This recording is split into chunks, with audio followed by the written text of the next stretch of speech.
by Supervisor McClure.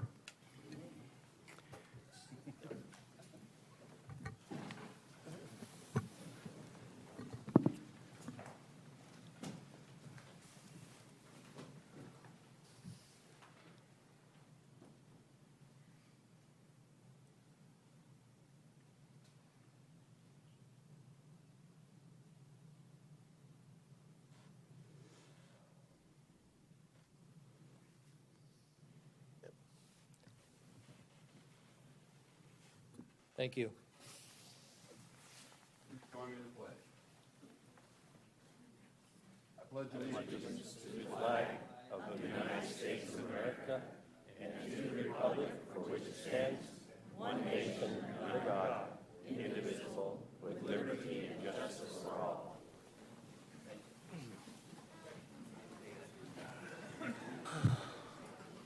I'll call this meeting to order.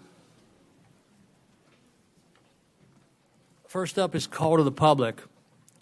We had a lot of people put in for some specific items, and I'm going to have the folks speak as we're discussing those items. One is for the Way of the Bean, which will be during public health, and the other one will be for item 16, which is the MOU on the recorder. So at that time will be the time that you'll have a chance to talk on those specific items. But before that, we have Barry McCain.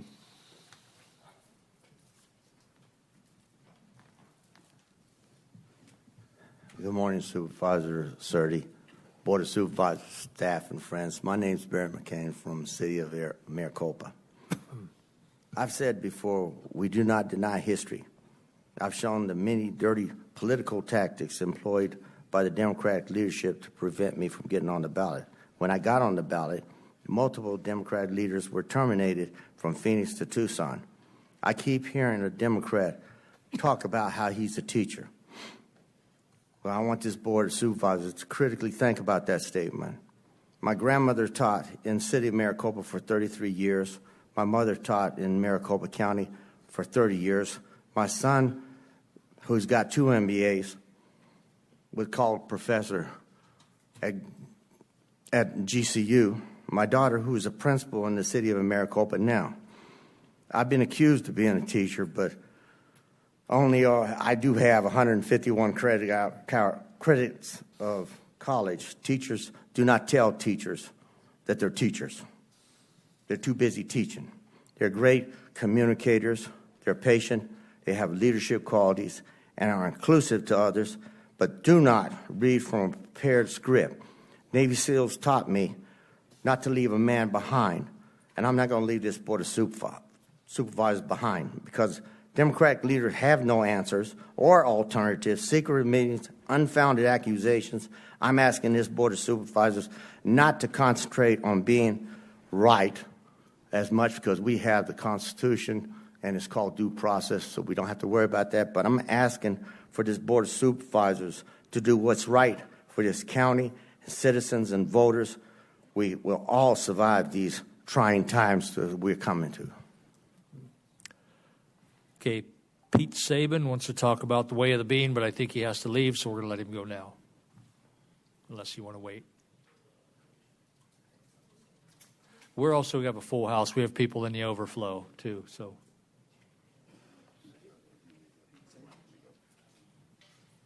Maybe he had to leave already. We'll come back to him.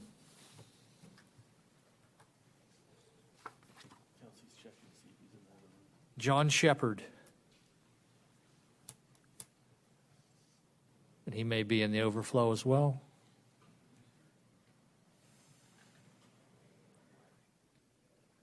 Okay, if those two are on their way, does anyone else want to speak at Call to the Public now? Good morning, Mr. Chairman, members of the Board of Supervisors, Douglas Wolf, Pinal County Assessor, and every year about this time, I come up to speak about the senior freeze.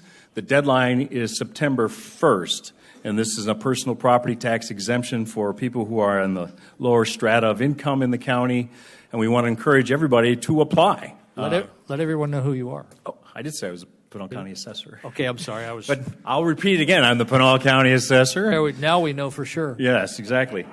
So the September 1 is the deadline, and it locks in your home value for tax purposes for 3 years. And I told people for the last 10 years they ought to do this, and the ones who have done it have been very happy, especially the last several years with the inflation the way it's been. So you lock it in, it's locked for 3 years, and you can renew it at the level you locked it in, which is a heck of a deal for people who did it 6 years ago. So just briefly, September 1st, you have to come to my office to do it and do some paperwork. The income limits for 2023 are $43,872 for a single owner and $54,804, and it's all income sources considered for, if there's a two-income family. So board members, I'd like to encourage taxpayers who are in that strata to go ahead and get their applications in. We'd be happy to process those. Right now, we have about 800 or so people who are enjoying the benefits of that freeze. I'll take any questions if you have any. You can have questions at this call to the public. That's a good thing, Yes. too. Yes. All right. Thank you very much. Okay. I see Pete Saban has arrived. And he is no relation to the coach at Alabama. No, different spelling. Good morning, Mr. Chairman, Board of Supervisors. I'm here today, Pete Saban, unincorporated Marana. I'm here today to speak in support of the way of being. As someone who is undergoing a painfully frustrating and costly experience with code compliance myself, I believe I have some insight into this situation. To sum up my own, I'm about $3,000 into bringing a 20-year-old shed up to current building code. We also have a connex on our property that I was literally told by an employee in planning development I did not have to permit it if it was not on a concrete pad. Clearly that was incorrect, and now I'm working hard to get into compliance for my privilege to have these buildings on my property. I say privilege because I no longer believe Pinal County recognizes property rights. Through my process, I've been accused several times of building an illegal building by employees who couldn't be bothered to read my case notes that showed that there was a shed on the property for 15 years prior to us buying it. I've also heard it's an accessory building, easily removed, have an architect draw up plans, hire an engineer to complete an inspection and report. I've even been told that I should have looked more closely at my mortgage and deed documents to find the permit status of everything, which I did, and it wasn't disclosed. So thanks for the helpful tip, compassionate county employee. To be clear, though, I blame management for this state of affairs. Planning and development seems to be a profit center more than a community service. To me, it feels like Pinal County is my de facto HOA. Excess revenue is an unapproved tax and should either be returned to the people or used to hire more staff to help overworked employees process permits more quickly. I have neighbors whose new build permit took 8 months to process. Getting back to the way of being, as I understand it, they were trying to open their business and kept getting hit with additional costly requirements, which I'm familiar with. I think the parking lot was the final straw. This should be a private business owner's decision. I'm not sure why the county is in the business of telling business owners how many parking spaces they need to have. That should be their decision. Less spaces equals less business. It's not a county employee following a strict policy with no room for variance. It should not be done. The way of being was forced into a PMA business model, private membership association, which means it's a private entity not open to the public. As such, it is not subject to the same rules under the First and 14th Amendment of the U.S. Constitution and equivalent provisions of the Arizona Constitution. You have the right to associate with fellow members and offer benefits and services that are outside the jurisdiction, venue, and authority of state and or federal agencies. The U.S. Supreme Court has ruled in many cases the state cannot interfere with a private association activity unless the private members are being subject to a clear danger of substantial evil that would shock a person's moral and common sense. For example, if the private members are becoming seriously ill or injured or dying due to the so-called benefits and services of the association, then outside state and or federal agencies could intervene. However, if there is no substantial evil resulting from this association and the benefits and services of the private association are merely controversial, unpopular, unconventional, or lack proper endorsements and approvals, the U.S. Supreme Court again has ruled overwhelmingly that freedom of assembly and association cannot be violated. All 5 of you have an R in front of your name on your voter registration. I'm urging you to uphold the small government ideals of your party and leave the way of being alone. I'm specifically calling you out, Mr. McClure, because I know from conversations with you that you believe it's okay to treat rural multi-acre properties the same as quarter-acre tract home plots. Plus, I believe, I hope that you guys do the right thing here today, or have the entire town of Oracle be upset. I believe Pinal would lose, and I'd also like to pledge $500 to Way of Being's legal fund should they need it.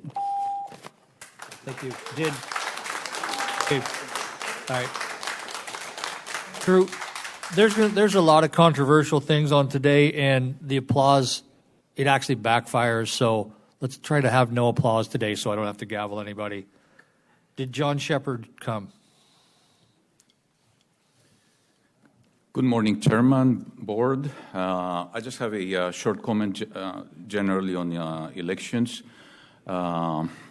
It's about a comment that Kevin Kavanaugh made during the last meeting, and I think he was spot on about making the procedures manual more open to the public. I think if there are concerns with passwords or usernames, yeah, that's fine. We can block those out. But I think transparency is becoming a very important issue with elections, and the more transparent we can make the process, the better. So I'm all for it. And I also want to make a short comment about open source software. I think we should strive for making all our systems open sourced. I don't see how we can have a fair system without having open source software. We should be able to inspect the code. Certification without inspecting the code is, I think, it's pretty much impossible. I've been in IT for 20-some years, and you can write the code to make it pass certification. Thank you very much. Would anyone else like to speak? I'll try and make sure I'm close enough here. I'm going to be talking later on the other agenda item I think that we're going to be having on the MOU, but I'd like to say something about the Red Ribbon USA, which my wife and I have been pushing to identify the two-tiered justice system in our country and probably in Arizona. What I'd like to do is, if people want to, is put a red ribbon on or put them around their house to do a visual protest on the fact that we have a President Trump being persecuted by our Democratic Party friends out there. And what I'd like to do is ask the question is why we had an election in 2022 and some votes were kind of delayed to go to Abe's Hamadeh's case. And when that happened, that is election. I don't know who delayed it, but that's election interference. Why aren't we prosecuting somebody? Why aren't we indicting somebody like maybe possibly the governor of the state of Arizona? Thank you. You did not state your name. Oh, Jack Mattashoni, Apache Junction, District 7, Precinct 58, and working with Vicki McLaughlin. Hope she don't mind me mentioning her name, but. All right, anyone else? Okay, Mr. McClure, you were. Oh, right here. District 5. Yes.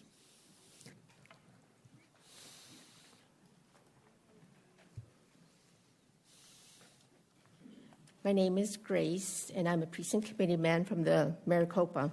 I would just like to go over a few items that EZAZ put out about our elections process and just read straight off of some of the things that stood out to me. So I will quote, okay? Okay, they have identified 34 top issues in the EPM, the Elections Process Manual, and with the following comments that are very concerning. What we need to work on, okay? Requiring the votes of qualified voters standing in line at 7 p.m. on election day to be counted. Adrian Fontes, tried to have them canceled.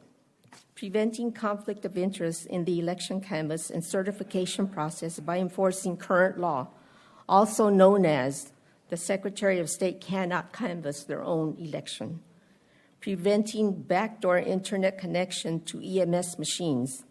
The legislature had previously shot down these policies twice already. Mr. Fontes has put them back in. Closing loopholes on deceased voters remaining on the active voting list. Stopping the invention of new powers for government bureaucrats to block public access and transparency in our elections. Preventing ballots from being taken across state lines for tabulation. Protect voters from having their votes stolen if a bad actor steals their early ballot and votes before they do. And if you remember, people were showing up to vote and being told, you already voted. That's where that came in. Prevent early ballots with unsigned affidavits from slipping through a Fontes-created scheme, causing tens of thousands of likely illegal ballots to be counted in future elections. Requiring signature verification standards and procedures to be added back into the EPM. Fontes has removed some of them. Adding chain of custody records to and preventing the disposal of electronic storage devices. I read about that somewhere. Adding new contingency plan requirements so that the same thing that happened on Election Day in 2022 isn't allowed to continue and voters are no longer disenfranchised, including requiring the counties to form comprehensive election plans with public input. Currently, that's not a requirement by EPM or law. Requiring chain of custody and reconciliation of Election Day ballots, and requiring transparency and traceability in duplication and adjudication procedures, preventing election officials from secretly overriding the decisions of bipartisan boards. And then I have this as a final say. We were only given 15 days to review this EPM manual. I think that it was supposed to be 30 days at least. I don't know about anybody else, but I'm very busy. I'm a caregiver to my daughter, and it takes a lot of time and effort to take care of her. I did not have time to do a proper review, hence I had to quote. Thank you for listening. Would anyone else like to speak?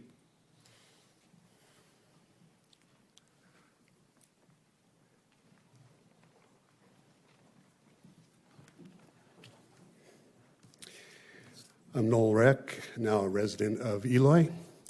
I'm here today to follow up on some items from the last meeting. As I mentioned in the email I sent you, I take Sheriff Lamb at his word that the resource officer you are funding has the proper training. I did do a little research on my own to find the organization that is the standard for that training, the National Association of School Resource Officers, that offers a three-pronged approach to the officer's duties: teacher, informal counselor, and law enforcement officer. I'm curious if that is the training being utilized by the county or something similar. I agree with Supervisor Goodman that proper training needs to be implemented across the board, that yes, there are bad resource officers, there are bad teachers, just as there are good and bad in any occupation. I would extend that thought to the board. Apparently, there needs to be training as to the chair's responsibilities, such as how to recognize and stop applause from the gallery. Failing to do so creates an antagonistic atmosphere. And I'm glad that that was jumped on early today. How to recognize and stop hecklers in the gallery from harassing speakers at the podium. How to treat presenters with due respect for the hard work and effort they put into their presentation. Insulting recent presenters that their video was too boring to be shown is unprofessional and a bad look in general for the board.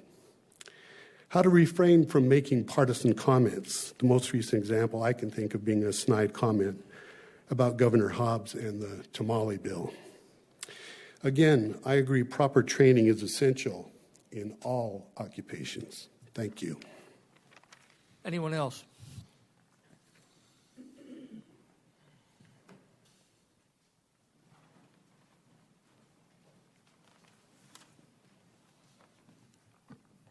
Roberto Ravelis, resident of Gold Canyon.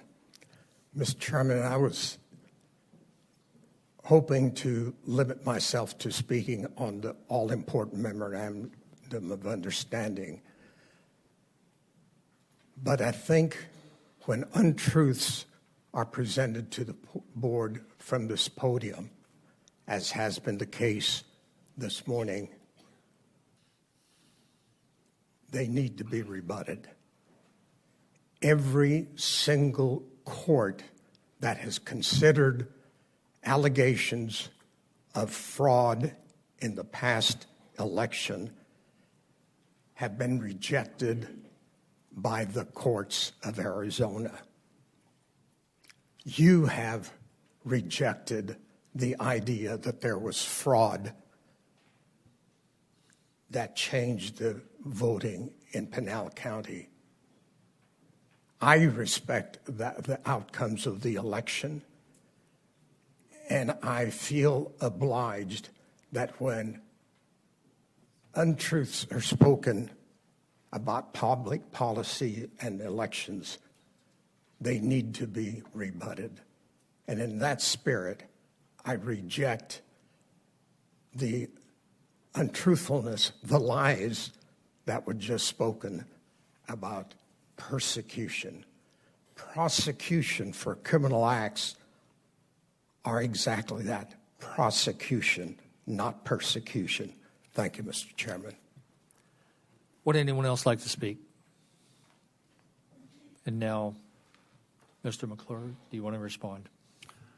I would just say to Mr. Sabin, I'd be happy to meet in my office with you and community development to talk about your issues on your property, if you're still here, Pete. I don't see you. But, okay. Anyway, you'll hear it, Pete. Mr. Kavanaugh, you were mentioned, but not negatively, so I don't think you need to respond. I was called out, but not by name, so I have to bite my lip. So,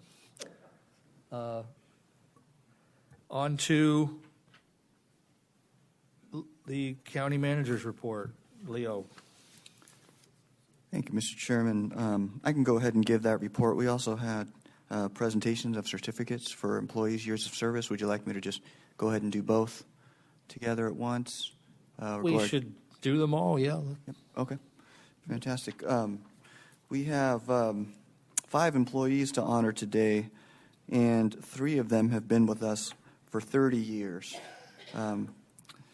It says in my notes here that they do not wish to speak, which we respect, but I'm not sure if their supervisors may be here and if they want to say a few words. So first we'll congratulate and thank Anna Ortiz, who has been with us 30 years, who currently serves as a server application specialist in information technology. Thank you, Anna.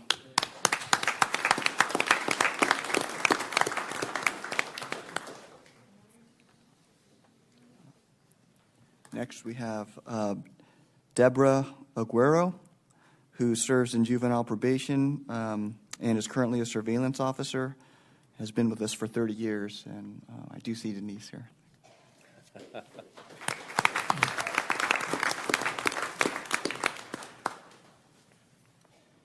Chairman, members of the board, my name is Denise Smith. I'm the juvenile court director. Deborah, where did you go? Come over here to this side. So look that way. She's very shy.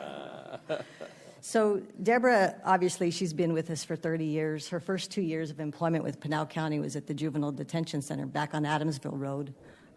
And she was transferred to probation, and she's been a surveillance officer for 28 years.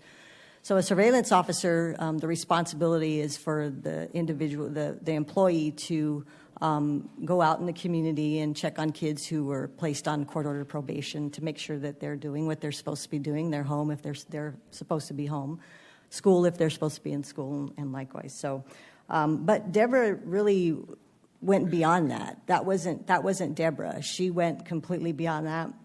She spent a lot of time in the community, connecting the kids to the natural supports within the community. She was involved in several community projects. I will be here all day going through the list of projects that she was involved in, but just to name a few, she did community service work with the schools. She's done community service work with the county. She's done graffiti abatement with the law enforcement, Casa Grande Police Department. And she's done work with the food banks, and the list goes on. But what stands out for me with Deborah is her passion. This is Deborah's work. This is what she's wanted to do when she started, and it's obvious that she's completely dedicated to the kids and the families in the community. So I do want to say that the kids really love Deborah. She's been working in our juvenile detention center for the past 3 months, and she's really connected with the kids, and when she's not there, they're wanting to know where she is. So that's just a snippet of what I can say about Deborah. She's a fantastic employee, and I'm looking forward to hopefully working with her a few more years. But again, we're all very proud of Deborah, and we wish her congratulations from the department and from myself and from the court. So thank you, Deborah.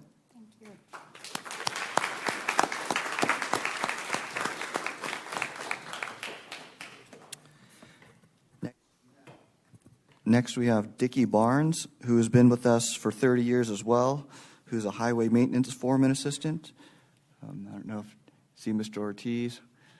Dickie, thank you.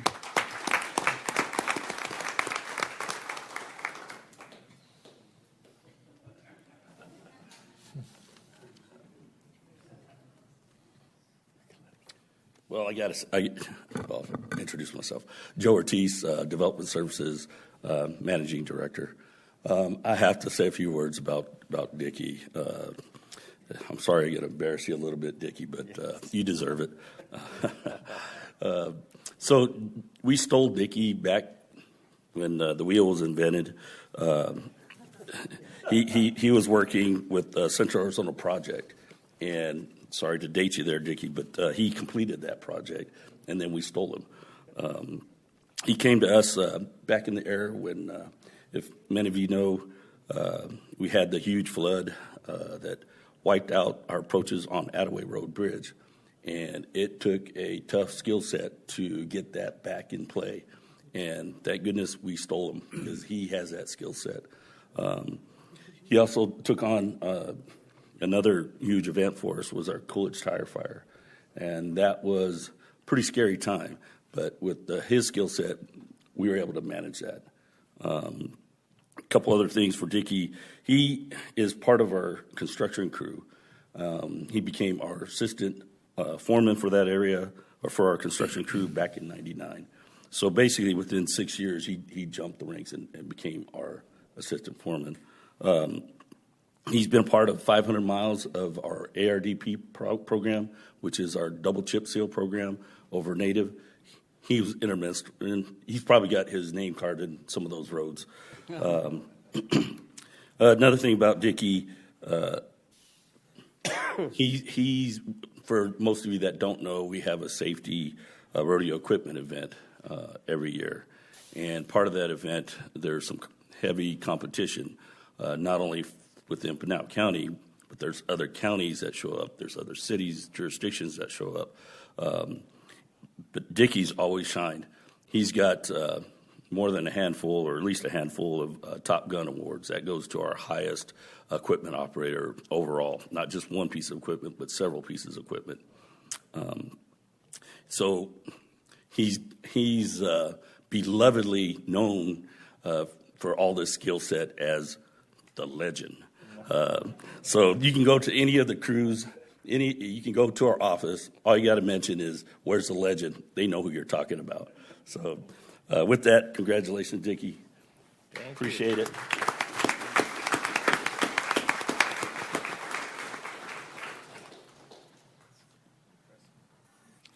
Joe, you may want to stay up there. The next one we have is Terry Day, who's been with us for 25 years, who's a highway maintenance foreman. I'm not sure if Terry's here or not.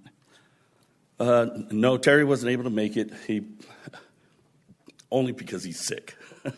That's the only time Terry takes off. So it had to be pretty bad for him. But he is appreciative of the award. Another one of our long-tenured folks that, what I forget to mention about Dickie and Terry falls in the same category, is they're the mentors for our guys coming in.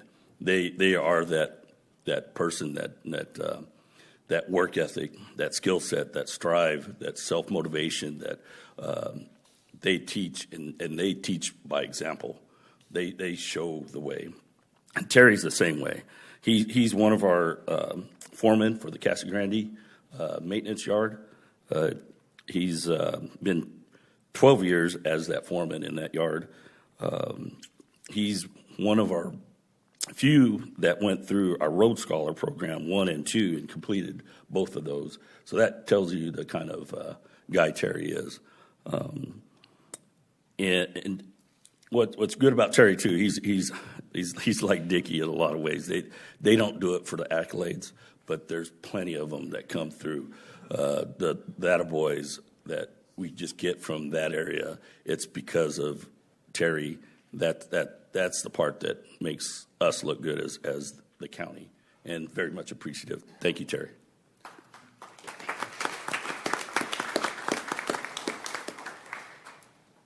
Last but not least, we have Carla Rushing with the Pinal County Sheriff's Office, who has been a dedicated detention officer for 25 years. Chief Hedrick. I'm not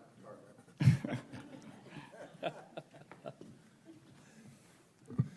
Chairman, Board of Supervisors, Carla's working. That's where she likes to be. Once again, I'm in front of you talking about a rushing.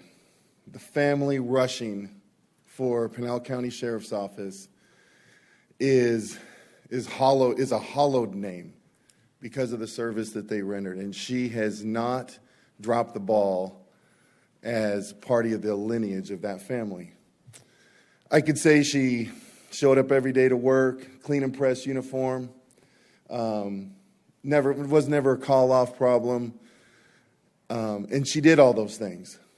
She mastered intake at the jail, which is quite a task.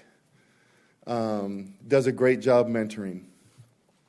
There's a quote that I kind of live by, and it's no success in the world can compensate for failure in the home. And that's how I define Carla. Carla wanted to be good at her job, but what was important to her is her family and to be successful in her family. And that is her legacy for me and the leadership, is that she truly knew where true success was, and it had no other choice but to spread over to her career. You cannot separate the two. So for Carla, well done, thy good and faithful servant. She's a great career. Thank you very much.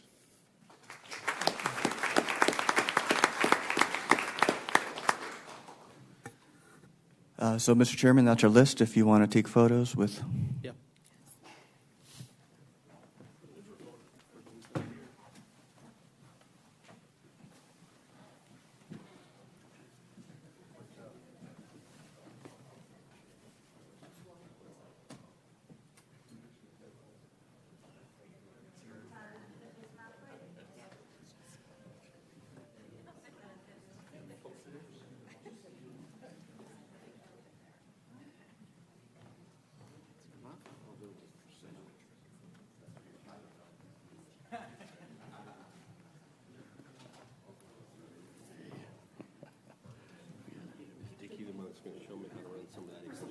That big heavy stuff.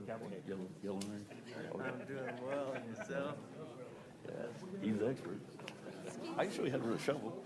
My wife Cheryl was asking about. Would you tell her I said hi? I Okay, will. miss her over there. Congratulations. Thank you, sir, very much. Something like that. There you go. Dickie,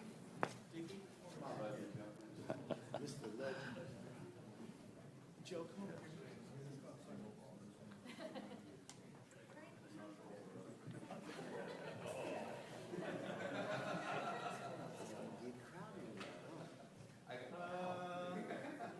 Tighten up a little bit.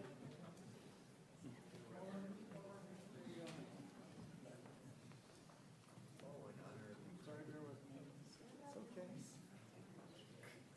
Powering up, powering up. For the first time, I wasn't prepared. And, okay, everybody's looking over here. And 3, 2, 1. And again, I'm looking for smiles this time. 3, 2. There we go. Beautiful. Thank you.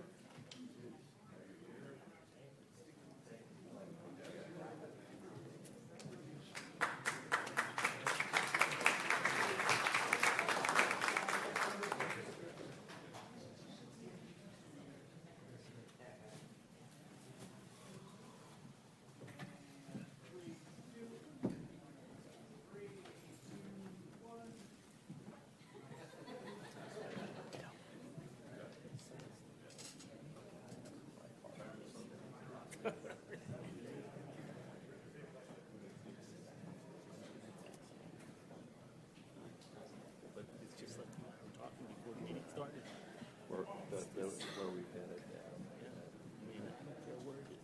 I think we go to a church social. I'm gonna dance.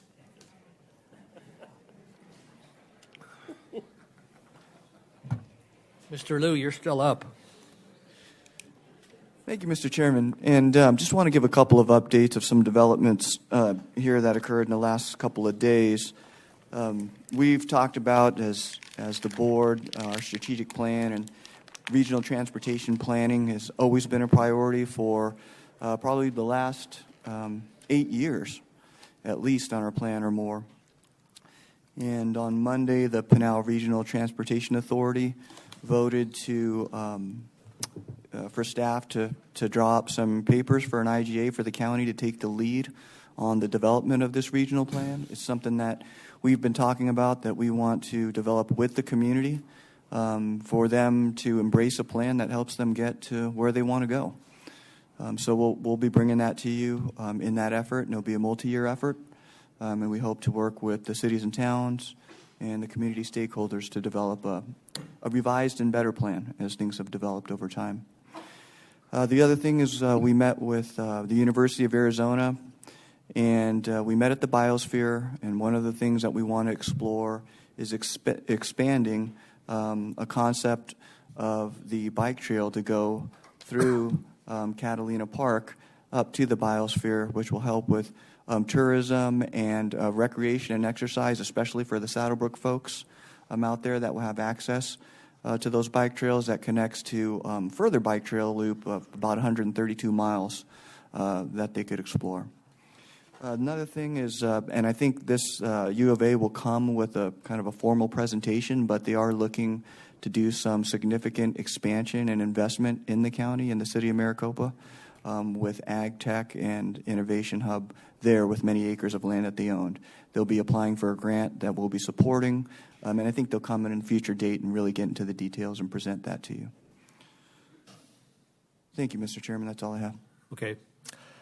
This is the time for any of the supervisors to give updates or information on their districts. Let's start on this side. I'll pass in the interest of time. Yep. I'll take his time. Arizona City Library ribbon cutting is this coming Wednesday from 9 to 11. If anyone's out there and wants to see a real cool new library that the county's going to take over, then come on out. Mr. Miller. Nothing comes to mind. Mr. Goodman. Santan Valley Corporation is holding a informational forum, and our county is sitting on as part of the panel to answer any kind of questions from the county perspective. Okay. Thank you.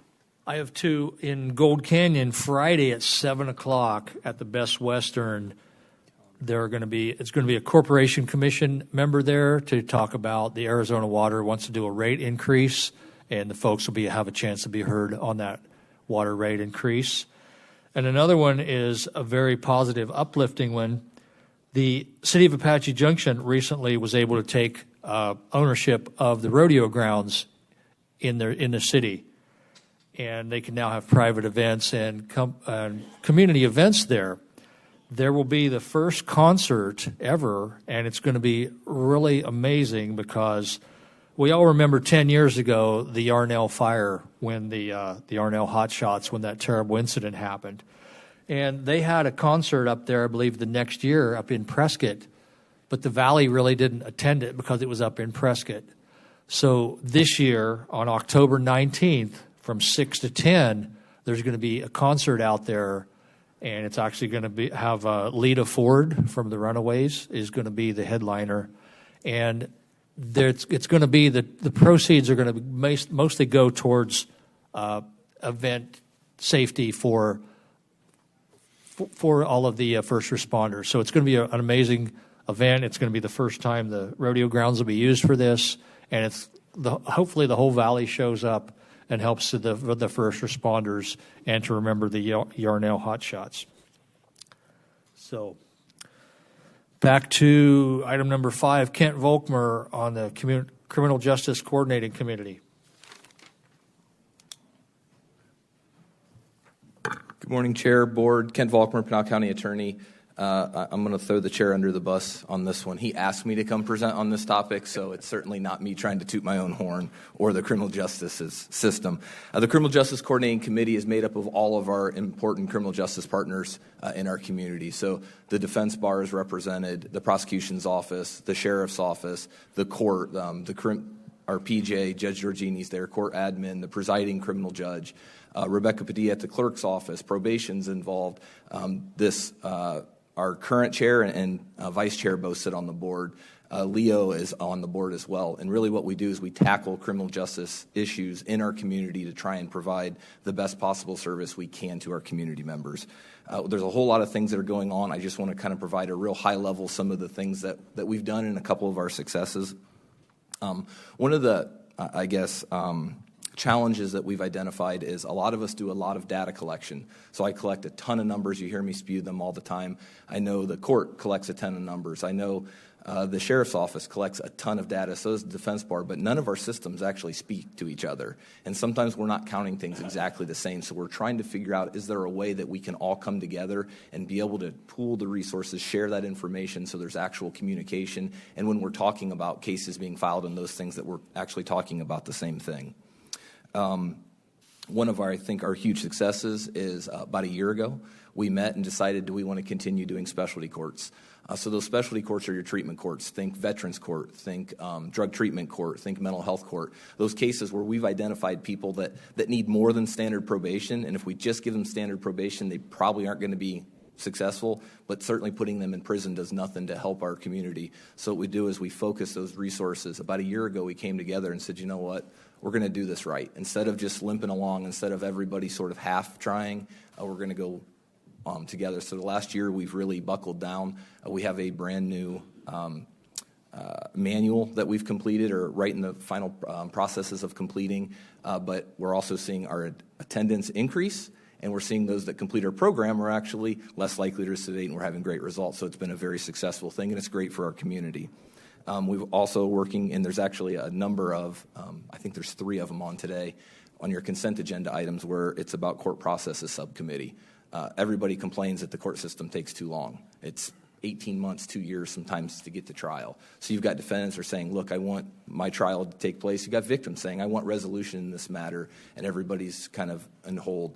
What we're really focusing on is where can we trim things down. A couple more wins. We were the ones that were able to implement e-search warrants in our county.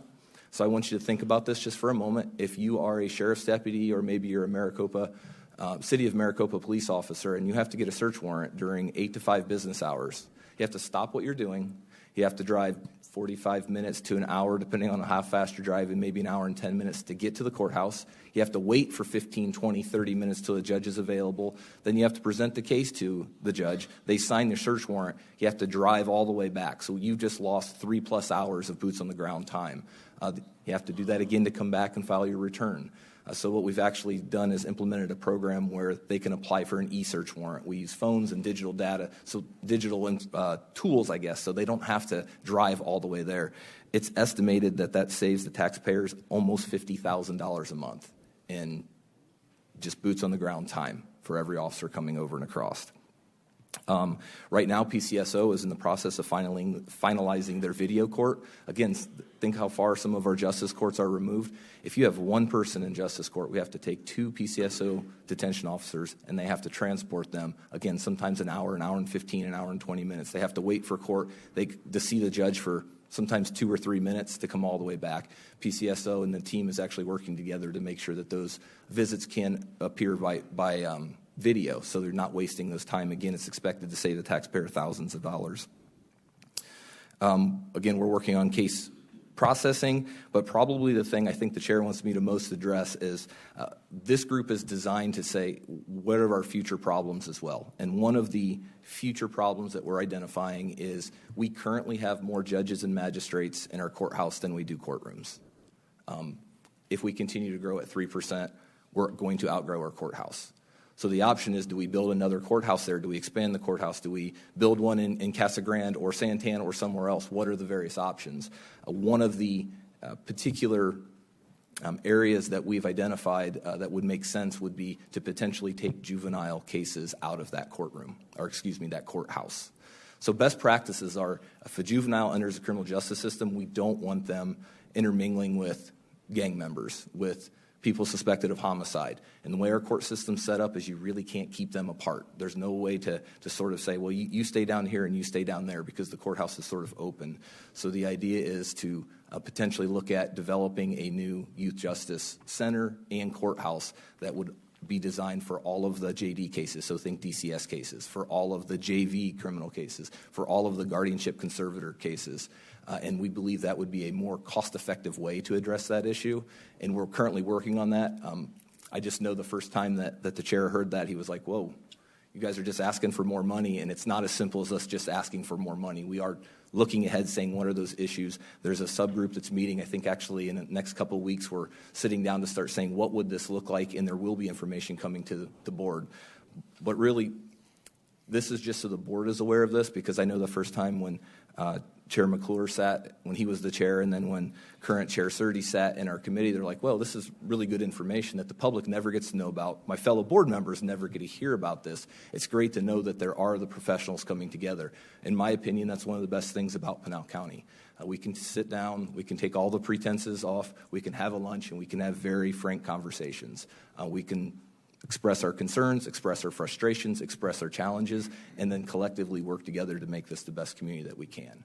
And that's my report. Obviously, if there's any questions, I'm more than happy to answer those. There's a lot more stuff that's going on. That's just kind of a high-level summary. Anyone have any questions or comments? Okay. Yeah, there is going to be sticker shock with that, and I just thought people need to hear about this instead of being blindsided down the road. So, okay, Purchasing Division report. Tiara.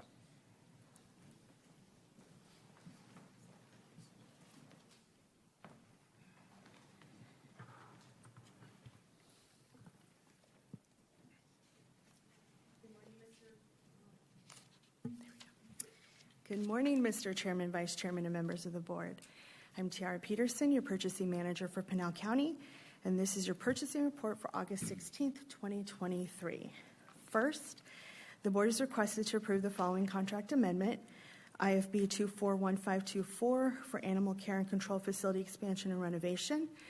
We recommend Doge Development LLC be awarded a contract in the bid amount of $6,176,765. The contract will be used by Animal Care and Control and the Facilities Management Department. Next, the board is requested to approve the following contract amendment. RFP 202025 for Workforce Development Data Analyst. We recommend approval of amendment number 4 to exercise the optional extension period beginning September 30th, 2023 with the Partnership for Workforce Innovation, and this contract is used by the Economic and Workforce Development Department. RFP 230628 for weed abatement services. We recommend approval of amendment number 1 to exercise the optional extension period from August 31st, 2023 through August 30th, 2024 with C4 Weed Control. This contract is used by the Public Works Department. IFB 190324 for aggregate slurry and Portland cement. We recommend approval of amendment number 5 to exercise the optional extension period beginning August 21st, 2023 with the following suppliers: Cal Portland, CEMEX Construction Materials South LLC, Gila Rock Products, Hanson Aggregate LLC, MDI Rock, and Vulcan Materials Company. This contract is used by the Public Works Department. And the board is hereby notified of the following cooperative purchases made. PO number 250001 for Bob Barker Company in the amount of $174,000 for custodial supplies for the Sheriff's Office. PO number 250005 for Santan Ford in the amount of $106,183,000.94 for 2 2023 F-150 Super Crew trucks for fleet services. PO 250010 for Santan Ford in the amount of $130,036.20 for 2 2023 F-250s used by fleet services. PO number 250049 for FX Tactical LLC in the amount of $104,500 for ballistic vests used by the Sheriff's Office. Next, the board is requested to approve the following cooperative purchases. Requisition 167877 for Wex Bank in the amount of $2,314,000 for fuel for the sheriff's office. Requisition 168174 for high-tech network and security in the amount of $597,840.12 for a wireless refresh project for equipment licenses, maintenance, and support used by the IT department. Requisition 168256 for Empire Machinery in the amount of $1,206,200.17 for 3 motor graders used by the Public Works Department. Requisition 168313 for Zayo Group LLC in the amount of $793,304 for fiber installation used by the IT department. Requisition 168320 for Databank IMX LLC in the amount of $263,857.40 for Highland software maintenance renewal used by the IT department. Requisition 168350 for Motorola Solutions in the amount of $442,300 for APX 8500 all-band mobile radios used by the IT department.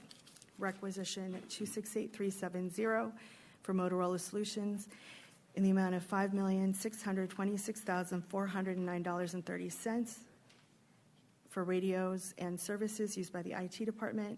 And requisition 249991 for high-tech network and security in the amount of $250,000 for IT support used by the IT department. And that concludes your purchasing division report for August 16, 2023. Any questions or comments? If none, I will ask for a motion. Mr. Chair, go ahead. Mr. Chairman, I move that we approve the purchasing report as presented. I'll second that. All in favor? Aye. Any opposed? And the ayes have it. Thank you. Consent agenda. This is all done with one fell swoop unless someone wants to pull an item. I want to pull item number F. County Recorder Dana Lewis wants to pull item number R. Joe Ortiz wants to pull item number E. Would anyone else like to pull any items, including people from the public? Mr. Chair, did you say T? E was the last one.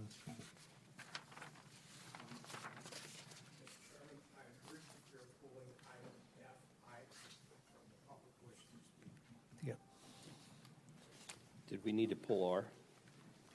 F, R, and E Okay. will be pulled. Okay. And I'll ask for a motion. Mr. Chair, I move that we approve consent items A through Z minus F, E, and R. Second. All in favor? Aye. Any opposed? That's unanimous. We'll go on to item number F. And the reason I asked for this to be pulled is there are some folks in the Gold Canyon area that are saying Highway 24 is not going to be completed for 50 years, which is preposterous. And so, Joe, you can lay out exactly what could be happening with 24, best case, worst case, and then we'll hear from the public also on this. Sure. You have that map. Let me pull up a map real quick. It might help get a visual on everything. While they're pulling it up, I can explain at least item F itself. So item F is just a request for approval to apply for a grant through the U.S. DOT. That's for multimodal project for discretionary grants. Anyways, that's approximately $79 million. And just for clarification,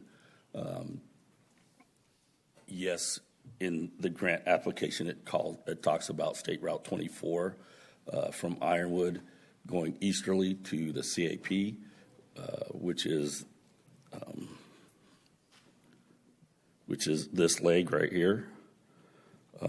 And it also talks about going from this intersection south to Ocotillo which is considered the Parkway.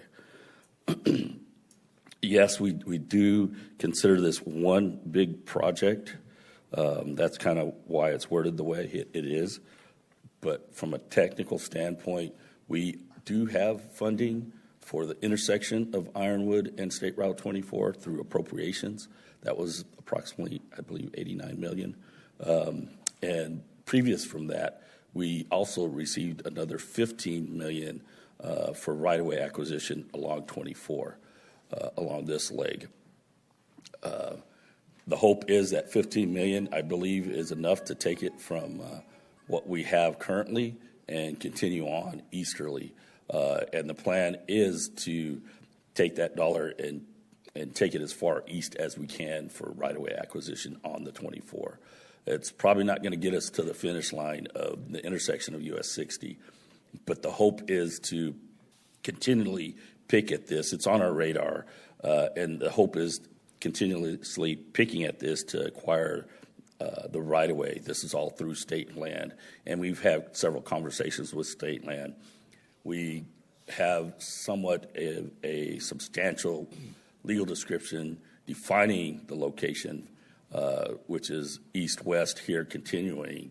The part that's kind of still in conversation, and I think is the tie-in to US 60, and that it's still going to be in the semi-location somewhere here, but until we get some data as far as engineering data to support exactly the fundamentals of engineering it having to come in at a 90-degree angle. Are there any other washes, other facilities that might hinder, stuff like that. So that's the only part that's kind of in conceptual. So this is my intention of pulling this, is to show the constituents that you can't get to the 60 until you get to the canal. Correct. And yes, the money's not there yet, but when you're a young couple, when you buy a house that needs remodeled, you don't have the money to do it all at once. So you do it in increments. Correct. And then someday you have your whole house remodeled. And that's the same way that this road will be built. We're speaking tonight with ADOT on Highway 88 getting opened up. The money's not there, but until you discuss it, the money just, you can't wait until you have cash in the bank to do these projects. They come incrementally, and this is the big start to getting that and getting the bypass to the whole East Valley and the whole east part of the state. So, you are correct. Yep, I agree. That's the hope. These are those conversations to get the push and get the fires lit where they need to be. If you have nothing else, we'll hear from the public. I know Mr. Revelis wanted to speak on this as well. And Chairman, if I may, just for the record, the map that is being presented on the screen has been added to the record and attached to the actual agenda item. Okay. Thank you, Mr. Chairman. Roberto Revelis from Gold Canyon. And, Mr. Chairman, I speak based on my 24 years working in the Congress, that the Congress listens to local officials. And I strongly recommend, especially this morning, I saw on television advertising already by a group, Americans for Prosperity, which is an anti-spending entity sponsored by the Koch brothers, contacting Congress to stop spending.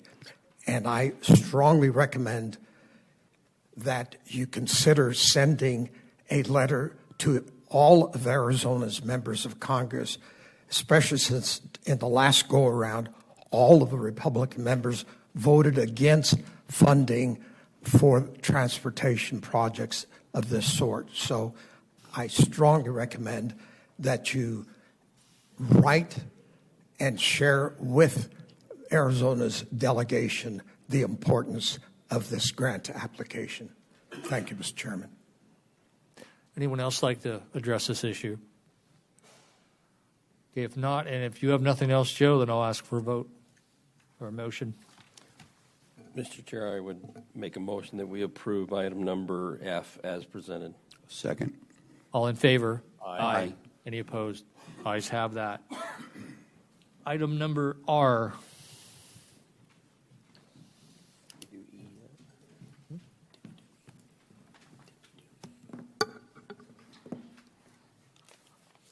Good morning, Chairman Sturdy, members of the board, Dana Lewis, Pinal County Recorder.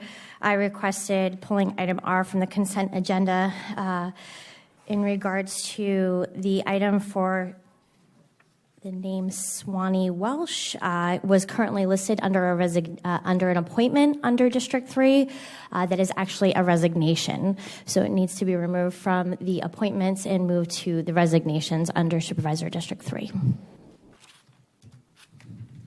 All else are correct. Any discussion? I'll ask for a motion. Mr. Chairman, I move that we approve item R as presented with the exception of moving Swanee Welsh from Precinct 21 from the appointments list to the resignations list. Is there a second? Second. And if we may, if we can just add that we're adding Supervisor District 3 as well under that resignation list. Thank you, Natasha. We'll add that the Swanee Welsh is in Supervisor District 3. And there's a second? I second that. Okay, all in favor? Aye. Aye. Any opposed? The ayes have that. Item number E, it's going to be Joe again. We should have just left you up here. Sorry.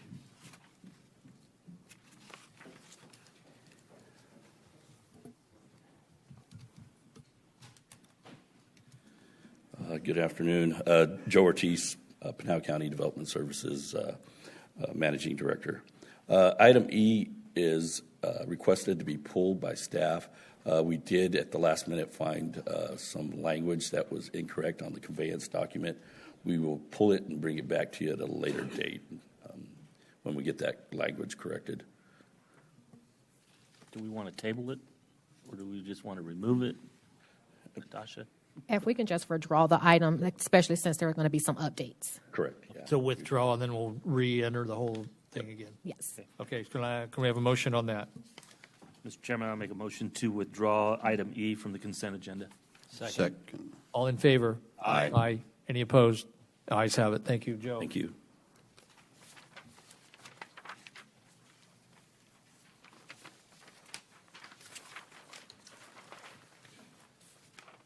So I will recess the regular meeting, and we will go into flood control.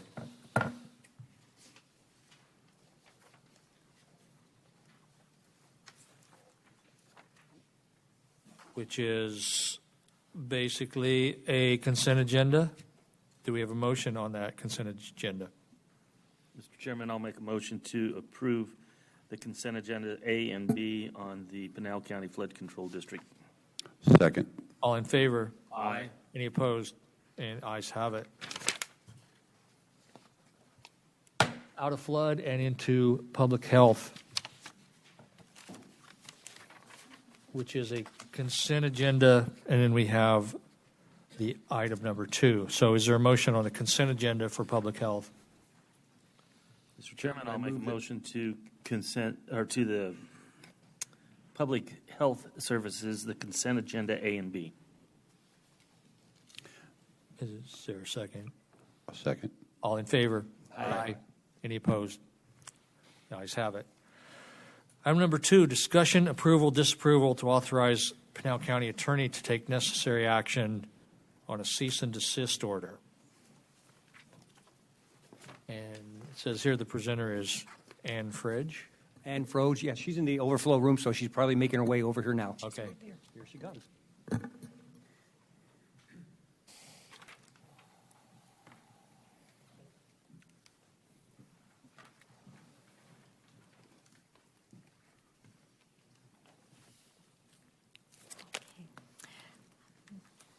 Good morning, Chairman Surdy, members of the board. We're here today not to re-adjudicate a case that's already gone to a hearing, but the only issue on the agenda is the request for approval to seek enforcement of the cease and desist order that's already in place.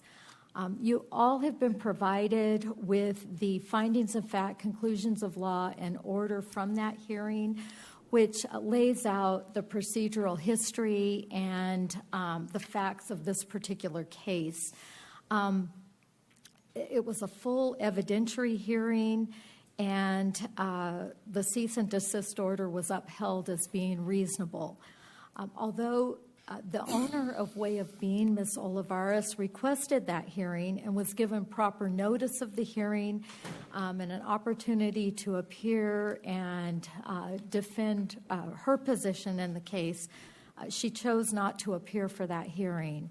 And again, at this time, we're just asking for permission to take further enforcement action regarding the cease and desist order. I'm happy to answer any questions the board members may have. Do you want to ask questions or comments now, or do you want to hear from the public, of which I have quite a few? Just a question while you're here. So when was the first cease and desist letter served? I believe the first cease and desist order, and I January 20th or so. January 18th. January 18th or 20th, in that range? That's correct. I believe it was actually January 18th. Okay. And it's asking to comply, and I understand that the issue is it's a private membership association, similar to a Costco or a, excuse me, my filters, to a Costco or a country club or the Elks Club or the Moose Club or anything else, and they all apply for food permits. Is that correct? Food handling permits. That is correct, because they are considered food establishments. It doesn't matter whether they're private or a Starbucks. It's the fact that they fall within the definition of food establishment. I mean, I know when I worked at the food bank, I had a food handler's permit to work there. How to stack the refrigerator, how to keep the food off the floor, how to wash things, what to do. So, I mean, I see it as a guarantee of cleanliness for the members, even safety. Is that fair enough? That is correct. Okay. And what is the cost of that permit? Well, there are different risk categories, and I do have Ruth Ramirez here today who could speak to that.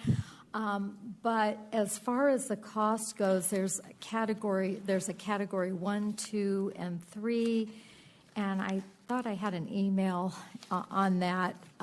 Because the department has been unable to inspect this premise, they don't know what the risk category is, but I believe the highest risk category is a level 3, and I think that permits $266. And then it goes down from there. If it was a risk 2, it's less. Risk 1, even less. So, Mr. Chair, and so the cost. I mean, so the cost is there, but I mean, which is fairly minor. The issue would be that if you have infractions that need to be corrected, that would be your additional cost, is it? Yes, Chairman Surdy, Supervisor McClure, that is correct. There may be costs to come into compliance.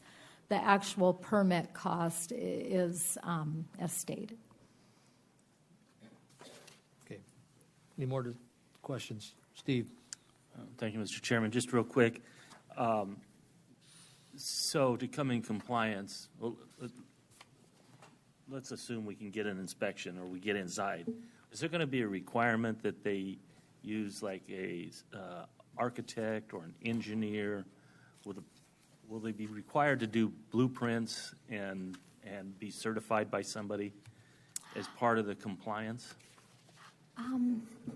Chairman Surdy, Supervisor Miller, members of the board, I am not the best person to speak to that. I don't know if that's some information Ms. Ramirez would be familiar with. What I will say is this county has adopted the food code. And so there are certain requirements within the food code as far as, to safeguard the public health. So those types of items, would be required, for a food establishment.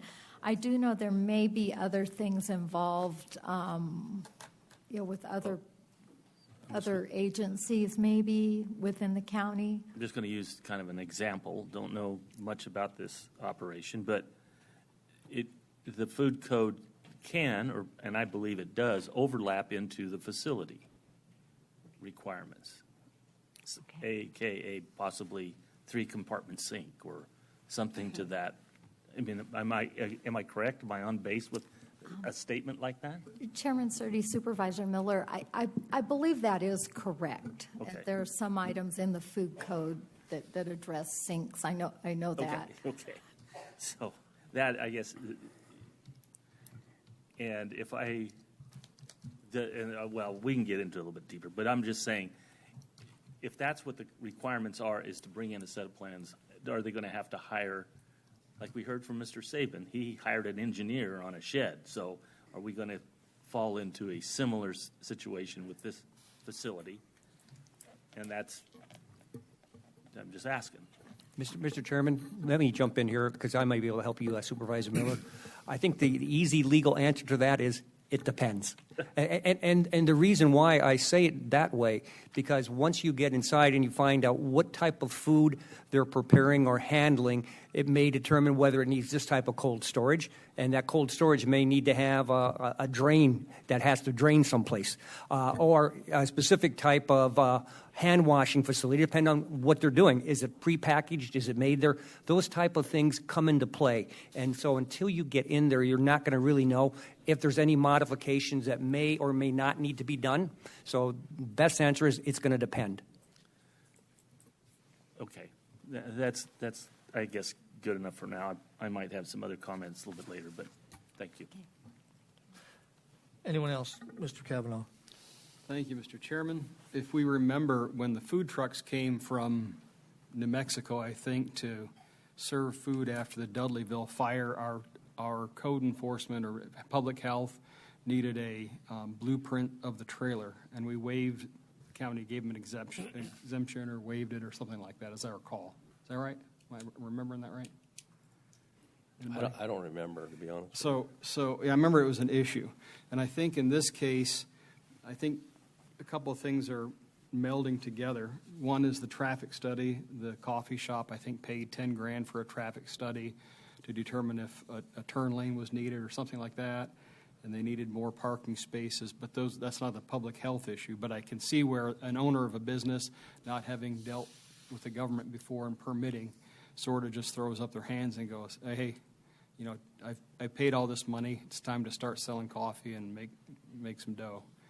So I think some of these issues are sort of melting together for the owner, and then the owner may comment on it if she's here.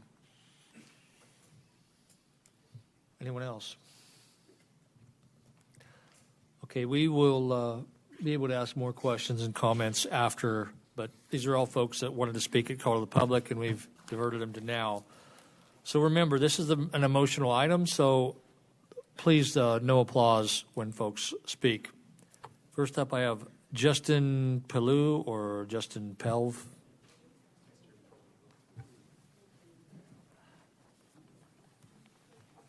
And we need your basic address and your name. Chairman, Vice Chairman, Board of Supervisors, my name is Justin Palmer. I'm a lifetime resident of Oracle, Arizona.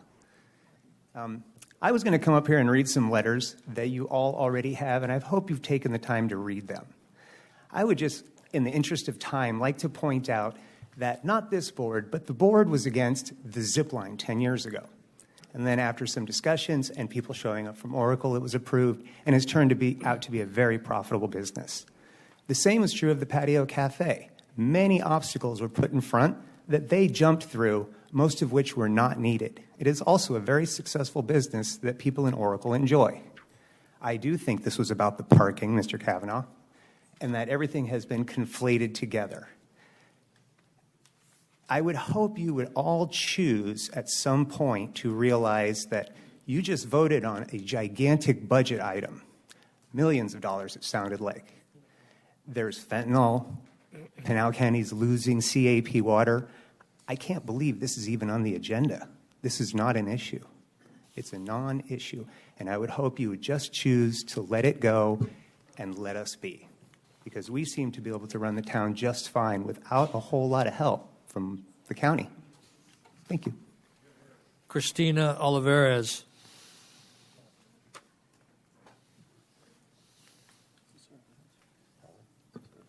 Hello, everyone. I am the founder of Way of Being Coffee Club. Yes, originally I started this process trying to work in cooperation with the county. I am not a rich woman. I'm not a corporation. I do not have thousands of dollars to put into this. The community really needed a hub, a coffee shop, and it has done so much good. I cannot tell you how much fulfillment I get and my community members get. After running into numerous issues with the county, I decided to look into a PMA, a private membership association. And once I really learned about it, spiritually and ethically, I was way more in line with that. And the PMA, the Private Membership Association, comes from the Constitution. We started out this meeting with a pledge that Mr. McClure started. And I'm just going to read this. The Constitution of the United States, this is from the Pledge of Allegiance. The Constitution of the United States is the foundation of our federal government. It is often called the supreme law of the land. No law may be passed that contradicts its principles.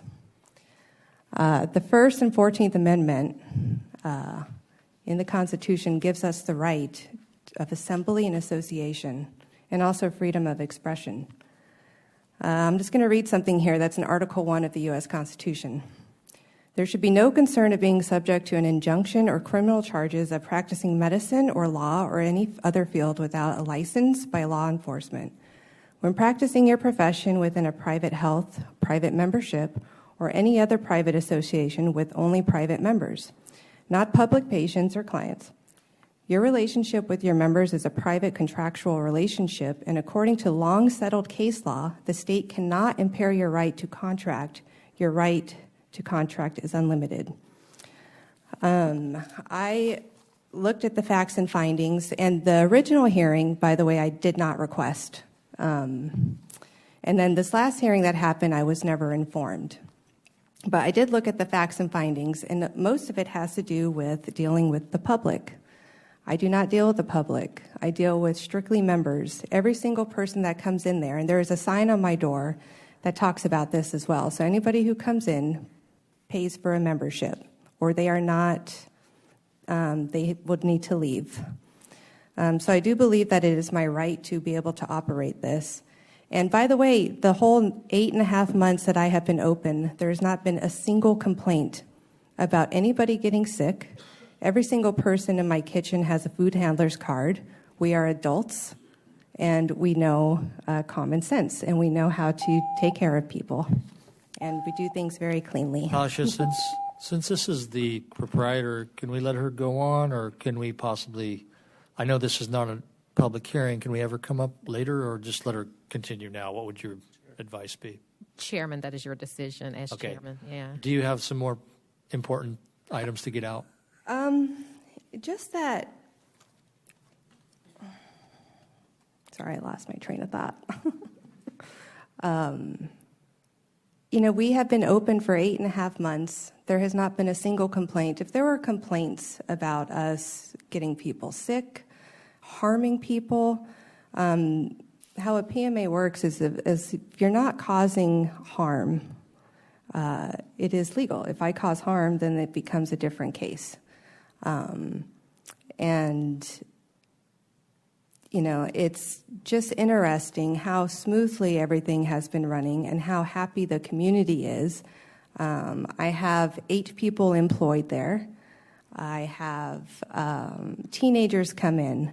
They play chess. They have meetings. The community comes in. We have numerous artists that come in. I just had a local guy who wrote some books, and he did a book signing. We have community meetings there. We have all sorts of events that is very healthy for our community. And McClure, I understand that you will be in Oracle tomorrow. And I invite you into the coffee shop and to become a member. Okay. Is that all right then? Thank you. Thank you. Hope Morris.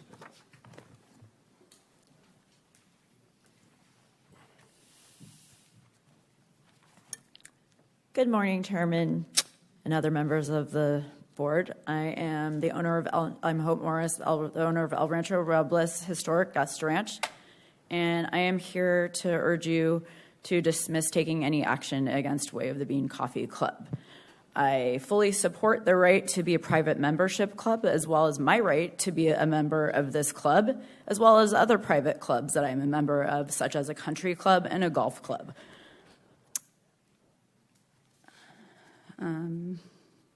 Before closing on the ranch, I hired attorney Jordan Rose to figure out my expansion options, and I learned all about the nonsensical and very costly and frankly almost impossible for a business to expand, open, or thrive, all of the codes and regulations. Without businesses, there are no jobs. I understand that the county needs money, but instead of upholding codes and requirements that are meant for large cities instead of a small community of less than 4,000 people, how about you let them open, collect the sales tax, which she does pay, the property tax, which she also pays, and the income tax that her employees pay. My background in hospitality is primarily in restaurants. I have owned and operated numerous restaurants and even taught food handling classes. I absolutely assure you that they are completely up to code. I was going to invite you all to come and check it out. You'll love it. You should definitely become a member. It is absolutely essential to our community. Christina is a pillar of our community. Everybody loves her. She's an amazing person. And without Way of the Bean, it would be a shame. We would really be losing something special. And I also wanted to add, you were right. I think a lot of it has to do with she wouldn't have gone this route, the PMA route, if the planning and development regulations were not so outrageously priced. And I highly suggest that you please reconsider. Thank you. Julie Hall.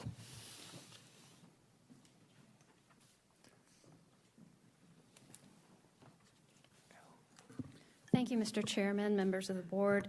I'm Julie Hall. I'm the president of the Oracle Animal Rescue and Rehabilitation. We're a small nonprofit animal rescue in Oracle. We had this spring, the Bean hosted our largest ever single-day fundraiser and asked not a penny from us in return. And that's just one example of the work that Christina has done in our community. And as a side note, I'll tell you about what happened with the parking. It was so well attended that people told us the next day, hey, I was driving by, I wanted to stop, but the parking lot was full, so I didn't. That's how it works. We're a small town. We come up with solutions. So we can do a $10,000 parking study, or our neighbors can drive by and see that the parking lot's full and not go in. We're okay. We're a small town. We have ways of taking care of each other. And we support the businesses that are good for our community. We shut down the ones that aren't because we don't support them. I was a few weeks ago at a franchise or chain restaurant that I won't name just over the Pinal County line. I'm sure they're fully permitted. I'm sure every employee has a food handler's card. The person who was working out front used her hand to smash down the garbage in the garbage can, then proceeded to handle money at the register, and then proceeded to grab food to hand to a customer from the in the kitchen. So I also have a history of food service before I went to law school, put myself through college and law school that way, and I had a food handler's card, and I can tell you restaurants, the public health code is absolutely critical to keeping restaurants safe. It doesn't do the whole job. We're all a part of that, and especially in a small town, a big part of that is knowing that our neighbors and our friends own those establishments. They run them. They make them work. They keep them safe for us. So all we're saying is, let's have a solution. Let's find a solution. That's why we're all here. Right now, we're looking at, in Oracle, a dollar store being built right next to, I'm not exaggerating, a dollar store. So that's not revitalizing our community. That's not what our community needs. Please listen to the folks that are here and help us find a solution to keep Christina there in our community. Mr. McClure was recently at our spay-neuter clinic in Oracle. It is a solution. We don't have a vet. Our community can't support a private practice veterinarian, so we don't have low-cost spay-neuter. We came together, the school district, our Pinal County shelter, and several nonprofits came together, and we do this 4 or 5 times a year to get 50 animals at a time spayed and neutered in our community. So there are answers. We can come up with them, the county and the community together. That's all we're asking for. Mr. Kavanaugh came when he was briefly our supervisor. I'm sorry if I could just have a few moments. Real quick. To finish that thought. And recognize the need for economic development in our community and said we would work together to find ways to do that, and that we had to be creative because we're rural, because we're a small town. And so that's all we're asking you to do. And litigating a small business out of existence is not the answer. All right, thank you very much. Elvia Schwenke.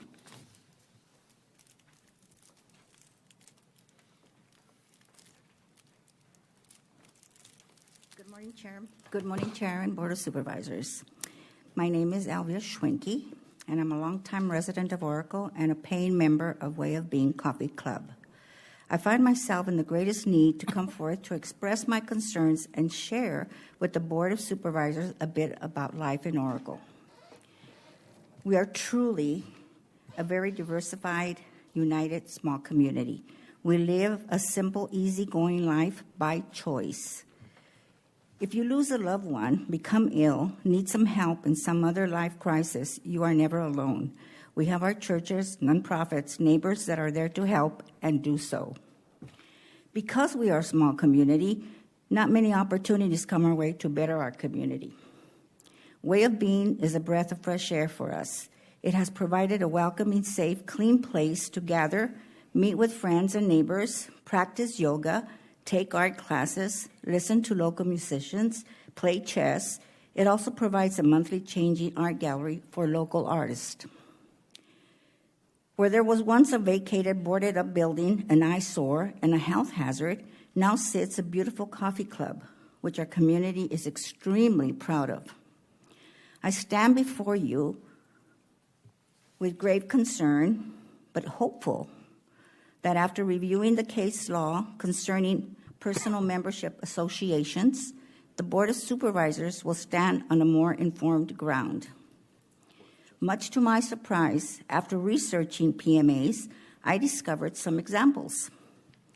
Drinking is allowed inside private clubs in dry counties in states of the United States, where the sale of alcohol to the public is restricted or illegal. Smoking is allowed inside private clubs in states having public laws prohibiting smoking in government buildings. What I found most interesting is that men's, women's, boys, and girls clubs, the Cub Scouts, the Brownies, the Boys and Girl Scouts of America, the National Association for Advancement of Colored People, the NAACP, the American Medical Association, and even some local, state, and federal bar associations are in various forms of PMAs. Generally, they follow only their own rules and not public law. I must admit, I knew very little about PMAs, but now that I have done some research on the subject, I strongly feel that the pending cease and desist order on Christina Olivares and the Way of the Being Coffee Club be dropped. I appreciate your attention to this matter. It means a great deal to us. And I also have, and I know you have, all these sorts of letters, tons of letters, and I know you have emails of business owners, private citizens that just are pleading for you to reconsider. It is so important to our economic development and to our health. And that's my time, and I appreciate your time. Thank you. Daryl Klesch. Can I please say one more thing, real quick? Actually, I'm going to have some questions. I could not find any permit exceptions about private clubs in Pinal County, but I did find one for Maricopa County.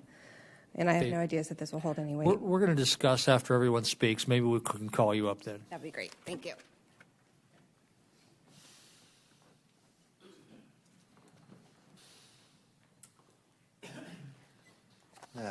Board of Supervisors, I'm Daryl Klesch, a 60-year resident of Oracle and surroundings, and I have been, I realize that Pinal County, with our referendums that we've provided up here to this county before, I've learned how large this county is. And when you folks speak of the valley, as if, and to us that means Phoenix. That's what Phoenix is called, the valley. We are like a rural stepchild over in the southeast corner of this county, which is larger than Delaware and Rhode Island, and practically the same size as Connecticut. So, due to our ruralness, we have not relied on this county to provide for us. We built our own community center block by block. We formed our own historical society. It's 45 years in the making. We've had a theater group 35 years in the making. Oracle Run is celebrating 41 years in the making. All of our ranches have been restored. With, you know, it's all been done without government monies brought our ways. We've done fundraisers. We work amongst ourselves to create the town that we love. And having becoming a member of that coffee club has allowed all diversities of folks in Oracle to convene there. We have no news. Our Phoenix news is, our news comes out of Phoenix. We don't even get Tucson news, even though we're 30 miles away. So we have to develop our own communications. And the Bean is being a member of the Bean has allowed us to, all of us, progressives, conservatives, all of us, ranchers, hippies, we all get together there and converse about how to make our town a better place. It's been a miraculous little item, converting that old Circle K that Christina has done a miraculous job of transforming that building into a very clean establishment that we're all so proud of. And I hope that you all realize that we need that item, that building, and that club in our town. Thank you very much. Frank Person.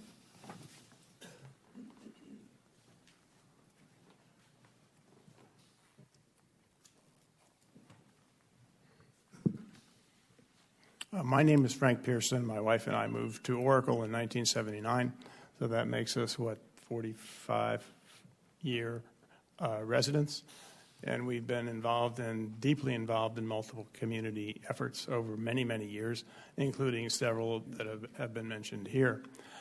We are self-starters. We are self-bootstrappers, the kind of things that sometimes politicians, maybe they just used to talk about, but some politicians still talk about, bootstrapping a community, bootstrapping a self and a person.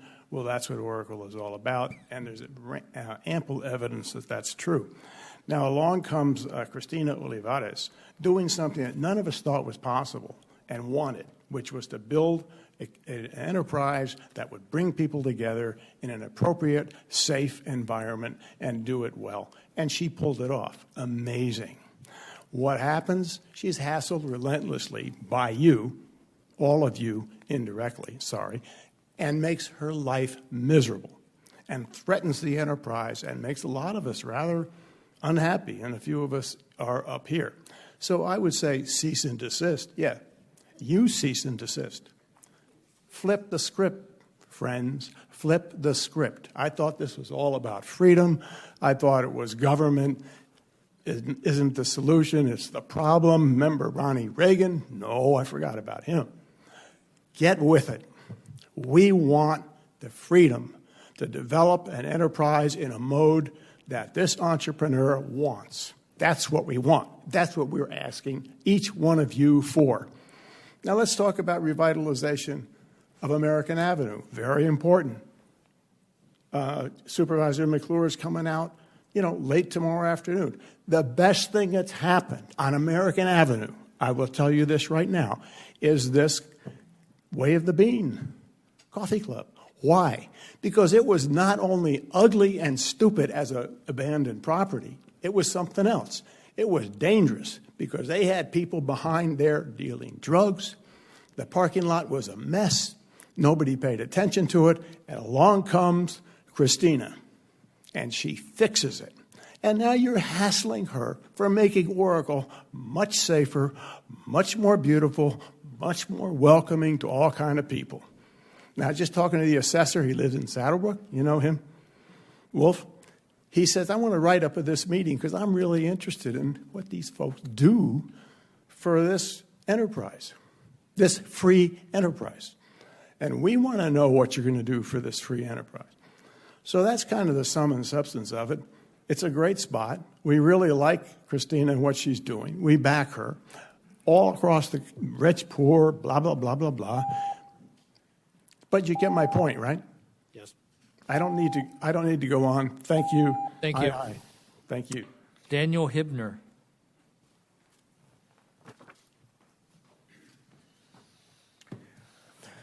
Good morning, Chairman and the board. As you can tell by my T-shirt, I'm here to support the Way of the Bean. But I don't only support the Way of the Bean. I support every organization, both for-profit and nonprofit, in the Oracle community. And as far as regulating food services, being on the board of directors of the Oracle Community Center, we are one of the few certified kitchens for a nonprofit in the area. So I understand what it takes to have a clean kitchen and feed hundreds and hundreds of people in a public setting. Now, going back 5 or 6 years, I can tell each one of you that if you had walked into the Oracle Community Center, and one of the prior speakers was there also, neither of us could have recommended that you eat there. And we had an A rating from Pinal County at that time. We have now cleaned up our kitchen to the point where I could recommend every one of you almost eating off of the floor. So again, looking at it from a community standpoint, the Way of the Bean has been a wonderful, wonderful addition to our community. And again, I invite each and every one of you to come by and visit us and see what's going on in Oracle, because I am very, very proud of what we have done. I also want to thank each and every one of you for what you do. And as Vice Chairman McClure knows, I am willing to work with every one of you in some very unique situations that your legal department and that have never seen before. And again, so thank you for what you're doing. We appreciate it. But like some of the other speakers said, we also support your work and support of our community. So thank you. Betsy Colburn.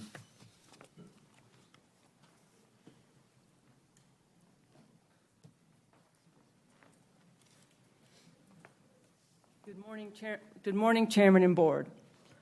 My name is Betsy Colburn. I'm a new resident, soon-to-be resident of Oracle. Been kind of hanging around there since COVID.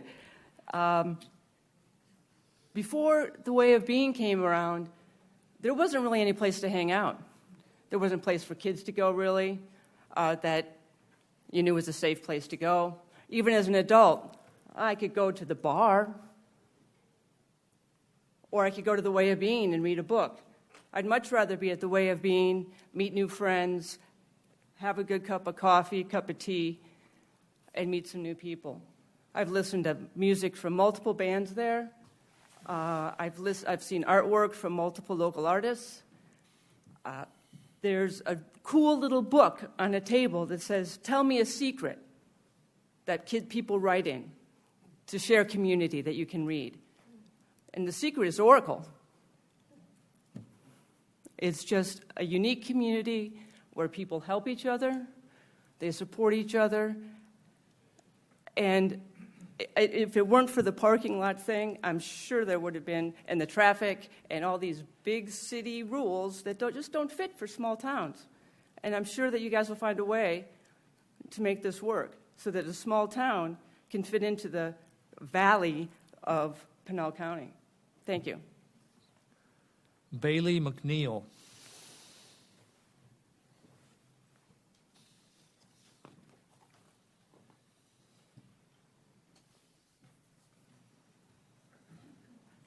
Thank you for your time and attention today, gentlemen. The Way of the Bean provides the communities of Oracle, Catalina, and To Saddlebrook get Ranch. somewhere close to where you live. Yes, sorry, I'm a new resident to Oracle. Not to mention weary travelers with an alternative to the faceless big businesses that have replaced Main Street culture all throughout America. Yesterday, I saw two strangers at the cafe sit down for an impromptu chess game. One individual was far-right, MAGA-leaning, and the other identifies as a communist. Over this game of chess and a well-made cup of coffee, they spoke amicably about the challenges we face as a nation and agreed with each other more often than pieces were taken and removed from the board. I've never seen that sort of depth of connection or conversation at a Starbucks. Cafes are the engine of local culture, generating interpersonal connections that transcend political, racial, ideological, and other divisions. I think we can all agree that Pinal County could use more unity and not less. I'm new to Oracle. When I was considering moving to the area, I researched the local culture. I'm not exaggerating when I say that the existence of this private membership cafe influenced my decision to move to Oracle.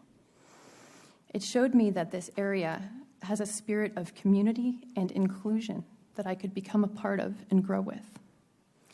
The fact that the proprietor of the Bean found it necessary to go the route of a private membership club casually informs me of the priorities of the county.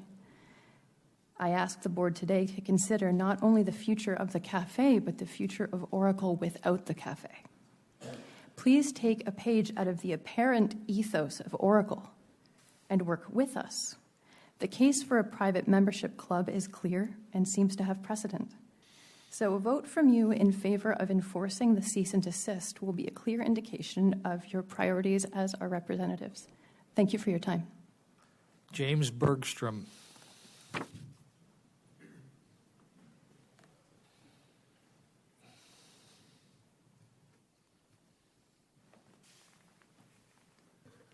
Good morning, Board of Supervisors. My name is James Bergstrom. I live in Salmon Well. I'm a member of the Way of Bean, and I really don't have much more to add that hasn't been said already, so I'd rather that you give my time to Christina. Thank you. Al Colburn.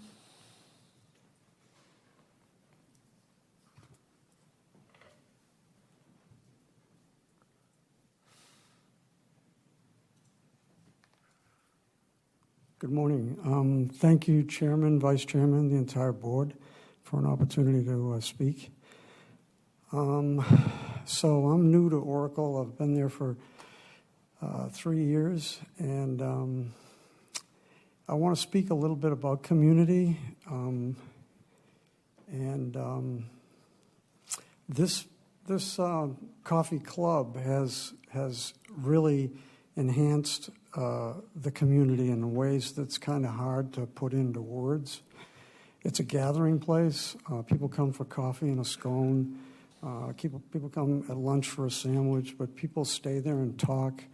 There are singers, there are songwriters, there are yoga teachers, there are artists, okay, there are writers. Writers that these are people that are legitimately skilled in what they do. It creates a sense of community. It creates a conversation in the community. it beautifies the community. And so there's only a couple of things that are coming out of the door of this place. And there are only a couple of things that go in the door of this place. What goes in the door in the morning, when the door is opened up, first thing is a lot of love and happiness. And what comes out of this place with everybody that comes out is more love and happiness. So I'm going to leave you with that, okay? I know you folks are educated, you're honest, you're fair, and I know that you want to do the right thing. You also have responsibilities under the statutes and laws of the county. The reason for this cease and desist letter was, I think, the basis for it was a public safety concern regarding the kitchen. I think that's an error. I think there's been a mistake made because of the jurisdictional legal or foundational legal basis for our operation. So what I'm asking you to do is look closely at that from the standpoint of your authority and what's required and the existing state of this club, and I think you'll get the right answer. I think there's an easy way to fix this. Okay, and I think rescinding the letter is probably the simplest. There may be some other mechanism you might look at, but this organization, this enterprise is like a crown jewel for the community of Oracle. So whatever action you decide to take, you need to consider that, and whatever it is you're trying to accomplish. Thank you. Thank you. Fern Rogers.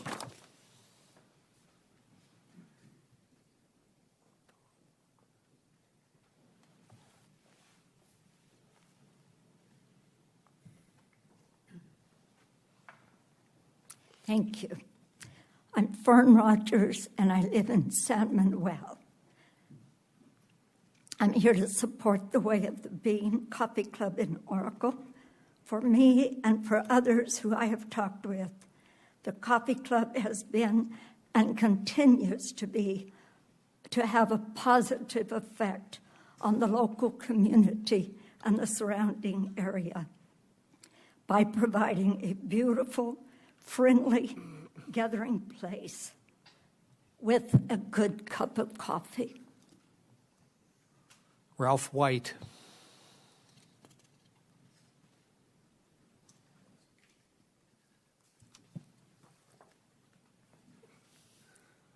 Good afternoon, all of y'all. I'm very new to Oracle. I'm a musician that plays all around, and I didn't even know I was speaking, but as long as I'm speaking, I'll put my 2 cents worth here.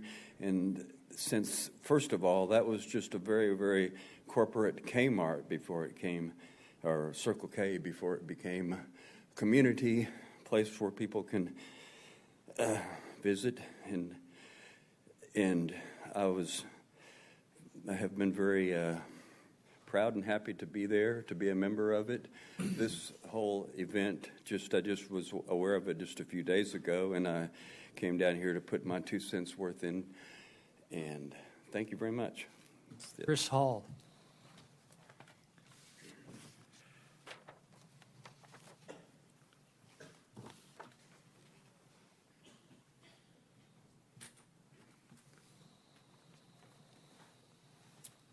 Chris Hall from Oracle. I'm here in support of the Way of the Bean. On my card wrote down that I was here to support, and I would like to give the rest of my time to Christina. Thank you. Quentin Branch.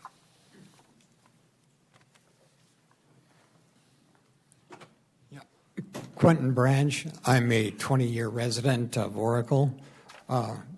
Wanted to just speak to our interest in common with the Board of Supervisors and the residents of Oracle, that we are advancing the enhanced lifestyle of Oracle, which I'm sure that you are interested in doing that for the whole county. And I would invite you all to come down, become members of the Bean. It is a wonderful place. Oracle has several closed businesses. The closed hardware store. We no longer have a grocery store. The Oracle Inn is a failed business. And Christina has taken an abandoned Circle K, which was a failing business, and turned it into a wonderful community resource. So I would encourage you to vacate the cease and desist order. One other thing, Mr. McClure, if you could help me locate any resources for putting in an electric car charging station in Oracle, I'd like to get in contact with you about that. I just put one in at my own home for my visitors. Okay. Thank you very much. Julie Zekig.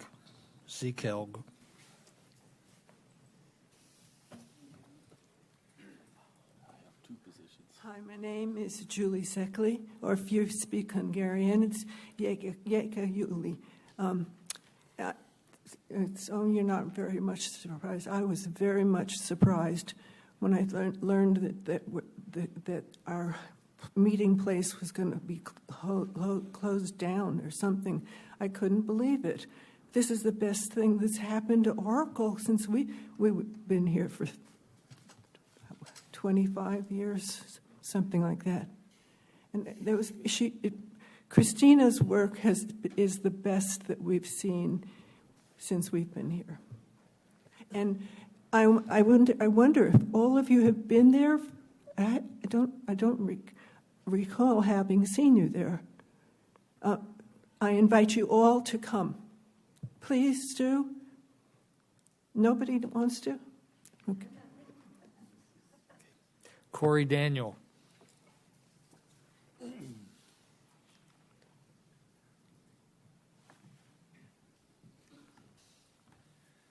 Howdy, my name is Corey Daniel. I'm of Oracle, Arizona. I'm a previous business owner in Maricopa County. Thought that was for me. Dive. My father and I owned and operated 17 gas stations in Maricopa County and one in Wikieup, Arizona, for about 20 years. Government has been the bane of my existence in my business career on all levels, federal, state, and county and city as well. We could deal with the gangs, we dealt with the theft, we dealt with the competition, the economy, but it was ADEQ. Arizona Department of Air Quality, Arizona Department of Weights and Measures, the Labor Board, State and Alcohol Board, the County Alcohol Board, the Permitting to Operate, Tax ID, until we collapsed in 08-09. When we did collapse, the Arizona Department of Air Quality didn't care. They wanted their $3,000. The government sent out their minions to collect their money for the revenue, and they didn't care that 12 other people were losing their jobs. We used to move $50 million of fuel through the Phoenix markets. We employed 140 people. Government didn't care. Government is bureaucracy. It's faceless. I'm getting the feeling like none of you have been to the coffee shop yet, and yet you're voting on somewhere you've never even been at this point. Again, faceless bureaucracy. I urge you guys to go. After 2020, America is no longer under the illusion that government is here to serve us. State, federal, local government shut us down, locked us up. And through your decisions, America's a little worse off than it was before the pandemic. We all know that. We don't have access to our governors, our senators. The presidents don't call us back anymore. We don't talk to anybody. The closest thing we have are the P&Z, Board of Supervisors, and our sheriff's office.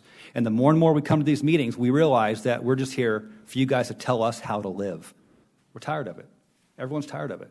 That's why Christina decided to do her private membership association, to circumvent the bureaucracy. And I don't blame her one bit. If I start a business, I'm going to do the exact same thing. To my point, private membership associations are legal, and Christina's in full compliance with the laws. Your ignorance of this system is no justification for your attempt to force her into your business model. I urge you guys to educate yourself on that matter. We can decide where we want to eat. We can decide where we want to drink our coffee. If the coffee sucks, we'll tell her. It's not, it's great coffee. If the food sucks, we'll go in the back and tell Jeb. We don't need you guys to keep us safe. You know, you mentioned earlier, sir, that the food permit is a guarantee of cleanliness. I mean, no one gets sick in Pinal County with all these restaurants out there. I read the papers. People getting sick all over the place. I'd like to say that 100% of dog bites are committed by permitted dogs, malpractice by permitted doctors. Thank you. Yeah. Alicia Ray.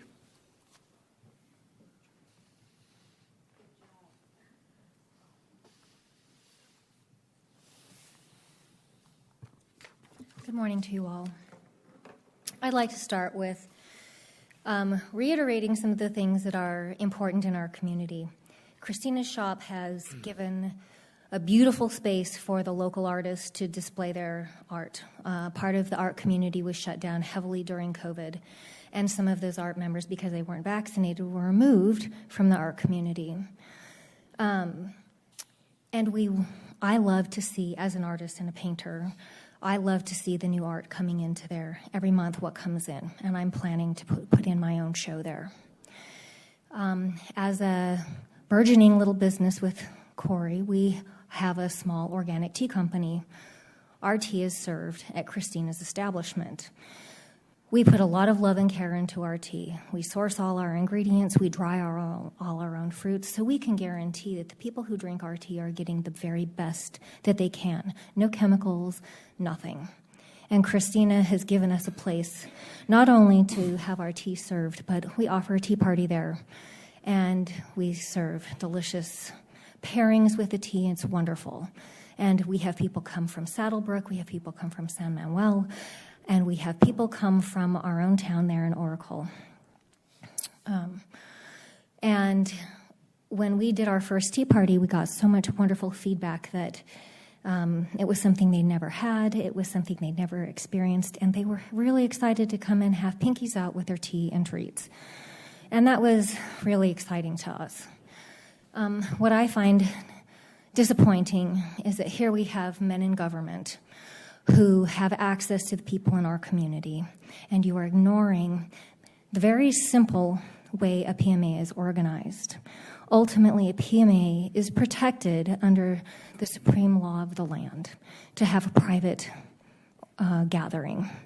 And what happens in this space is wonderful. The only real reason that you would have to come in and have jurisdiction over Christina's place is if there were complaints over safety or anything being dangerous to the community. As I understand it, there have been no complaints anywhere to the county for health reasons or other, especially for safety. And that you're trying to utilize health as the reason to come in there when there have been no complaints is unacceptable. I would like to really urge you to vacate your cease and desist for Christina. This organization, everybody who comes in there, we're in there daily, and people come in and they're new members, and they walk in, and some people are just passing through. They pay their membership fee for the day and enjoy their coffee, which is delicious. Or they're excited because they finally made their way down the mountain, and they pay their membership and they join. And everybody loves it there. And we would like to make this request. Thank you. Pamela Sanford.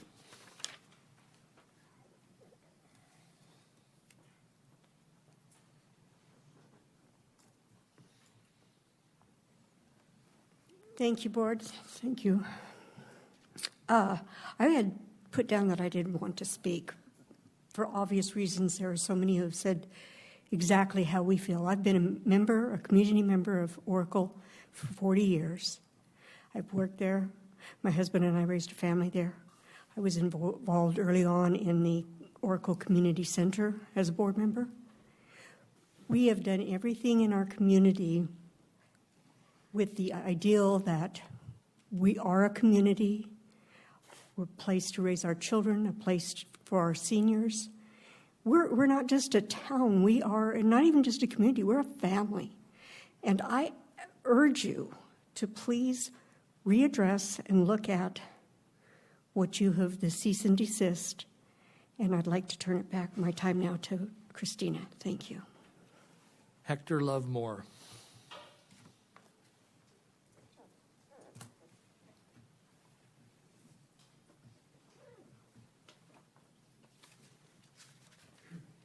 Hi, I'm Hector Lovemore. I thought I'd checked off not wanting to talk. So I'll surrender any time I've been allotted to Christina. Thank you. Okay, is there anyone else that would like to speak? That's all the cards that I have.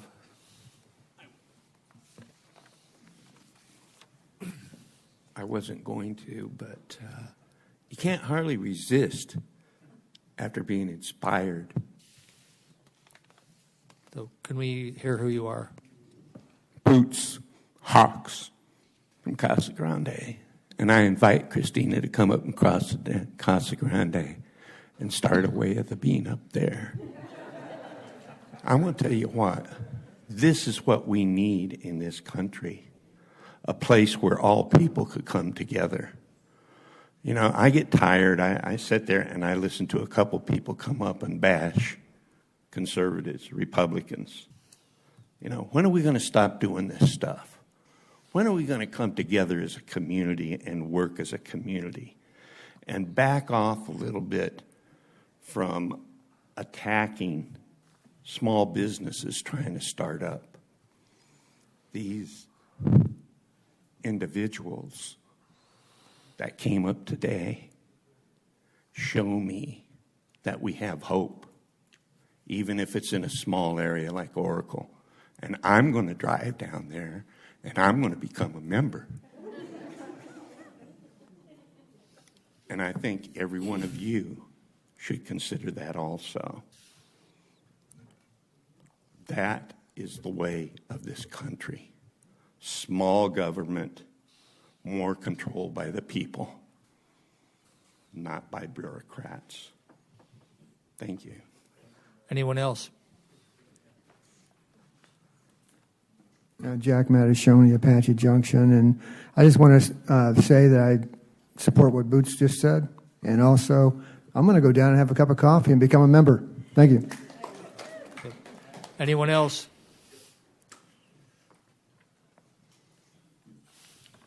Hi there, my name is Craig Anderson. I am a resident of Oracle. I have 4 points that I would like to make. First is that I definitely, incredibly support the Bean and the incredible effort that an initiative that Christina has brought to our community, that we benefit economically, we benefit from a better health and well-being and a quality of community. So point number 1, I support the Bean. Point number 2, I want to make clear that I'm asking you to disapprove this cease and desist order. I do not feel it's appropriate. But I also, my next point I want to make is that as best as I can do my research, I have not found anywhere within the Pinal government regulations or statutes any kind of a definition or reference to what it means to have a private membership club. And I think part of the problem that you have is we don't have that definition. We don't know what that entity is. And yet, as many people have pointed out, there is a long history of support for this type of organization, starting with our own Constitution. Secondly, and finally, I would encourage you to take a look at your new health code, which you approved January of 2022. I could not find anywhere in there a definition of a food establishment. And so I think that is contributing to the problem here of definition, and I can see why a county agency would act as if this was a food establishment, but there's no definition of it that I could find. So I want to conclude by saying, please disapprove this cease and desist order. Thank you. Anyone else? Okay, it's not really a public hearing, but we're going to stop it right there. So back to us, questions, discussion. We can ask staff or Can I go ahead with a motion, possibly- Mr. Chairman? Or are we all comfortable taking a motion already, or? Did you want to question Ms. Olivares again? Were you putting her time up again? Yeah, Christina, did you get everything out you wanted to say? I mean, one more thing. Yeah, I don't think anybody up here is against you. I think everybody wants a thriving business. I think it's just a matter of How do we get there? health inspection and, yeah, go ahead. Come on up. So to Craig's point, we can't find anything in Pinal County speaking about private clubs. I did find something in Maricopa County, which I believe that's the biggest county that a lot of people go by. And this is in their permit exceptions. If the food is being provided by members of an organization group and served to members of the organization group, no permits are required. And also, when all of this first started, back in January, when you sent the first cease and desist, I did respond, in which I never got a response back. There was a few things, but one of them was proof that Pinal County and Pinal County Health Department holds a higher authority than the Constitution of the United States and the United States Supreme Court, in reference, to the Supreme Court cases that have happened as far as the First and 14th Amendments. And I really appreciate all of you. I know that, we're all just people here trying to do our jobs. Thank you. Mr. Chairman, I ask a quick question of Ms. Olivares. Before you take off, yes. What type of food do you serve? Is it prepared and perishable? Is it by members bringing it in? I'm just curious. Do you cook there? That's private. Okay. Well, okay. Okay, what about the, I have a very expensive refrigerator. If I put my milk in the door, it spoils before the center of my fridge because of different temperatures. So you are adding milk to the coffee. So Yeah, I will say that everything that I do there is up to code. I follow all the health standards. We have commercial refrigeration systems. Again, I said everybody has their food handlers cards. I am being very responsible with this. I do take this very seriously, and I do not want to get anybody sick because I love my community. But I do think, that if a free individual comes in and signs a membership form that states that I am not inspected by the health department, among other things, and they freely choose to eat there, that should be a basic human right if they are choosing that and if they're aware of that. So, Mr. Miller, do you want her to stay here? No, I think the kind of the questions will be more to staff. Okay. Thank you. Yeah. So I think something, though, that she brought up, this whole thing has gotten a lot of attention. And I had an issue with a constituent just a couple of months ago with a food trailer, with a trailer that the staff is brand new. She bought it in Texas, brings it to Arizona, goes to get the permit, and they said, well, it won't pass because we know what kind of sink is in it. It's like, whoa, did they inspect it? No, they didn't inspect it. So finally, through me being a little more persistent, they finally inspected it, and they passed it. So I don't know. I don't know why they didn't want to do that to begin with, but I thought it was odd. We're tied to some kind of code that I believe we adopted from the state of Arizona, I think is probably the real center of the reference. And I don't know where this thing breaks off, but to the point of, do I have to have a food handler's permit at my church social, at the potluck, at the, where and when does it really start and stop? It just gets a little blurry at some point. and Chris, I'll let you opine in a minute. But I just think that if, in fact, it's a private organization and they're doing it on the side, where do we, and maybe we have not adopted an ordinance that allows for this. I mean, I think that's probably where we're at. Sounds like Maricopa County has an ordinance that allows it, but we do not. And there's just overreaching everything. I mean, I had a constituent come to me and say he paid $700 to the county for a greenhouse that he put in his backyard for a permit. And I was like, whoa! We're just kind of, I know I'm going a little sideways on you guys, but where does and when does this stop? Because this is getting a little dicey for me to understand better what we're protecting ourselves from. So if it's a private operation, it's a membership only. I paid the membership. I go in there. I mean, I know several organizations. Do they have food certificates and have they got inspections? Probably. But it's just a tough one. I don't like it, be honest with you.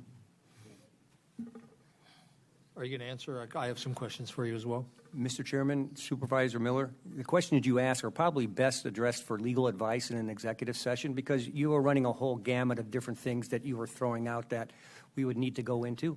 I'm happy to do that, but I really think that's what you're looking for is legal advice on some of these issues.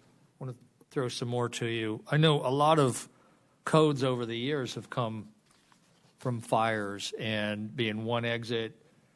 A fire breaks out, people try to get out, and they pile up at the door because they can't get out because there's not adequate.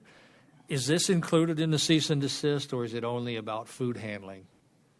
It's only about food handling. It's nothing about occupational numbers and the like. And the parking lots, because if you go to Bisbee or Jerome, they don't have parking lots, and that's what the charm of it is. So hopefully we're not trying to make them do that whole inspection. Right. And again, this is not a code violation under the Planning and Zoning Code. There's nothing at all in the cease and desist order related to that. Okay, any more questions, or do you think we need to go to executive session, or can we? Mr. Chairman, I think Mr. Miller brought up a point, or maybe it was a citizen, that the Maricopa County has an ordinance that specifies what a private club is. We don't have one specifying what one isn't, where that falls. And this board previously, I mean, we supported the people, and probably still do, who serve tamales out of the back of their cars and put their kids through high school, college. And I would agree with Supervisor Miller that the government becomes onerous and stifling to businesses. And these folks, I think they paid their thousands of dollars for the traffic study. It was just one thing after another, and finally you give up and go, is there some other way? And this lady's not the only person who gives up and goes some other way. People give up, build buildings and so on, because they're tired of government overreach. And we have a lot of government overreach here in the county. So should we go to exec session, Mr. Chairman? Is that your recommendation? I'm asking if... I'll make a motion to go into exec session. Second. All in favor? Aye. Before we go, I'm sorry, Chairman. Before we do that, can we just make that announcement that we're going into executive session for that legal advice from the questions that Supervisor Miller had? You just did. Do I need to repeat? Okay. All right. Okay.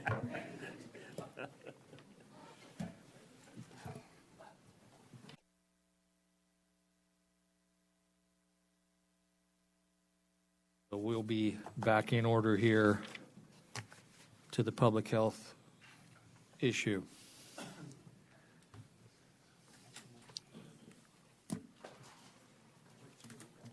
Working on some details, so. Yep. So we have some legal questions that we want to ask in public now about how, I'll start off with liability. Somebody gets food poisoning and dies. Will the county be liable for being sued? Excuse me, Mr. Chairman, Supervisors, two different questions there. Will the county be sued? most likely we would be named, for failure to enforce health and safety regulations that we have out there. Number two, would we be liable? Again, that would depend on, the actions that may have been taken by the owner to prevent those. Was it a one-off? Was it how serious the event was? It's going to be pretty much factual driven by that time. So that's kind of hard to answer. Would we be liable? I would say we'd have a really good defense, as, frankly, as would the owner should they get sued because they are meeting and have complied with health and safety codes. But at a church social, if there's bad potato salad, the church does not usually get sued. That is correct. Now, the church socials usually fall under those exemptions that I believe were alluded to. There are certain exemptions there where a food permit is not required. And for one example, it's usually for a social or benevolent that lasts less than 4 hours. Those type of things. And again, if you think that through, it's the time period for, food preservation, your potato salad will go bad sitting out in the hot sun, yada. That kind of types of things you're looking at. But there are certain types of exemptions that do apply. I think the one that Supervisor McClure had brought up before, is it prepackaged? And does that prepackaged food that is prepackaged off-site need to be stored in a temperature-controlled environment? If it doesn't, you don't need to get a permit for those type of things. So there are certain types of exemptions that do allow for not having to comply with the health and safety code. So if the coffee was cold and got heated up, are we conversational today, Mr. Chairman? Yeah. So if the coffee was cold and got heated up, then you're heating it, so then there's a permit issue. That's it. It does apply to beverages, so yes. And as one of the supervisors, alluded to, I think it was Chairman McClure, the creamer, the milk, whatever you might be putting in there, if that's not the temp, or if that's been left out, or if that's soured or whatever, those type of things. So we spent 20 minutes in exec session with 3 lawyers, and we are no better for the experience. So for the business owner, what worst case scenarios here? What could be done? What are the potential ramifications, other routes that the county could take that could put the business owner in worse jeopardy? If I understand your question, Supervisor Kavanaugh, what other routes could they take? This hearing, the cease and desist order, as was mentioned before, only deals with the health and safety of the food service component of that. This has nothing to do with any type of building permit, zoning permit, any of those type of things. This is purely under the Environmental Services Code, which is your health and safety for food establishments, sanitary conditions, and the like. And it's those type of requirements that they're going to need to make sure that are being met. The example is, if they're serving certain types of food that requires that produces grease, is there a grease trap? How often and where is that disposed of? Is it being disposed in a bucket? Is it being piped out of there? Is a truck coming in? There's all different ways that those things can be handled. But until you get in there to know what type of food and what's being prepared, you won't know what needs to be done, if anything. And so the concern of not just this citizen, but others, another fellow wanted to get he had a permit on a building. They came out and said, "Oh my gosh, yeah, you can get the permit, but what about all these?" And he said, "Oh, they're here when I got there." Someone said it earlier, but and the other gentleman who I'm familiar with, who lives in my district, is saying, "Hey, why do I have to take this thing down that's been up for 20 years when I was just getting a permit on this?" And I think that's the fear, perhaps, of this person. Yep. And that's my concern. Are there ways, Mr. Liu, are there ways through economic development that we can help out if we are allowed to be able to inspect, that we can help the business? Yeah, Mr. Chairman, Supervisor McClure, we'd be happy to work with the business, both on the health side and economic development side, to make sure they'd be a success. Do you have, ways the economic development side, that's a broad brush, but... It is, but as has been testified to here in this meeting, revitalization of that street and the economic and social benefits that this establishment is bringing to that community These are all things that the county is supportive of, and all things that economic development and thriving economic development areas help to foster. So there's multiple ways. We do have different programs, and we do have legal abilities. And so there's ways, there's programs that we've done in the past, as you know, and that we continue to do. And so I'm confident we'd be able to do such. Okay. And so, Mr. Keller, we could set this out or approve with 90 days or something like that, right? That's an option that you do have available, Supervisor. What happens if we just say we disapprove? Then we would be back to square one. Whether or not a health and safety violation is out there, whether the public is at risk, I believe you probably would have your public health officer saying that this is a concern because now you may be just opening the door for anybody else that says, I don't want to get a health permit for any kind of food establishment or another establishment that we have. So, yeah.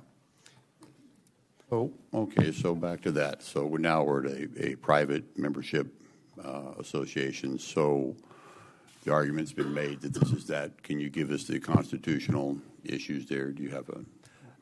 The mere fact that it is a private membership association does not bear upon the fact that you still have certain health and safety requirements that the states, the counties are delegated and have the ability to enforce. Yes, you can have free association. Yes, you can have your members come in there, but you can't do certain things that violate health and safety or put the public at risk in certain situations. A perfect example I might give, I don't know what the occupancy rate of that building is, but just because they claim to be a private membership association and fire code says you shouldn't have more than 50 people in there, they don't get to put 100 people in there and say that the fire code does not apply because we're a private membership association. That's one of those health and safety situations that trump essentially those kind of associations or those constitutional things. It's constitutional up to a limit where health and safety comes in, and then certain regulations kick in. So we don't want to. There's so many hypotheticals that you could get into, and I'm not saying that these folks ever would, but let's say this starts a chain reaction and every business starts to do this and some want to put a microbrewery in. Could they then serve whoever they want because it's a private club? That's way down the road if it gets challenged legally. I know that's very broad, but... And again, I think you're right making an extreme example, if you would. Someone who wants to have a home microbrewery that they're going to open in a storefront someplace. Again, how is that, procured? How is that, boiled? How is that wort made and so forth? But then they're going to say that, I'm going to only charge you $1. You can come in if you're a member, and we don't care if you are underage if you have a letter from your parents that says you can come in here and drink. You can't go, again, that's another health and safety type of violation where that is. So, Megan, that's an extreme example. Mr. Chairman? Yes. So frankly, we have this, but then there are other remedies that are outside the board, which include potential tickets or misdemeanors or what? Tell us about that. Correct. Yeah, there are other type of things. There's other enforcement mechanisms that are out there. There's an enforcement option. Where frankly, it can even be a criminal citation. It can be operating without a permit. Operating with a permit and in violation. That's a class 3 misdemeanor. Operating without a permit is a class 2. It gets kicked up a little bit more. There's those options that you can't go both. You can go criminally or you can go civilly. This action is brought in a civil fashion to get compliance. Okay.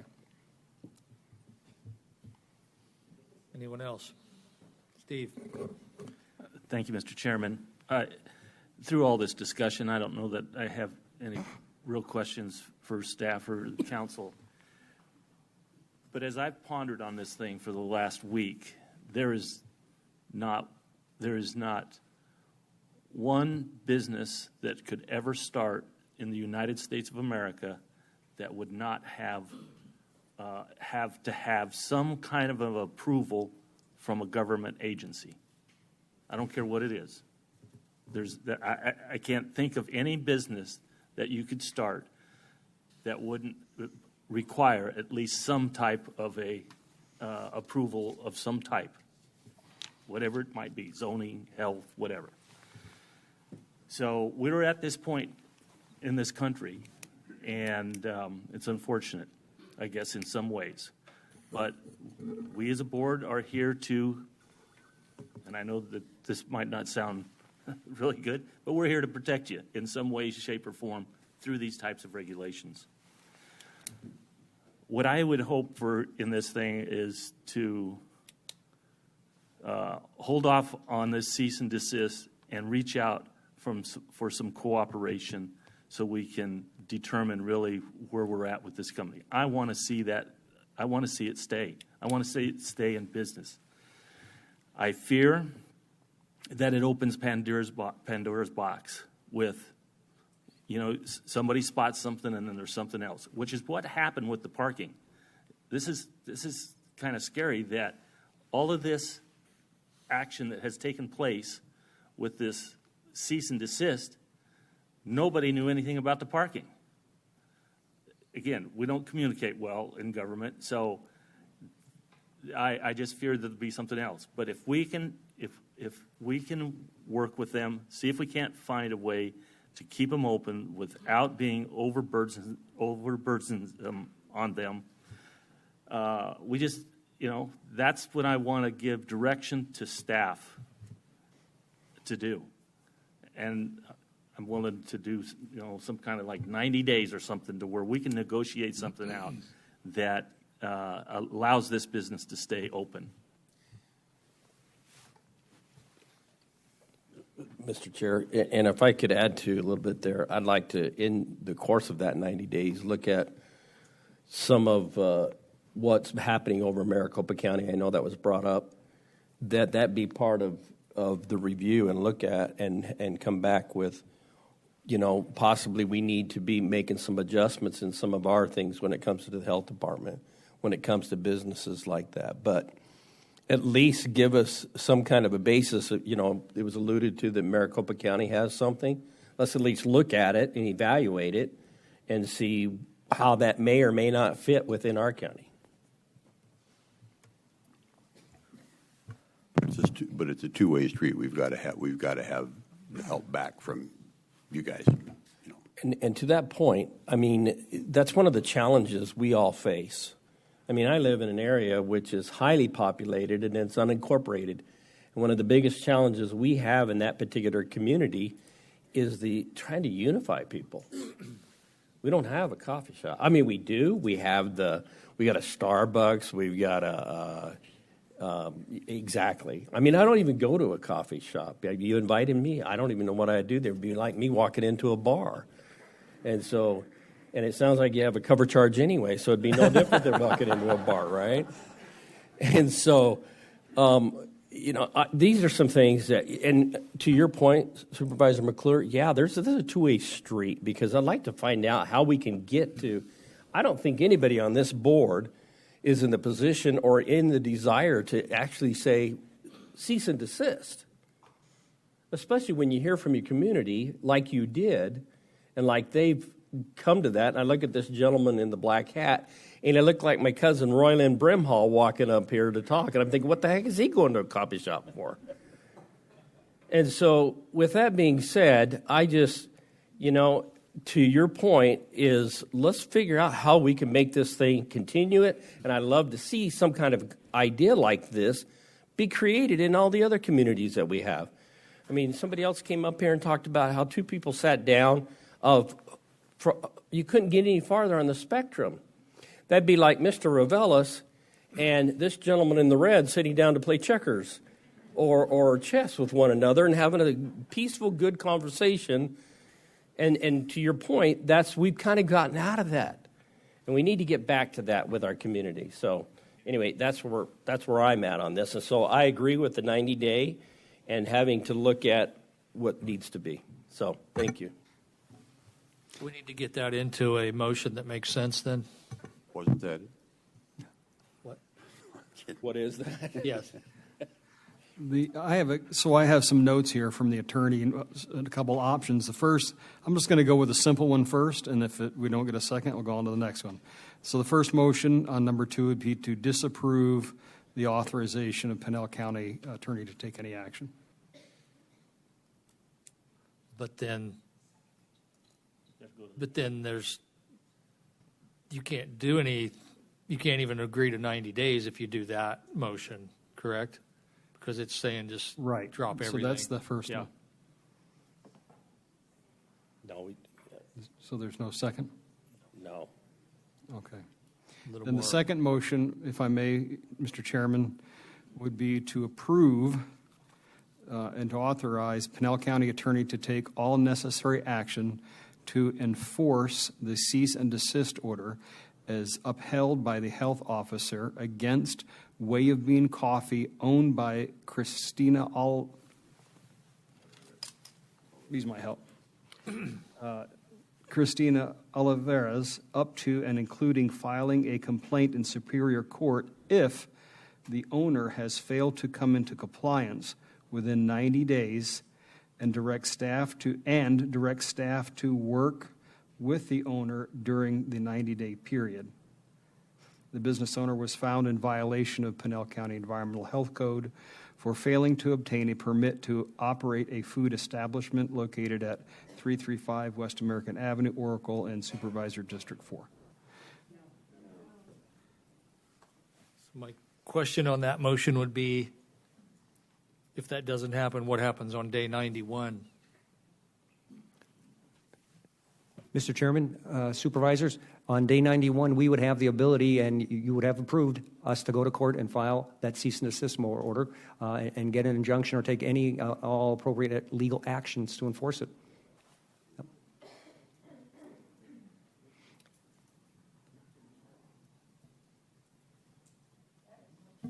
So, looks like another one with no second. Yeah, that kind of. Yeah. Is that you wrote the language, is that appropriate? That would be appropriate. From what I gathered, the board was entertaining giving the owner 90 days to work with the county to come into compliance.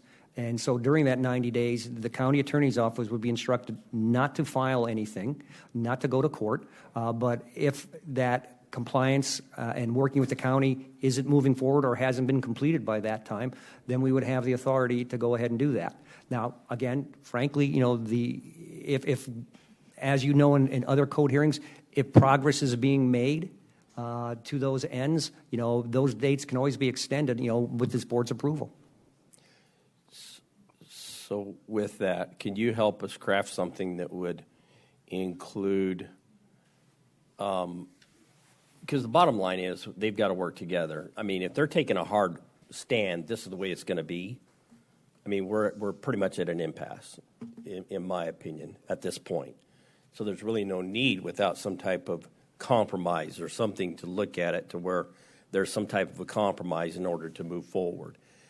And so is there a way that you can craft in a motion that would allow that type of, for instance, what I suggested, looking at the Maricopa County, what they've done over there when it comes to these private organizations, is there something we can craft that into it?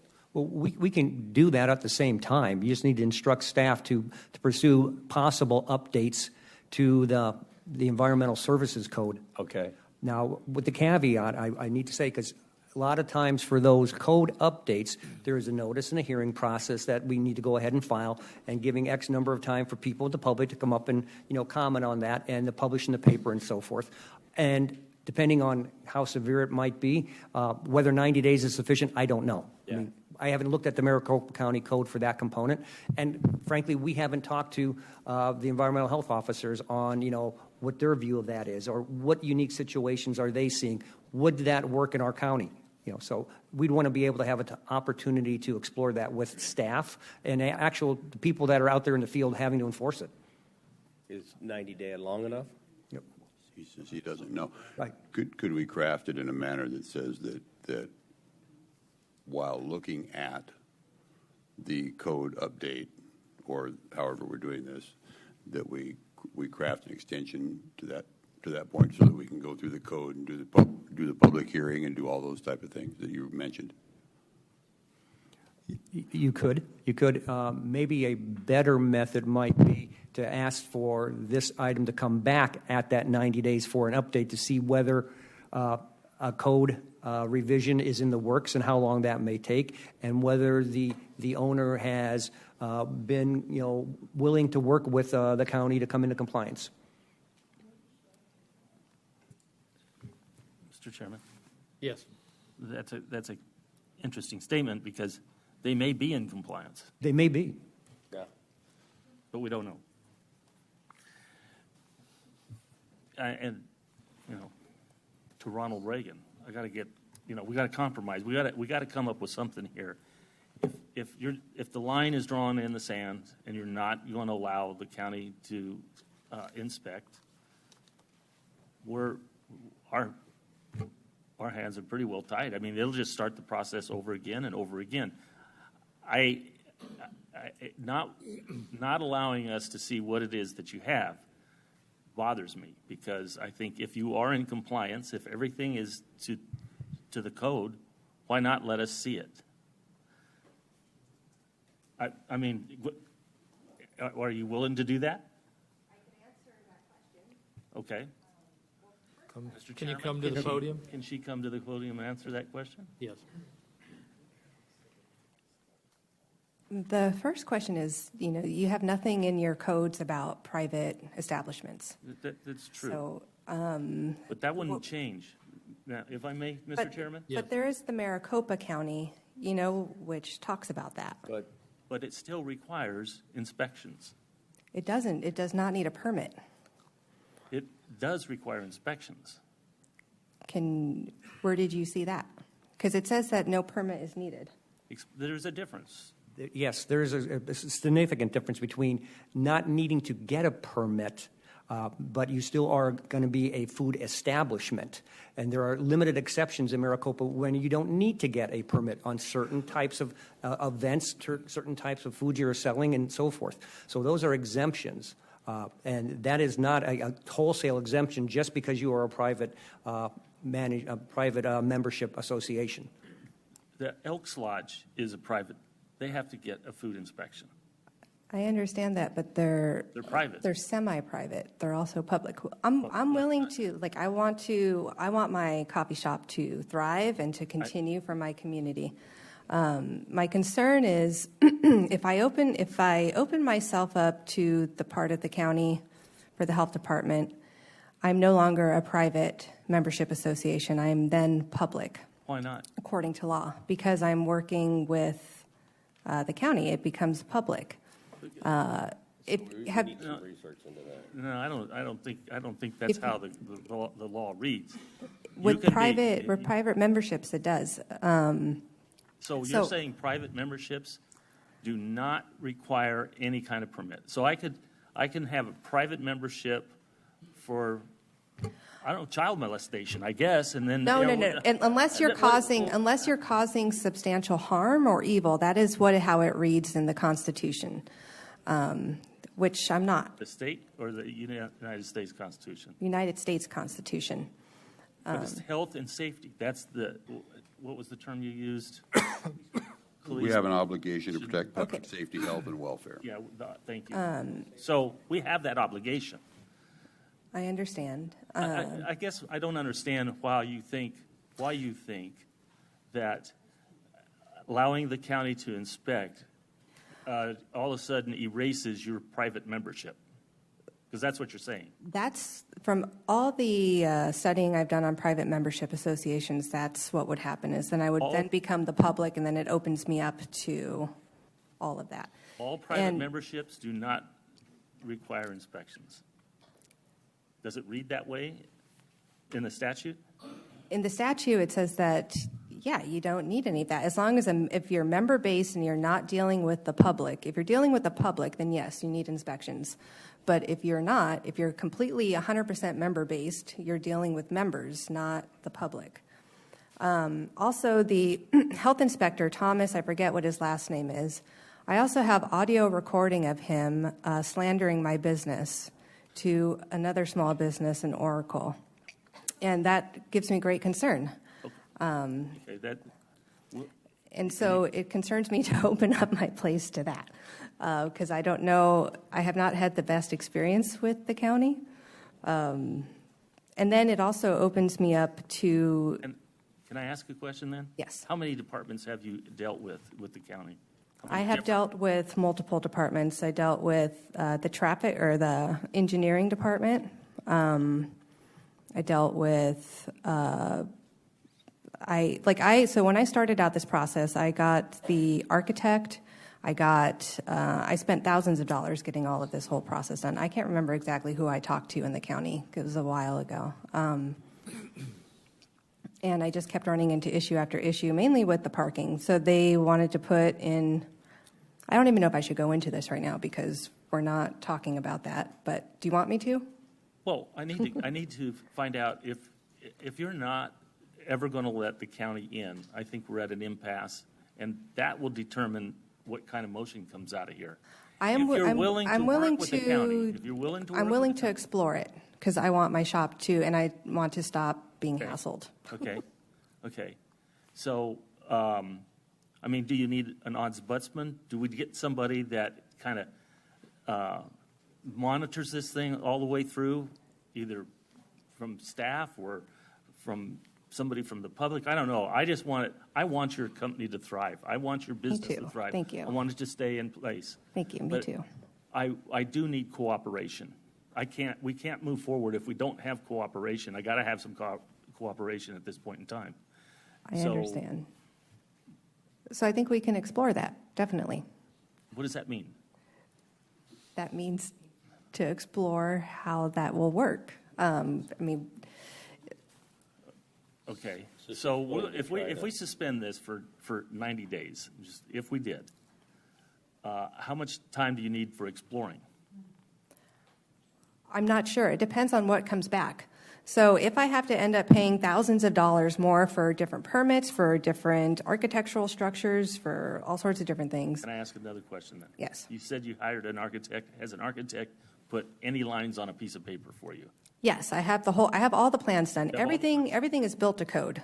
Okay, and it is, but it has not been reviewed by the county. No, I pulled everything and then became the private membership association. Oh, so you had it at the county, and then you pulled it from the county. I pulled it from the county, yes. Okay. To become a private membership association because it was told that 2 turn lanes would need to be put in on American Ave for a new business when it was a Circle K before and there were cars coming in and out. And there's not a single turn lane on American Ave anywhere, including the new dollar store that just went up. Okay.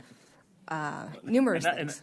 I really want to talk with you. I really want to see if we can't help you. Yeah. But again, it goes back to if we don't have cooperation, there's no need to go forward. If you will cooperate and let us explore where we're at. Yeah, let's explore. Could you get perhaps a third? You mentioned ombudsman, business advocate. Yeah. Have them do a walkthrough. Something like and that. make sure there's no rat poop in the corners. They're not slaughtering live rabbits in the back. Things like that. So what does that mean? What you're an ombudsman? What you just said. You have get somebody in there. What does that somebody mean? that's not from the county that we could trust, like as a consultant and outside. And what would be the point of that? To tell us what you have. And if you find nothing, then you don't proceed. We still haven't been inside, so we can't enforce anything that hasn't been inside. But they could make recommendations. I think this is the problem. Even a private membership requires inspections. They inspect the Moose Lodge, they inspect the Elks Lodge, they inspect any of those types of membership scenarios. Even if you're a membership, you still will be required to do that.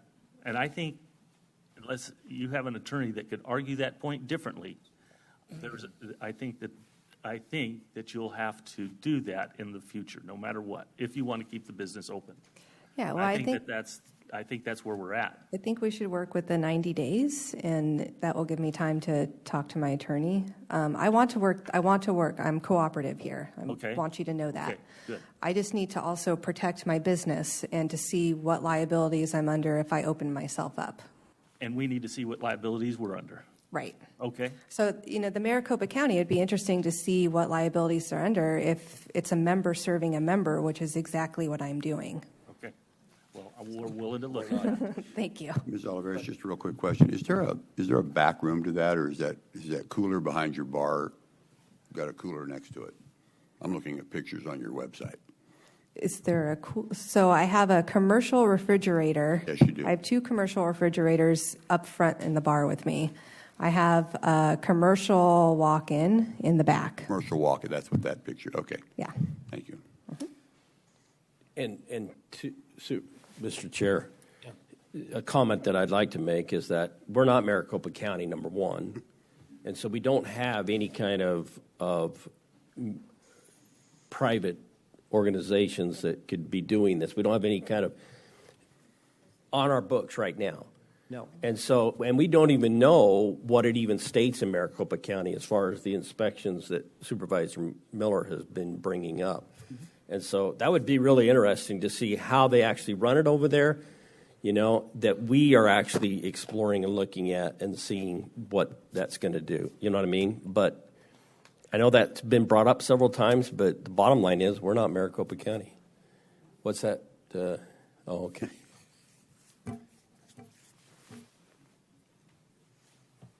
Okay, so we need a new motion?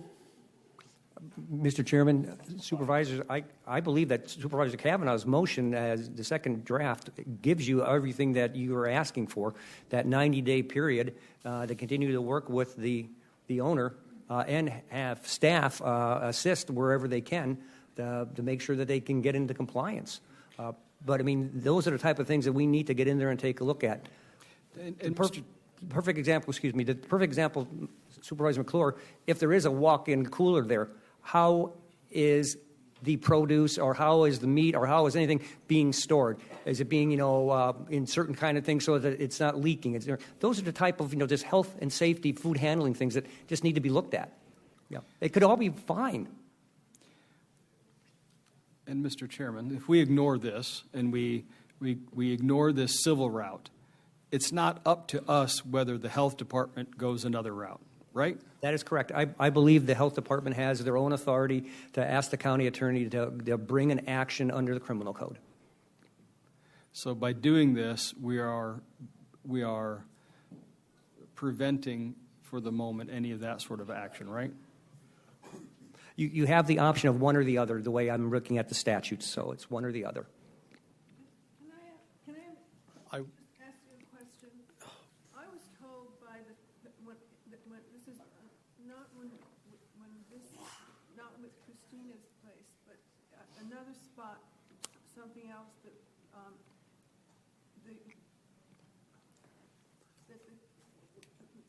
someone came up to inspect us.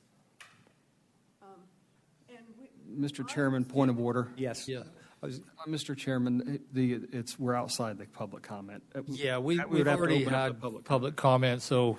Exactly. You're outside of public comment, and it sounds like it's on a different item altogether, so it's not this entity. And Christina is spokesman for the business, so. If I have a group of people and they have a club, then the health department is not. We're trying to hash out all those details, so we're trying to get all those questions asked. So that has to be clear. Yep. I would need to rehear that motion because that was a long time ago. Okay. So item number 2, the discussion, approval, disapproval to authorize Pinal County Attorney to take all necessary action to enforce the cease and desist order as upheld by the health officer against Way of the Bean Coffee Club, owned by Christina Oliveras, and up to and including filing a complaint in Superior Court if the owner has failed to come into compliance within 90 days and we will direct staff to work with the owner during that period. The business owner was found in violation of the Pinal County Health Code for failing to obtain a permit to operate a food establishment. The business is located at 335 West American Avenue, Oracle, Supervisor District 4. Okay, we can discuss before there's a second, I believe. So it gets to be 80 days, we got no progress. Can we come back with another motion if things aren't going well or not? If we approve this motion. Mr. Chairman, supervisors, I don't think there would be any prohibition about having staff bring back an item if there is no compliance or to update you during that 90 days. Right. So we want them to comply, but we don't necessarily have to drop the hammer on day 91. That is correct. That's okay. Correct. Now, if you would like to amend that motion to ask for an update at 90 days, you could do that. Provide a status update at day 90 as to the compliance. I think we're going to have... Friendly amendment to my own motion? Yes. So I would add an amendment to instruct staff to examine the environmental... Is that what... Did I write that down? Environmental Health Code. Go ahead. I think I wrote it down wrong. The Environmental Health Code is what you're... Okay, yeah. So this would be to see that the Environmental Health Code is reviewed with respect to this case. Correct. During the 90-day period. Okay. Is there a second? I'll second that. All in favor? Aye. Aye. Aye. Any opposed? Opposed. Okay. So it looks like 90 days to work this out. We hope for good results. If not, we'll come back and we will work it out. Or not. Mr. County Manager, can you reach out and assign this to somebody and reach out to the Way of the Bean so that they have a contact person?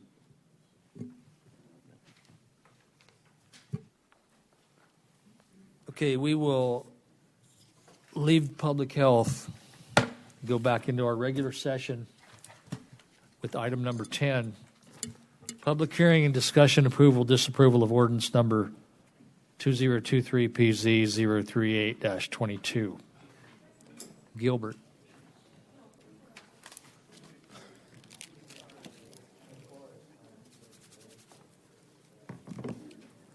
Folks, if you could go have your conversation out in the lobby, it would be great.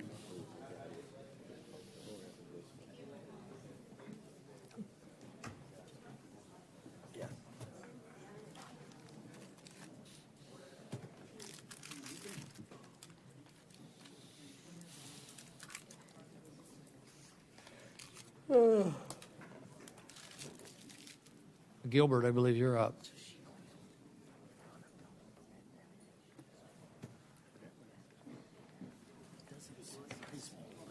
Chair, Vice Chair, Board members, good afternoon.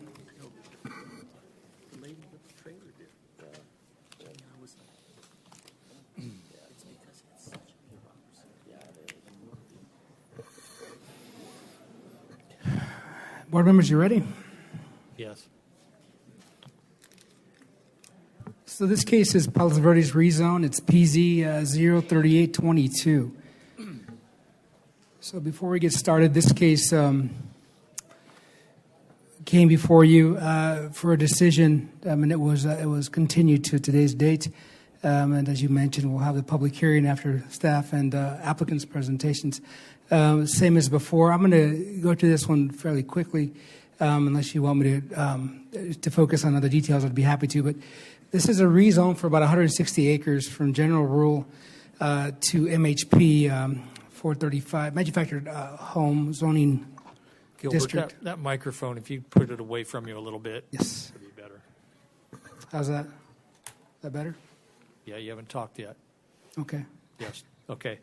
So the proposal is 4 miles west of North Highway 347 and north of West Val Vista Road, within proximity to Maricopa City. The applicant owners are Neil Investors and Sun Community LLC. The agent is Rose Law Group. Jordan Rose will be presenting today on their behalf. This map here is a quick perspective. The star shows you where the property is located. Like I said, it's real within proximity to the Maricopa City. This map, the red square, is once again gives you perspective as to where it's at. All of that bluish color, purple around it, well, that's the SR zone properties around it. Comprehensive plan has this property designated as moderate low density residential, which allows 1 to 3.5 dwelling units per acre. This aerial, more perspective of the 160 acres. Currently, it's all vacant, I believe, ag land. The zoning on the property currently is general rural, acre and a quarter lots is what's allowed there. And general rural typically focuses on farm-type uses, large lots, type residential, and agricultural commercial. Everything in blue, as I said before, that's all 3.3 acre lots that essentially wrap up to the north, east, and west. The site plan, this is what their project would look like in regards to the layout and how it functions. They've got 3 openings to the east, west, and to the south. They get circulation throughout. The project does bring amenities, a central park, some open space, retention parks as well. They are offering I believe it's a equestrian trail that wraps around the entire project. They are providing at least 25% open space. Their lots, this is going to be built in 2 phases. It's 6,500 square feet. The drainage slopes from northeast to southeast or southwest. And there's a TIA in process. I believe it's not quite complete, but it will be if this project was to be improved moving forward. But currently it is not. This is just for the land use. They are meeting the density, which is 3.4. As I said, the lots that they're requesting is 6,050. What's allowed today per the current zoning is acre and a quarter lots. This is an image to the north, image to the south of the property, vacant as you can see. One to the east, and this is to the west. So, issues for the board consideration. The project is 160, just under 160 acres of the moderate low density. Surrounding parcels, as I mentioned, they're all very low density, which is 0 to 1 acres per dwelling unit, which typically, you're talking acre lots, if not bigger, is what they'd like, is what the very low density would allow. The density, as we mentioned, is 3.4. Traffic, 3 points of ingress, egress, but the bigger concern that's come up in the past, and it's we've had 366 letters of protest that we now have today, which does trigger a supermajority when this goes to a board decision, is that the argument that staff's made, and one of the reasons that staff doesn't support the project is because of compatibility. The impact, if you look at the cars that are around it versus what this project alone would bring, it's going to bring more traffic. It's going to impact the area quite a bit. You've got these little smaller lots around it are 3.3 acre lots. So that's essentially the biggest concern that we've had from the public. And just to give you a quick perspective, most of our cases will go through one neighborhood meeting, and then typically we go to the P&Z and then board approval, disapproval. We've had 3 meetings on this case, neighborhood meetings, because of it went from 3 letters of protest to 366. Yes, I understand that some of those are repeats. I believe 100 might be repeats, but over 200 are not. So that's essentially what caused staff to put a focus on this case. to make sure that the public had their voice in regards to this case. There's a lot of concern. There is a lot of public here that wants to speak in regards to it. Again, this project did go in front of the Planning and Zoning Commission, and both times that it did, it was they recommended denial both times, unanimous. On top of that, so it does comply with our comprehensive plan, but as mentioned before, that's a guiding tool that staff uses, and I would argue that it's not always 100% correct. It's a vision statement, a guiding tool that we use, and due to the fact that we're 5,600 square miles, literally 3-4 times the size of a town or a city, sometimes to focus on small areas can be quite difficult. One last thing I wanted to mention before I conclude is the property. So just so I'm clear, because I know there was some discussion about this, you would buy the property that you live in. You would buy the home, the manufactured home that you live in. You'd own that, but you would rent the land that it sits on top of. I know that was a point of contention with the applicant last time, so I want to be very clear that, yes, you own the house, but you rent the spot that you live on. The other item is that, and this just shows you obviously that when we had the additional public meetings, there was some comments originally that the case has been taking 17 months. So I did the research on that because that just seemed to be too much. It actually started, they actually had submitted an application back in July of last year. So it's been 7 months, and then we realized that the case was no longer valid. So we essentially canceled it, start over. Whole process has taken under 10 months, probably going to push a year at the best, but 17 months was, I think they were adding, coming to us, talking to us at the pre-app meetings and all that, but this case has been under review for 10 months, and part of that is because of the amount of public outreach that we've had.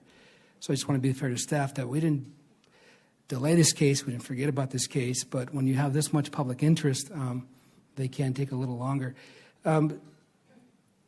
Some other questions and concerns that have come up, but is the water concerns that comes up quite a bit in fire services. That also comes up quite a bit. But now we haven't updated this, but it's as of today, because today we got a whole slew of letters, and you've all got copies of those that were sent to you directly. We have, as I said, 366 letters.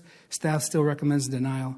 If you have any questions for me, I'd be happy to answer those questions. This is the old map that we showed you that triggered, I believe, 40%. 20% is required to do supermajority. We're beyond that. So I have a new map that was given to me this morning. It has a couple more lots that have been added in there. But I believe this is the one that was shared with you as well. So you have any questions for staff? I'd be happy to answer them. Are there any questions before we go to the presenter? Okay, so Jordan Rose. Also, I'm looking through the people that want to speak, and I see Jake Lenderling, who's from Global Resources. I think that they should be part of this presentation rather than be confined to the 3 minutes. So if you want to call him up as part of your presentation, it might go smoother. Sure. Thank you, Chair and Vice Chair and members of the board. Thank you again to the staff for seeing the case. Today I'm here with Chad Gans from Sun Communities, one of the largest publicly traded manufactured housing companies in the country, and has many properties here in Arizona and Pinal County, throughout Pinal County. Has been a good citizen for a long time. Casey Pennington from Atwell, our engineer, Paul Basha from Summit Land, the traffic engineer, and Jennifer Hall, our great planner at my office. So I just want to run through, a couple things, maybe. Let's see. Okay. So the 17-month process, I guess what I would say is normally after a pre-app, you're given feedback about where the staff is going to be on your project to some extent. And we had staff neutrality till month 13, and so I'm not suggesting they delayed and did things like that. That's not the case. It's a very long time to spend 17 months and up until month 13 think that we had neutrality or support. So what happened is in February of 2022, we researched the county GIS. We find that the property has the correct comprehensive plan designation.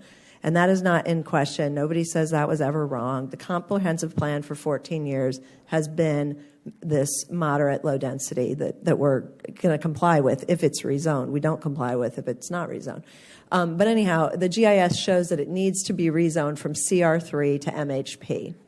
So a month later, we submit the pre-app. So in March of that year, last year, we submit the pre-app for CR3 to MHP. The staff holds our pre-app. They determine that, in fact, we need a PAD amendment. And they said we don't need a rezoning, which was news to us because we thought we needed rezoning, which is what we're doing today because we did need a rezoning. And so staff sent us actual PAD document and said, amend this. And we were like, okay, I guess it must have been approved, and it's not on the maps, but okay. So then we held an open house, and that was why we held one open house. And one of the neighbors suggested we're going to have 200 people opposed. So this has always been, ever since May of 2022, we knew there was going to be a lot of neighborhood activity on this, and so did everybody that was involved. And so we submit our final application, or our first application for this PAD amendment as directed by staff in July. And then 6 months later, we get first review comments on that PAD amendment. So that was a 6-month time frame. And then because it was the holidays, we didn't want to do a neighborhood meeting during Christmas and New Year's. We hold our next neighborhood meeting in March of that year. And we did that just because we thought, well, it's been a long time and we wanted to be responsible and talk to the community. And so then the P&Z holds their PAD amendment hearing. Staff's neutral on our case. P&Z opposes it. I think the main thing in that transcript is, you don't have water. They kept saying, we don't have water, which is why Global's here today to tell you that that's just not the case. But in any case, then March 30th, about 15 days later, I get a call from county staff, and they say, there's an error. The PAD that you sent, a year ago was actually never approved. And I'm not saying this to be like snotty or anything, but we were correct in submitting a rezoning back a year before that instead of the PAD amendment. So, but it is neither here nor there at this point. So we go, okay, now we're going to do another neighborhood meeting, which we had to do because now we're submitting for a rezoning. So that's why we had 3 neighborhood meetings. But in any case, at that point, there was some advice to the neighbors, if you want to kill the project, go after the water. And so we go to the second P&Z hearing, same exact case, same thing. We're proposing exactly the same thing, but now staff's really opposed. And so, there were some comments. You can look through that transcript, which I think is why you continued this so you could. But basically, the P&Z, talked about these homes are for rent. That's not true, indicating that the product doesn't fit the area. And I'll talk to you a little bit about that in a second. And then indicating it's not the right location for higher density, which is just ludicrous because this comprehensive plan has shown it as a higher density for 14 years. So that's just not the case. So anyhow, we come here in August and got continued. So I just wanted to show you, the rezoning was based on the GIS maps, and actually until 2 days ago, the GIS maps still showed the zoning as CR3. Now it's been changed. It was changed like a couple days ago around 4 o'clock, I think, which is great. But if a neighbor moved into that neighborhood, they could look at 2 maps, right? They could look at the county comp plan, and they'd see that in the future this was going to be a higher density residential development. But then if they looked at the GIS map on the zoning, they would have thought it was already zoned higher density. So this is what's so crazy to me is it's not like, oh, this is a surprise. Actually, if you're a neighbor and you looked at any maps, you would have seen that it was higher density already, which it wasn't. So anyhow, after 13 months, leading this applicant who's been a great citizen and community member in the county, that they were neutral, we get flipped, to being really negative about the same case in the same location. And so it's just hard to, explain to an investor, how do you get, a different position. So in any case, let me talk about some of the things that you questioned last time. first of all, this investor looks around and, this developer and says, okay, where's a few locations in the county that I could develop? Well, first of all, I got to make sure that water and sewer are there, because we obviously all around Arizona right now, we have some issues. So this property since 2008 has been legally obligated to be served by global utilities. So that's not a small thing. That's a big thing. And then there were some comments that this is the wrong product for the area. So we just, after that Board of Supervisors hearing last time, we did a survey of the surrounding lots, and 79 out of 123 are manufactured or mobile homes.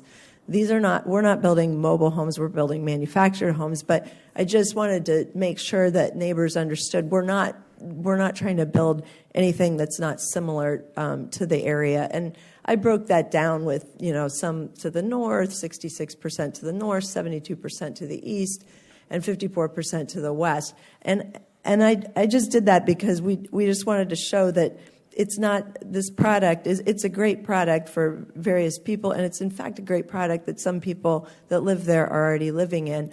And then I wanted to show you our homes. The clients' homes will sell for between $150,000 and $200,000.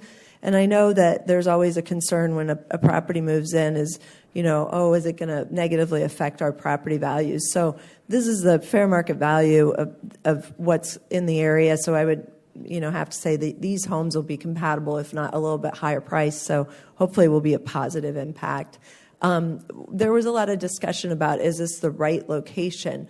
So if you looked at the city of Maricopa, which had plans to annex, but stopped those for now, they show this as light industrial. In fact, they actually show a lot of the Thunderbird Farms community as light industrial, which I'm sure nobody wants to hear that. But in any case, the more important thing is that this county plan, so you see that little yellow pop out there, that's our property. That's not something I put on there. That's what's been there for 14 years.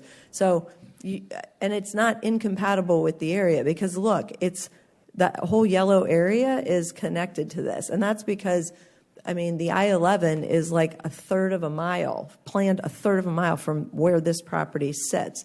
The 2 6-lane roadways are on either corner of our property, and Global Utilities is serving that whole area.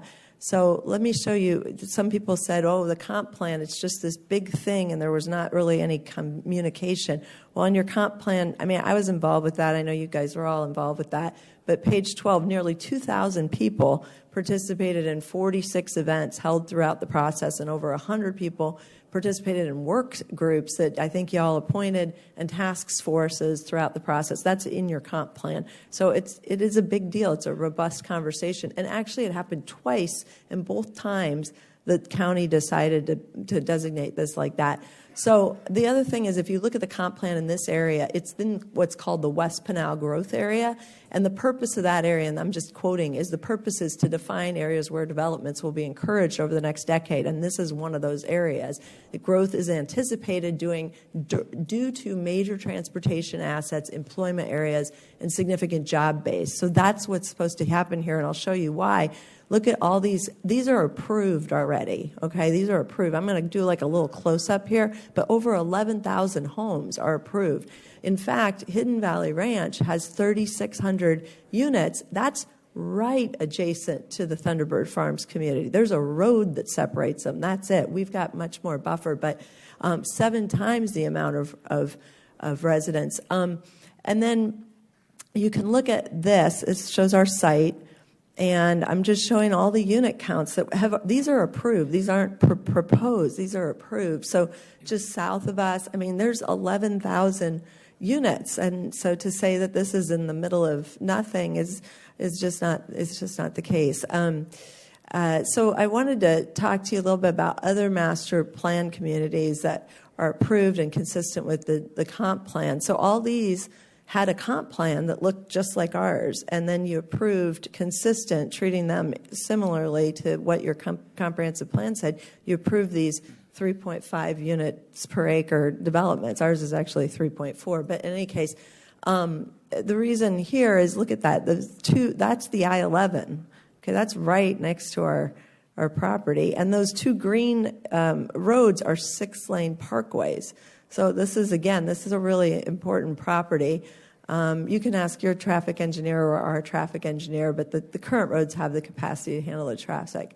And then all of the places that Sun Communities is active here. And I wanted to just put those up here, not just for you because they're in some of your communities, but also the neighbors. And if they wanted to check out some of these, just to understand, they really build a beautiful product. It's a beautiful product and hopefully will be a good neighbor. Then we looked at the letters because it just seemed strange to us. And when we took out the duplicates, there were 236 letters just on this zoning case, not on the last zoning case. And they were from 133 homeowners. So there was like 100 duplicates. And then of the 133 homeowners, 65 of those were either non-Arizona residents or renters. So those, so then we looked at how many owners. There were 68 owners that submitted comment cards in opposition. Only 34 of those were located within a mile of the development. So I just want to make sure we're clear. I know there's opposition. I totally understand that. But the amount of opposition is reduced when you look at all of these things and you cross-reference. There's 34 homes within the mile of the site. And we're hopeful that if this goes through, we can be able to help and work with them. The client feels very strongly about that. So the comp plan showed this for 14 years. The parkway's been there shown for 14 years. The water sewer's been for 15 years. If you're in Thunderbird Farms, you've known for 15 years this was growth. And these guys have spent 17 months and $1.8 million on consultant fees, redoing and doing and trying to figure this out. And it's just frustrating, for that.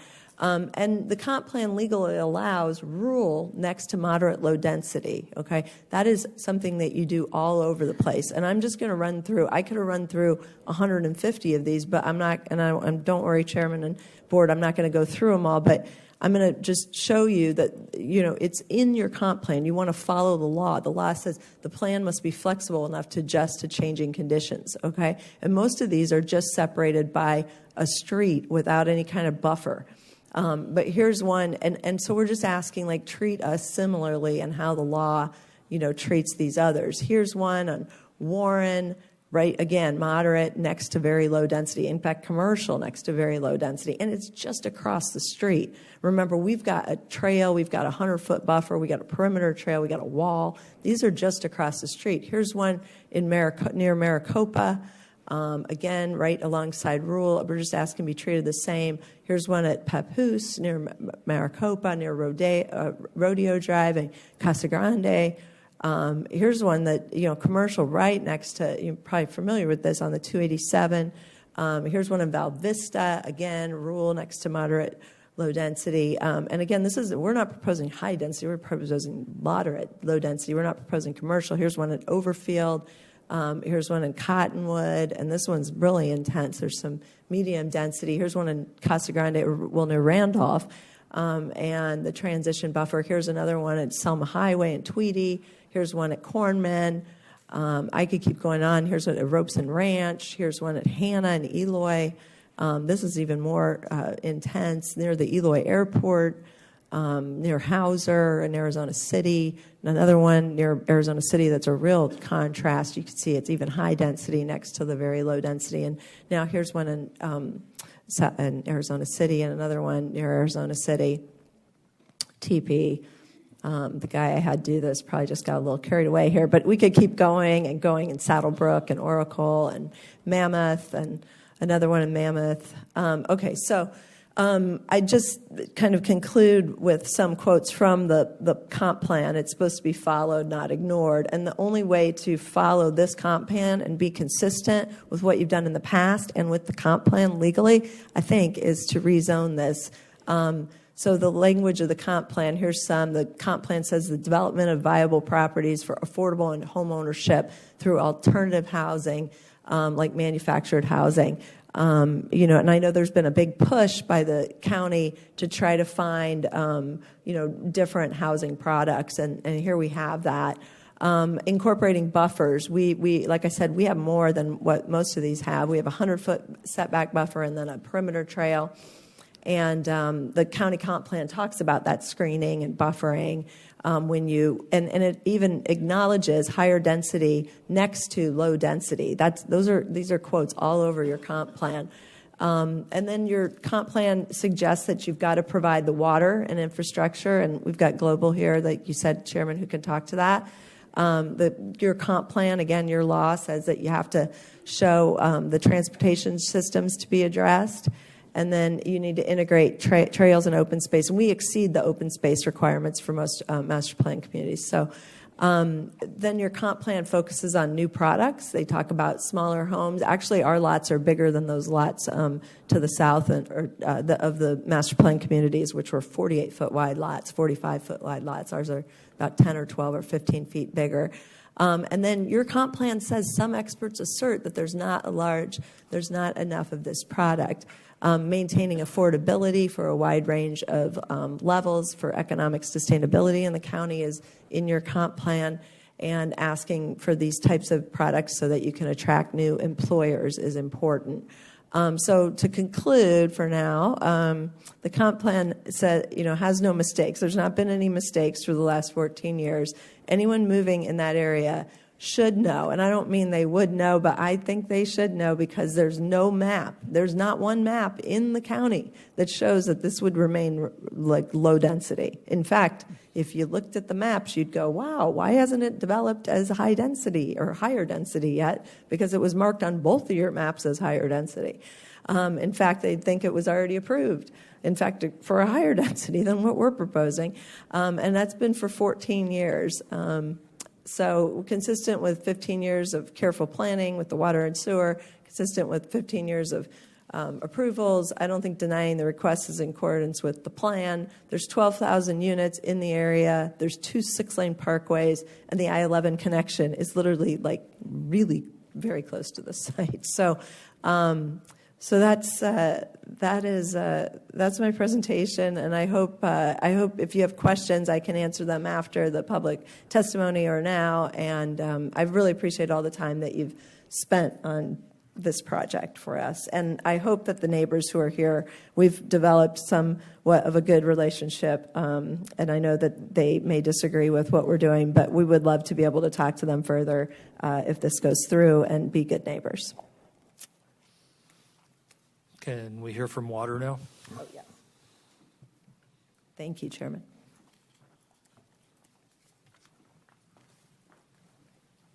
Mr. Chairman, members of the board, I'm Jake Lenderking with Global Water Resources. Thanks for letting me come and speak about what we do here at Global Water. Excuse me. One second, quietly, too long.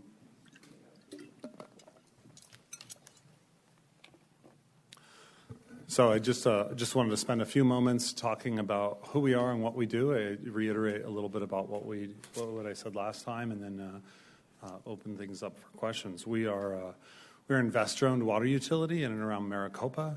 We have a large designation of assured water supply that's been proven up by us to the Department of Water Resources, and we're ready, willing, and able to serve this property.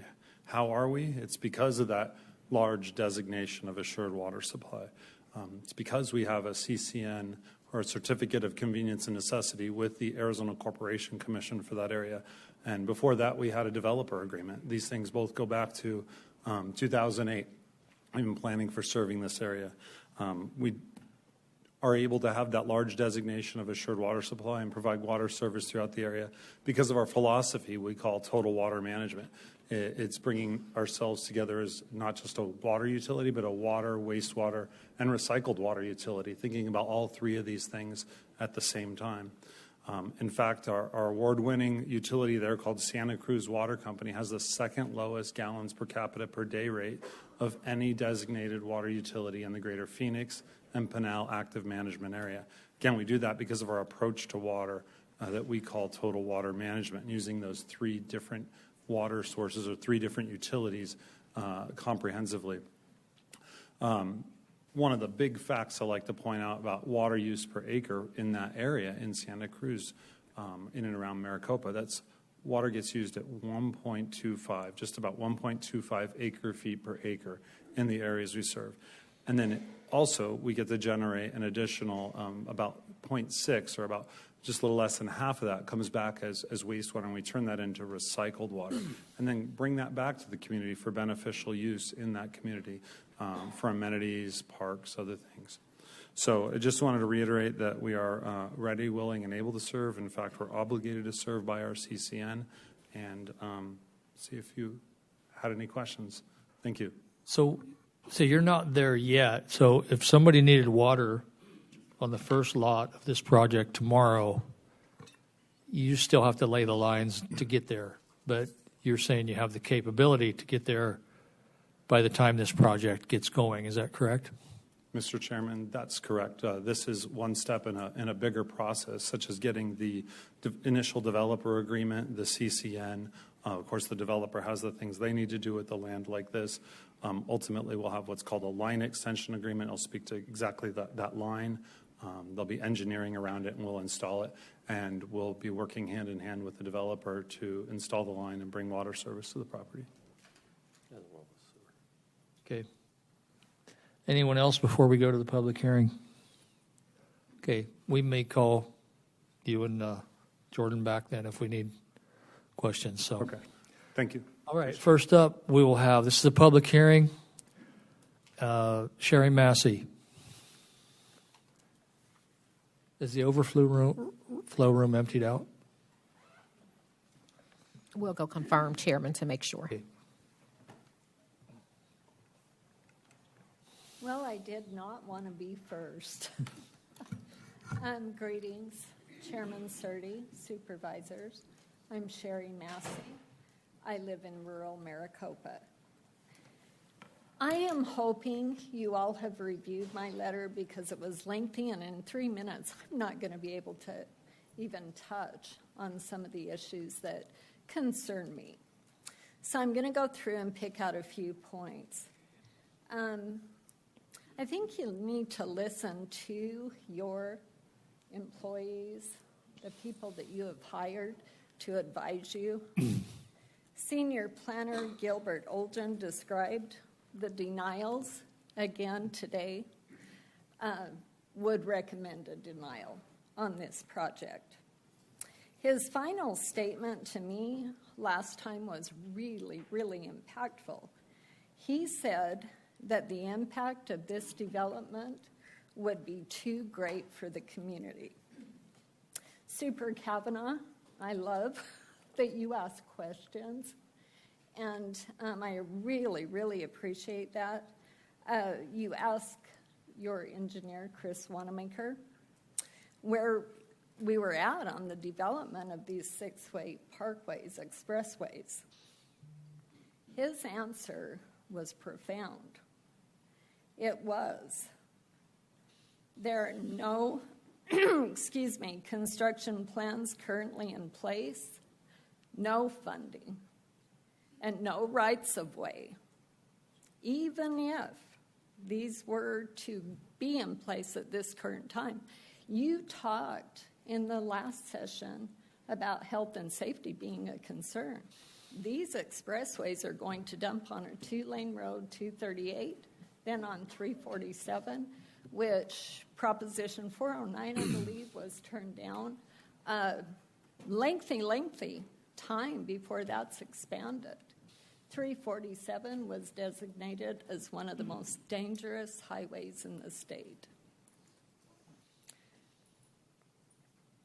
Maricopa's traffic study, I attended that meeting. The data can be twisted and used depending on who's gathering that. The data does conflict with what Ms. Rose's engineer had implied. Supervisor McClure, I felt like angels may have sang above your head when you asked Ms. Rose about whether or not the public had voted in the last 4 years, as presented in her PowerPoint and again today. She circled around with some discussion, ultimately landed on because the Board of Supervisors voted on it prior. I'm not even going to get close to the end. Yeah, you have 3 minutes. Is it the last minute where it turns yellow? Okay. Yeah, so you have to wrap it So up. I'm going to keep going. So she said ultimately that because the Board of Supervisors had voted on it prior to the 10-year expiration, it did not require a public vote. Okay, I have a ton more people to get to, so. Oh, so that was my So 3 that was your minutes. 3, yeah, that was your red Oh, light, okay. All right. All Thank right. you so much for All your right time. then. Tanya Job.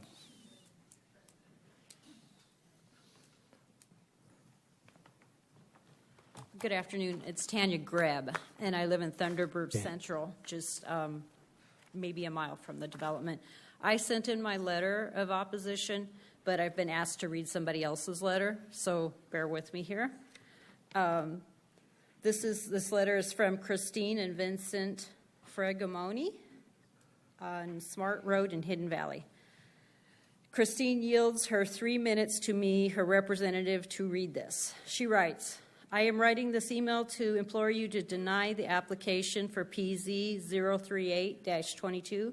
I've lived in Hidden Valley since July of 2014. We moved here because of the rural lifestyle and the like-minded people. The biggest project being proposed goes against every reason we moved here. The property surrounding this proposed project is mainly 3-acre lots used for horses and livestock, etc. We take pride in our neighborhoods and of being good neighbors to each other. I keep looking at the presentation from the previous meeting and have so many problems with it, I don't even know where to start.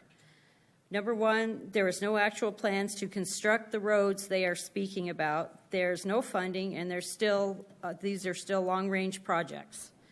Number two, the mobile homes may be owned by the residents, but the property is not. Number three, the project does not conform to our rural area.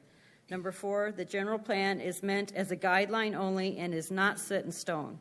Number five, purchasing property within the intent to change is the issue here, not, and I'm quoting Supervisor Miller, somebody else's dislike of something that impedes on the property rights of another person. This project is a major change from the general rural designation. Number six, the 347 is a 2-lane divided highway as the intersection of the 347 and Papago roads is a stop sign, not a traffic light. This is not meant for high volumes of cars. This is farm equipment and semis using this road every day. They say the people from the development have no reason to go south or west, and this is speculation. They find an easier route if available. Number seven, the offer of a horse trail around the project, while generous, is impractical. How do the residents get there with their horses or animals? Are we supposed to trailer to that park and walk the path? Lastly, I'd like you to picture this. You are riding your horse on the side of the road to get to your proposed park to walk this path. Cars, or louder yet, motorcycles are driving by you and someone revs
non-agricultural people move into an area such as ours. My family has been moved out of Chandler, Gilbert, and Queen Creek. We moved to Thunderbird Farms in hopes to better protect our way of life. I have watched as people moved in because it was such a beautiful and quiet area to start to live in and start to complain about the smell, the flies, the dust, the arena lights, etc. All the complaining turned into more rules and restrictions, and it became impossible to continue with the way I had been living for years. This community will definitely upset the peaceful flow of our community. And finally, I have pulled up Sun Community's property in Casa Grande, and they keep talking about these as home ownership. And you can buy their homes, of course, when you pull it up and Google it, 179 to 219. But I also noticed on there that you can not only purchase a home, but you can rent it for $15.99 a month to $17.99 a month. That does not sound like property ownership. When we drove by the Sun properties in the wintertime, the first time we came out here for planning and zoning, it was full of RVs. This is not property ownership either. We got RVs. Anyways, in closing, I'm begging of you to please, please, please do not deny this zoning change. Thank you very much for your time. Robin Davis.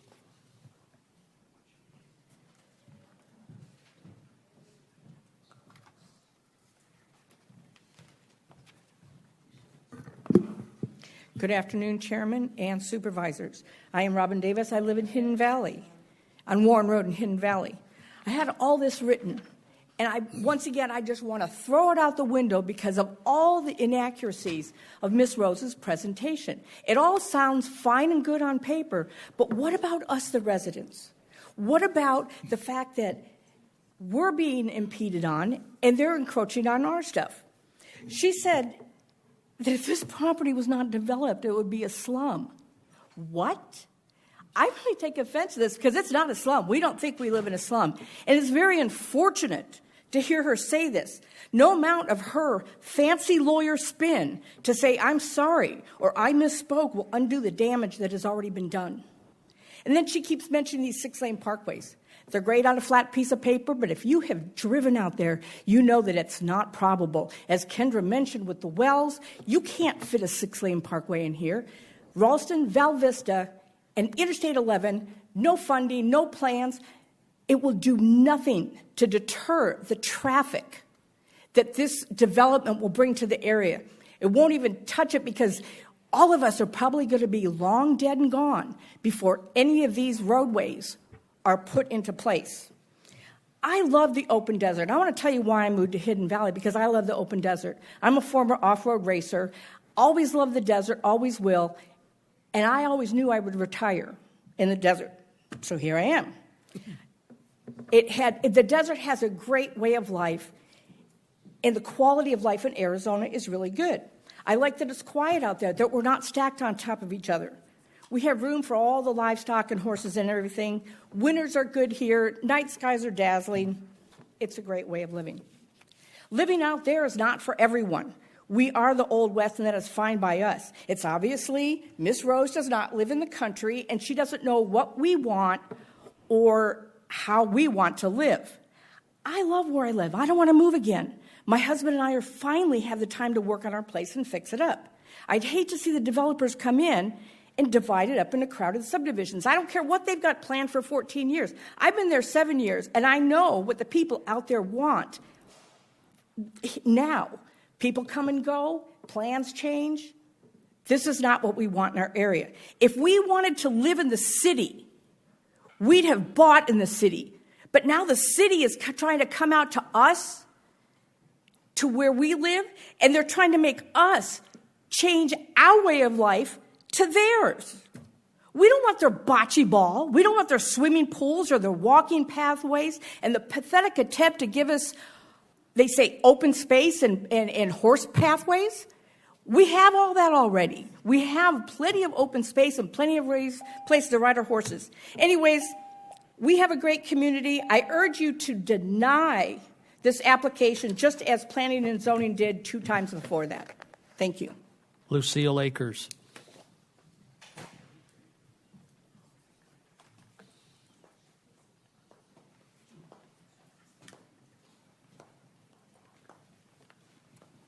Chairman, Chairman Surdy and the board. I was going to read a letter from a friend who also lives on a street perpendicular to this development. He and I are both former high school principals who retired to this area. But instead of repeating what everyone else has said, I would just like to thank your Planning and Zoning Board and your County Planning Department for recommending denial of this project. Thank you. Sonia Loveland.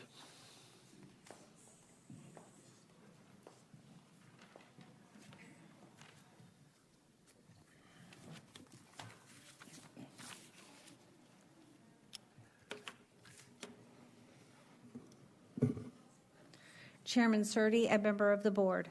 My name is Sonia Loveland, and I live at Nicole Place in Maricopa. Let me share some general information out of the comprehensive plan. The land use plan is a philosophy, is concentrated to higher density development in Pinal County's central core while presenting county's rural character. The objective, provide for coexistence of urban and rural land uses. There are 5 policies. Encourage then the protection, preservation, and maintenance of existing rural land uses and rural character. Encourage the preservation and protection of rural areas by safeguarding horse privileges and buffering from higher density areas. Support the continuation of farming and farming-related uses through adequate buffering and other or regulatory techniques.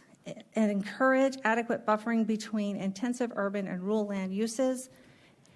This is the one I like the most. Encourage new development to locate where amenities, infrastructure already exists or will be provided. Changing this to an MHP to include 541 manufactured homes from GR, I feel is a mistake. The homes surrounding these lots are an SR, which is 3.3 acres per home, keeping the current zoning at GR, which is 1.25 acres, one home, will blend much better and will keep with the rural character and offers the buffering from higher density areas. MHP is better suited for central parts of Pinal County, where roadways and infrastructure already exists. But then I want open spaces in my neighborhood.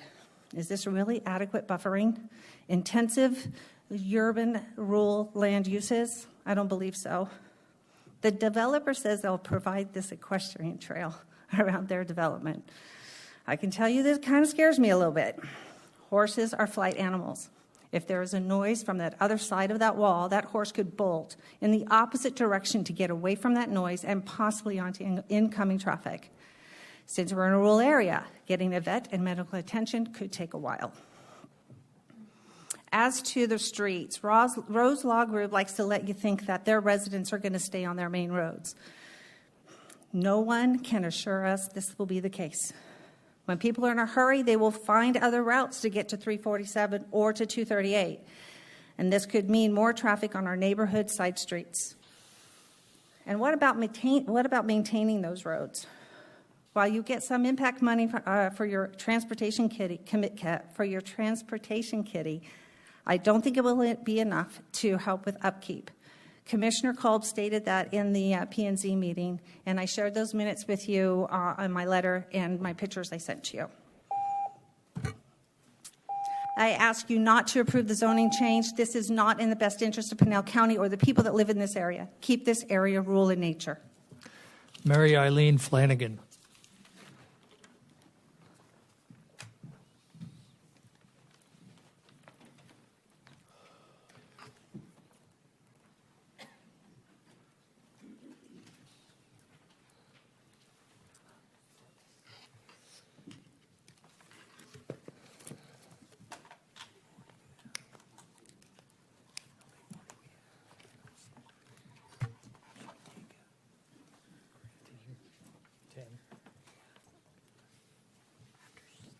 Are we ready?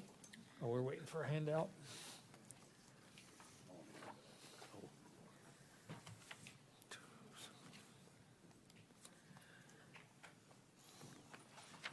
My name is Mary Eileen Flanagan, and I live at 4990 North Appaloosa Road in Maricopa.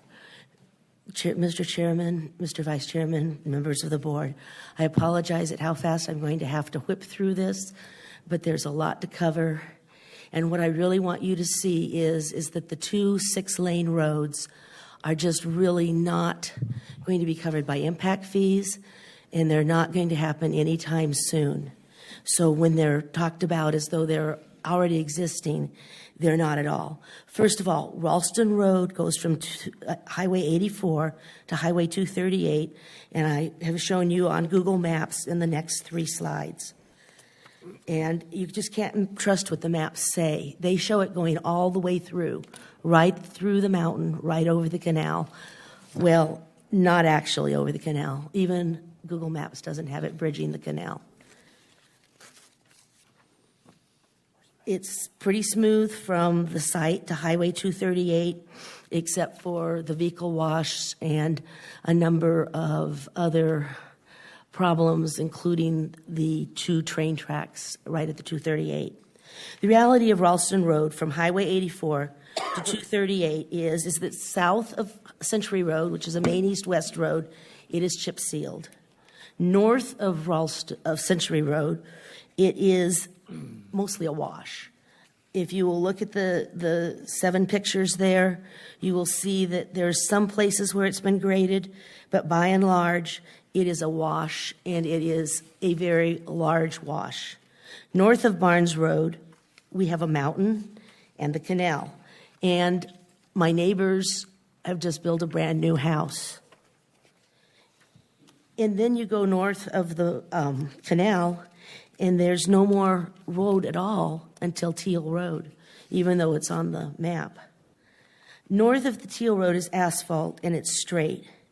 There's some potential hazards, but there may be easements in some of the places. However, you're going to have to move the power lines. Ralston and Val Vista Road is ground zero for our 2 6-lane roads. You'll notice a very large irrigation tank at that at that location at a well. And then on the next page, I had hoped to have the big board, but we didn't get to use it. I've included from the assessor's office that all 3 of those wells and tanks are owned by Thunderbird Irrigation District, not Global Water, as was incorrectly reported at an earlier meeting.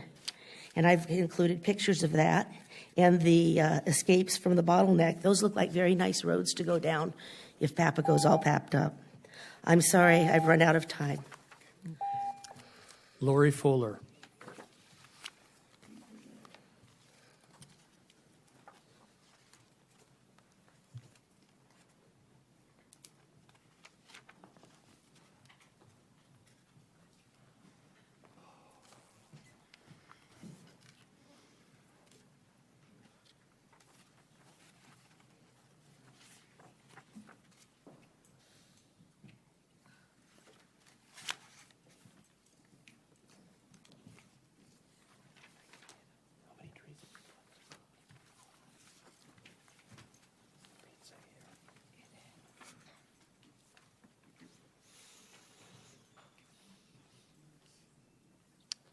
Start the clock. Lori Fuller, Esh Trail, Thunderbird Farms. Supervisors, at the end of the last Board of Supervisors meeting, Ms. Rose states, if this parcel is not developed, it will turn into a slum. First, I would like to address some other areas in Phoenix that have acreages that have not only never become slums, they are little diamonds of rural life, and they have values close to or over $1 million. Sun Farms in Tolleson, the acreages in Levine, Gilbert, and Queen Creek are just a few. And wasn't Scottsdale a lot like us once? This parcel has our little, unique, and wonderful 3.3-acre ranches on 3 sides. Please leave its zoning as general rural and let it realize its own potential as valuable horse properties, just like our neighbors, which we own. Now, if I may address the zoning mistake in 2009, Rose Law states that the developers are confused or worse by this mistake. Well, I seem to remember a large box that is a disclaimer on every county map and also on the development application. Was it not Rose Law's responsibility to verify all of this information? Rose Law continually asks, if the developers can't count on county maps, what can they count on? Well, I think they counted on her. I think they counted on Rose Law to do their due diligence and find out whether those maps were correct or not. How unfair of her to blame the county for her firm's lack of due diligence.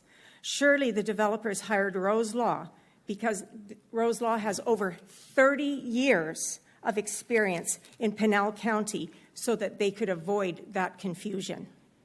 If me, a retired old lady, took one look at that map and figured out there had to be a zoning mistake, and I only needed one phone call and one email to find out that that parcel was wrongly zoned, where were these highly paid lawyers whose job it was to avoid this confusion on behalf of their clients? Further, from our information, this property currently is only in escrow, contingent on the rezone being approved, so nothing is lost to the developers. And regarding the landowner, when this parcel was purchased in 2018, it was clearly marked agriculture on its tax records. This is a perfect example of speculation in real estate. Just like the stock market, no guarantees for either. During this long process of opposition, the planning and zoning staff couldn't have been more helpful or informative or patient.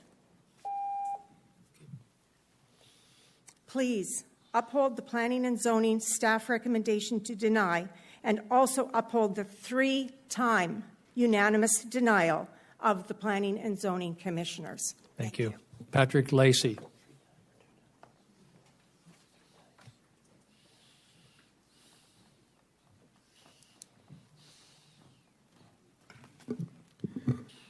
Good afternoon now, Mr. Chairman, Vice Chairman, and Supervisors. Patrick Lacey, Thunderbird Farms, for 30 years. To paraphrase Thomas Jefferson, all that's required for bad to prevail is for good men and women to do nothing. The good men and women of Thunderbird Farms, Papago Buttes, and Hidden Valley have stepped up to do much. They've attended several developer dog and pony shows and made comments. They attended the first planning and zoning meeting and spoke for a unanimous victory to deny. They attended a second zoning and hearing, and again it was voted unanimous deny. We attended a first Board of Supervisors meeting and waited through lunch to speak again against the trailer park and Thunderbird Farms, only to be continued until August 16th. We've written well over 100, I found out today it's more than that, but well over 100 emails and letters according to the Pinal Community Development. And this is, I wrote last week, on August 16th, they will again leave early from Maricopa to make 1.5-hour drive each way in 100-degree heat to tell you they do not want this business in their residential mini-farm neighborhood. If they're employed, they will have to take a day off work to attend. They will not be compensated for their effort. The question now is, what will Pinal County do?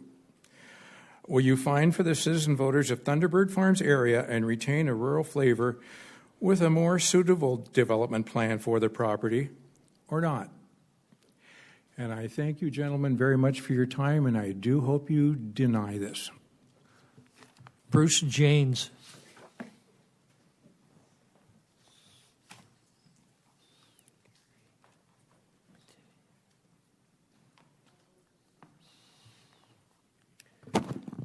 Make sure you can hear me, okay. I've lived out in Hidden Valley, Thunderbird Farms area since 1997, and I own a very large well out there that pumps 800 gallons a minute, and I've been hanging on to it.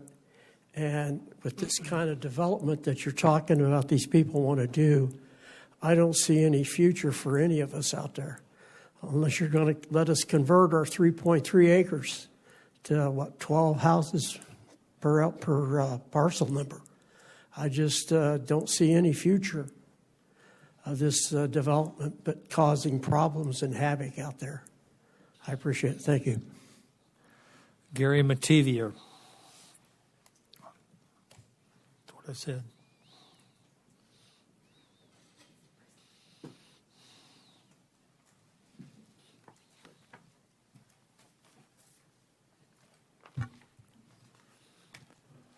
Name's Gary Mativier. I live on Marcy Lane, Maricopa, Arizona, approximately 1 mile due east of this proposed project. Mr. Chairman, Vice Chairman, board members, for the last couple of years, as I've been in attendance at many of the P&Z Commission and Board of Supervisor meetings, one thing is becoming perfectly clear, and that is that the Pinal County Comprehensive Plan is deeply flawed. Board members have stated that it has led to problems for them in many cases, and PZ 038-22 is a textbook example of the problem. By what stretch of the imagination is a proposed MHP 435 zoning in the midst of an SR zoned area that has been in existence for nearly 50 years sound and logical planning? For perspective, try visualizing it this way. The density of the proposed development is the mathematical equivalent of placing 11.22 homes on one of the 3.3 acre parcels that surround it. If this is the manner in which development is to proceed in the future in Pinal County, then this board should without delay begin an immediate review of the comprehensive plan before the rural character that has been the center point of this county for decades is lost to uncontrolled high-density development. Another factor that needs to be taken into account is that speculative land investment is just that, speculative investment. It is no different than the stock market. Your investment may or may not produce a desired result, and the investor might sustain a loss or setback.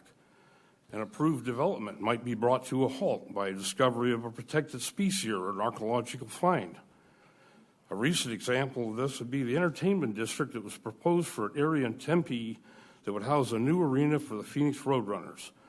The property owners had big plans for developing the parcel that did not come to fruition. This is simply one of the risks associated with land investment and speculation, and those that are involved in this business must accept that fact. The entire process for development is already stacked heavily in favor of the developers. If they comply with the requirements, dot all the I's, cross all the T's, does that give them an ironclad guarantee that their proposal will be approved, even if there are sufficient, significant reasons for disapproval? In the strongest possible terms, I once again urge the board to accept the twice submitted unanimous recommendation of the P&Z Commission for denial of this application and the hundreds of letters from local residents objecting to it, and apply common sense, logic, and sound reasoning and vote to deny this applicant's proposal. Tammy Finley.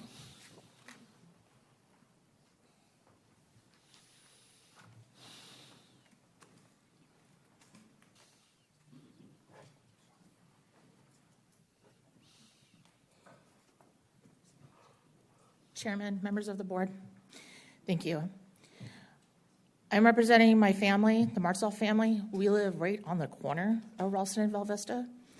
We share that irrigation well. I was going to read our letter, but you've already received that. But I want to bring across to you the points of my children, who many of our community members have met. My oldest is on the spectrum. Sorry, I'm very nervous. He's on the spectrum, high functioning. His biggest thing, you're going to ruin the view of my mountains, wondering what they're planting in the fields,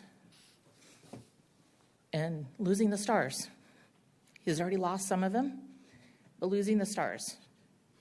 My 16-year-old likes to tinker in the shop, doesn't want to cause problems of our new project neighbors that may come, of having the lights on, tinkering out there, hammering, because he does fabricate. He does do rebuild engines and things on that on our property, building new things for their room.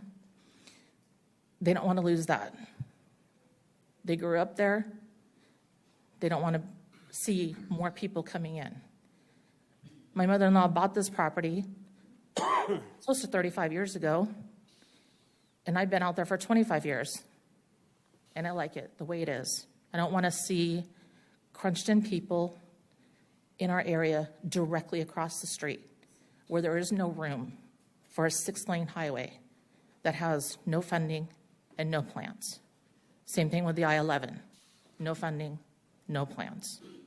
I urge you to please let my children, who are the future of this community, continue to be in this rural area and deny this going on. Thank you. Gail Wharton.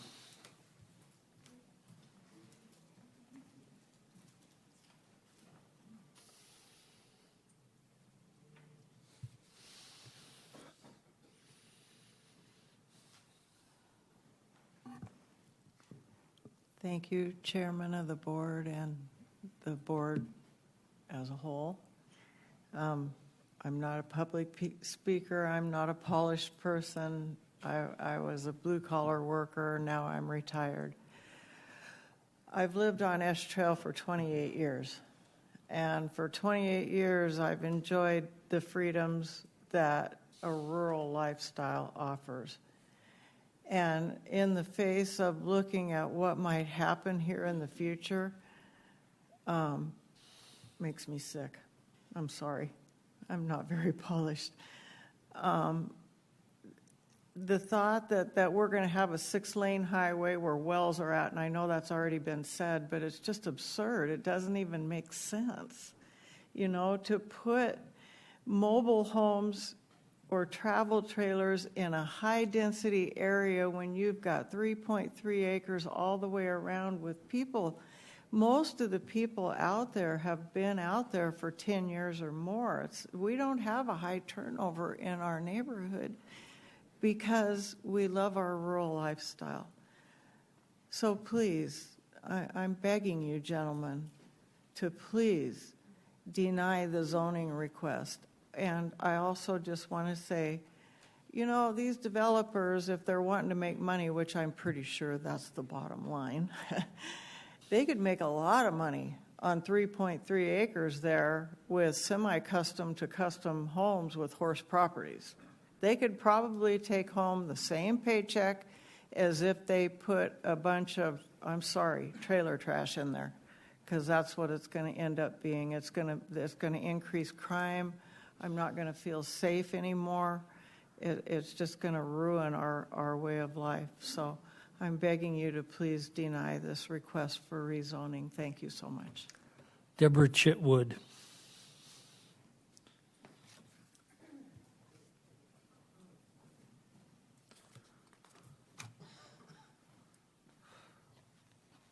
My name is Deborah Chitwood, and I have lived in Maricopa for 36 years.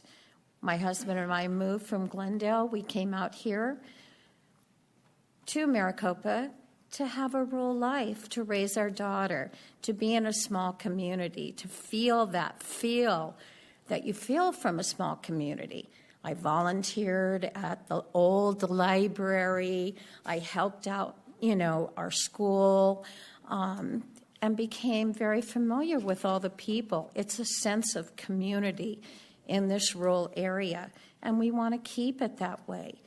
Moving people out to our area that have absolutely nothing, no knowledge of how we live, the animals, and just the quiet peace. There's not enough, what do I want to say? We have nothing in common. There is no infrastructure to support these people, no grocery stores. What are we going to do with setting up fire communities and taking care of the police needs, sheriff needs, all of these things that come with the growth of these people. What are these people's children going to do that are living in these mobile home parks? Our kids ride horses. They do outside things. They enjoy life. And it's a community. These people living in these mobile homes with their children will have nothing there for them, nothing to keep them occupied. I just urge that you really, really do not rezone this property and keep it a small rural community. Thank you. Doris Levy. Chairman Surdy and supervisors on the board, thank you so much for giving me time to speak today. I've been a resident at Thunderbird Farms for 17 years, moved there in July of 2006. This comprehensive plan that's been talked about was something that the city came up with when they tried to annex us into the city. This is not a Pinal County comprehensive plan. We fought annexation back in 2006 to 2008 and kept the city out of our area. We want to keep the city lifestyle out of our area. We have many members in the community. It's an equestrian community. We do not have 6-lane parkways already existing. I-11 is at least 15 to 20 years away, according to Christian Price, who's looking into the development further of the infrastructure of the city. I've been to meetings where he spoke recently saying that it's 15 to 20 years away. I'm also a realtor in the area. I don't know where she's getting, Rose Law Firm is getting these figures of the prices of homes in Thunderbird Farms selling from $140,000 to $200,000. Vacant lots alone go for $140,000 to $225,000. I've recently sold several houses in the area. One was a tear down. It went for $175,000. It's now being renovated and brought back to life by a client of Tanya. She's also a realtor in the area. We're working on revitalizing anything old and trying to make it new. I had another property on Ash Trail. It was sold for $344,000. That's 3.3-acre manufactured home. That was also a distressed property that needed fixing up. The homes that are already fixed up, they sell for between $450,000 to $500,000. I recently closed on a home over on Peters and Nolan Breezeway. It was $489,250 was the closing price. So I'm not quite sure. We're at $500,000 properties. I would request that you uphold the rural lifestyle that's already in the area, the safety of our children that ride horses through the roadways. We don't want the traffic of people that have no knowledge of horses driving by. I've had several horse accidents myself, and I don't want to have any more because of somebody speeding down the road on a 2-lane rural road that has no business having that kind of traffic. Anyway, if you do allow this to come into our community, then Thunderbird Farms will truly turn into the slum because of Sun Communities. Thank you, and I hope that you uphold the decision of the Planning and Zoning Commission and deny the request for rezoning. Sylvia Marquez. Mr. Chairman, I got a point of order, point of something.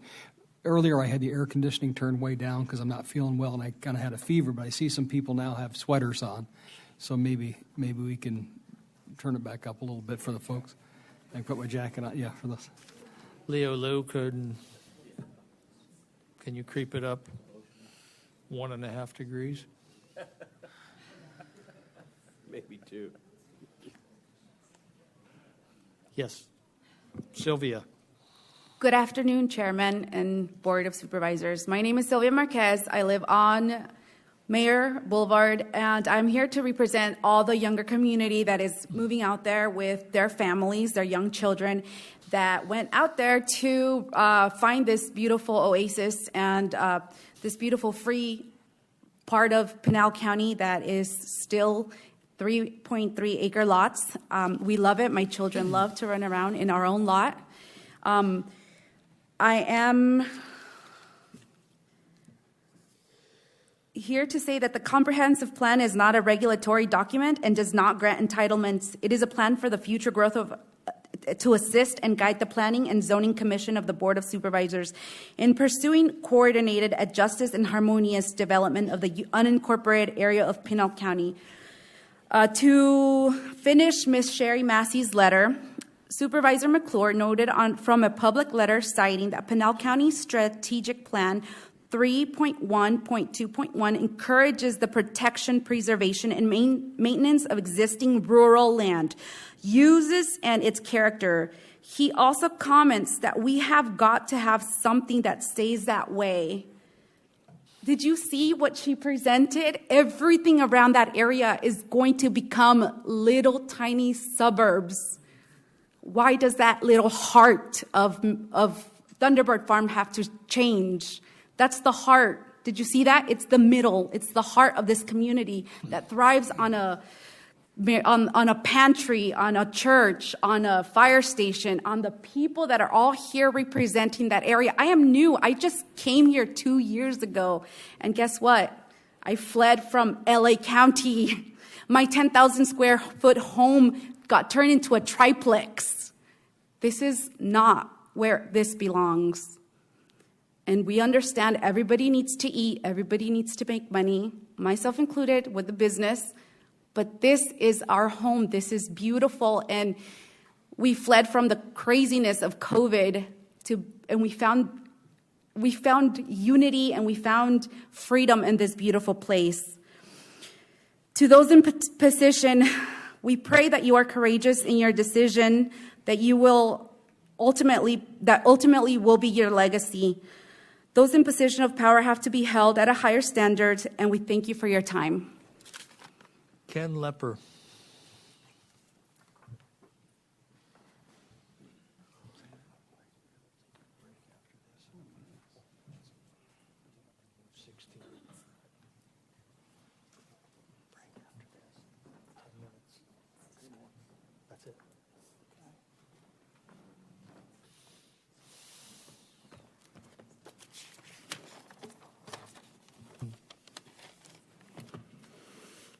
Good afternoon, Chairman, Vice Chair, Supervisors.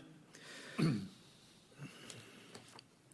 have about 25 minutes worth I'd love to say, so I'm going to make it down to about 3. First of all, some of the last data that was presented by Rose Law, I'd love to be able to do some analysis on that to see whether or not it actually reflects everything. I'm not sure that it does, based upon some analyses that we've done. Way to make friends. Throw the staff under the bus. You know, we worked really hard to get this figured out right, and we got the wrong information. And as Lori has pointed out to you, it took her an email and a phone call to figure out what the actual zoning is for that community, for that area. I discovered over 3 years ago that those maps are not accurate. Legally obligated to provide sewage and water in 2008 by Global Water. I don't know what that means. I don't know if that means somebody said someday you got to be prepared to do that in your planning, but I have not found anything that says there will be a sewage station there and there will be an electrical substation. This is by law, mandated by statute. The type of building, which is 64% according to her statistics, are that they are manufactured homes. Why are you guys complaining? Because our manufactured homes and our site-built homes are surrounded by 3.3 acres, not just a few feet. By the way, a manufactured home can be a lot of different types, and as so many people have pointed out, I'm surrounded by 3 properties, all of which currently have a value of almost $500,000.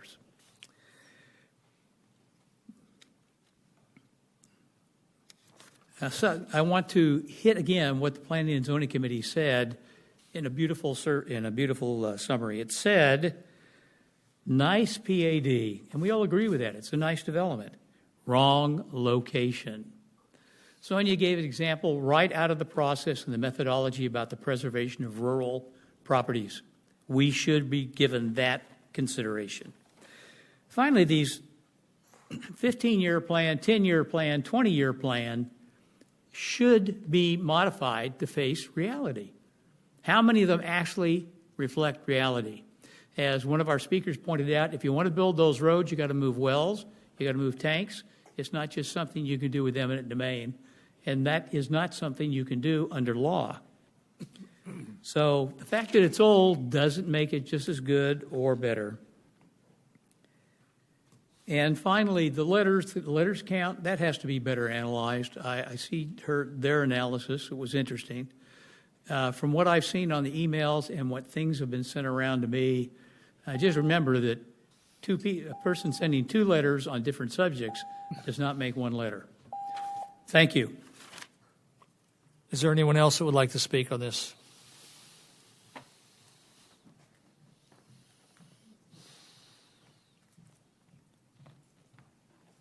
Hi, good afternoon, Chairman and Board. I just wanted to comment on one of the slides that was presented, and that's the one that showed 64% of the properties out there are manufactured homes, which is probably an accurate number. However, there's a very big difference between owning the land under your feet and living or purchasing a manufactured home where you're leasing the land. So I wanted to point that out. As a real estate agent, there is a very big difference. There's a big difference in the value and the appreciation down the road as well. Did you state your name? Oh, I'm sorry. Susan Bonsante. Okay. Thank you. Anyone else?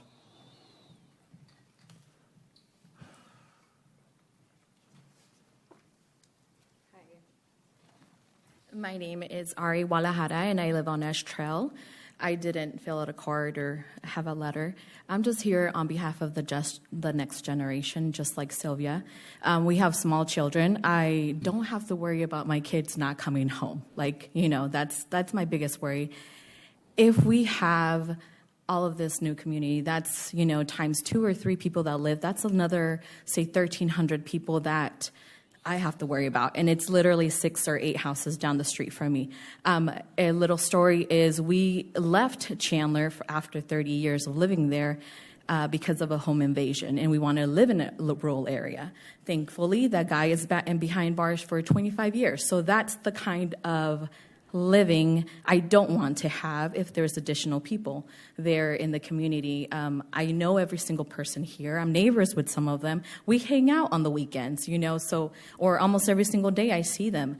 But that's the type of community we have. That's the type of safety. If I call over, I know that I can go over to my neighbor's house and walk right in and take care of her or him, right? So on behalf of the next generation, we just want to look for safety. We want to be able to be in a community where, like the old school type of community where we can count on each other and not just, be in Chandler where I used to be and I can just, I was 5 feet away from somebody else, right? Now I am 3.3 acres away from somebody else.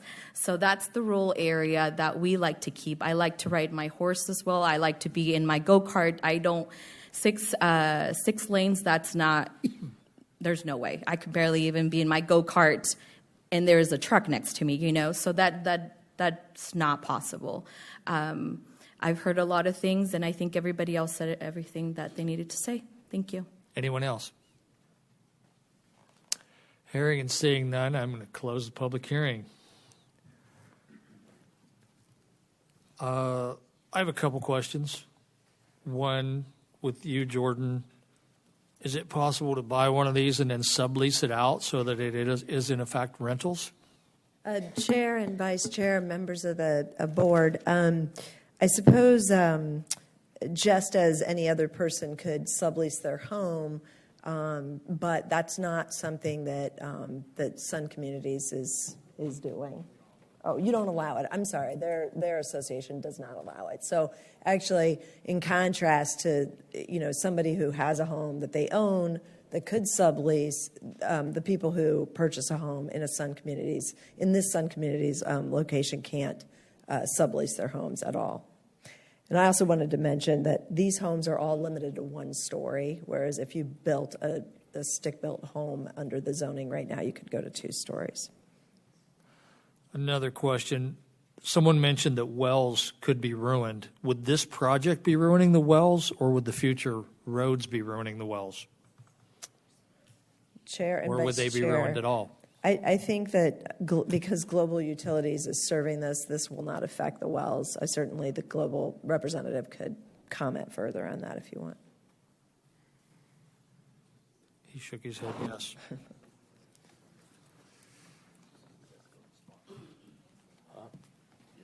Hi, Chick Wonder King, Chairman, Supervisors. I heard a couple of different things about ruining wells or moving them. I'd just say that from a road standpoint, I've seen a lot of roads go in and where they widen it and they have to move wells, and that's a normal part. You know, you move culverts, you move wells, that kind of thing happens. In terms of pumping the water, the 2 wells we have for the area to serve are about 2 miles away. We wouldn't be increasing pumping there in Thunderbird Farms. Thank you. Any more questions or discussion? Mr. Miller. Just a quick question, because I heard that it's zoned that you could put acre and a quarters on there right now as is, which would be and not do anything. I mean, no other zoning, and just build a subdivision of acre and a quarter lots, put over 100 people in that area. Is that math about right? Chair and Supervisor Miller, I believe that's correct, and then each of those people could have separate wells, and they have septic and those kinds of things, so environmentally difficult. Okay, could that, but would, I don't know, this might be more of a Jake question. If you had acre and a quarter lots, would you serve water and sewer to a subdivision with acre and a quarter lots? I don't know. Chairman, Supervisor Miller, 2 or 3 things go on there. Typically on larger lots, they have more. Let me step back. Most water use occurs outside. Phoenix is famous, the greater Arizona area famous for using about 70% of our water outside.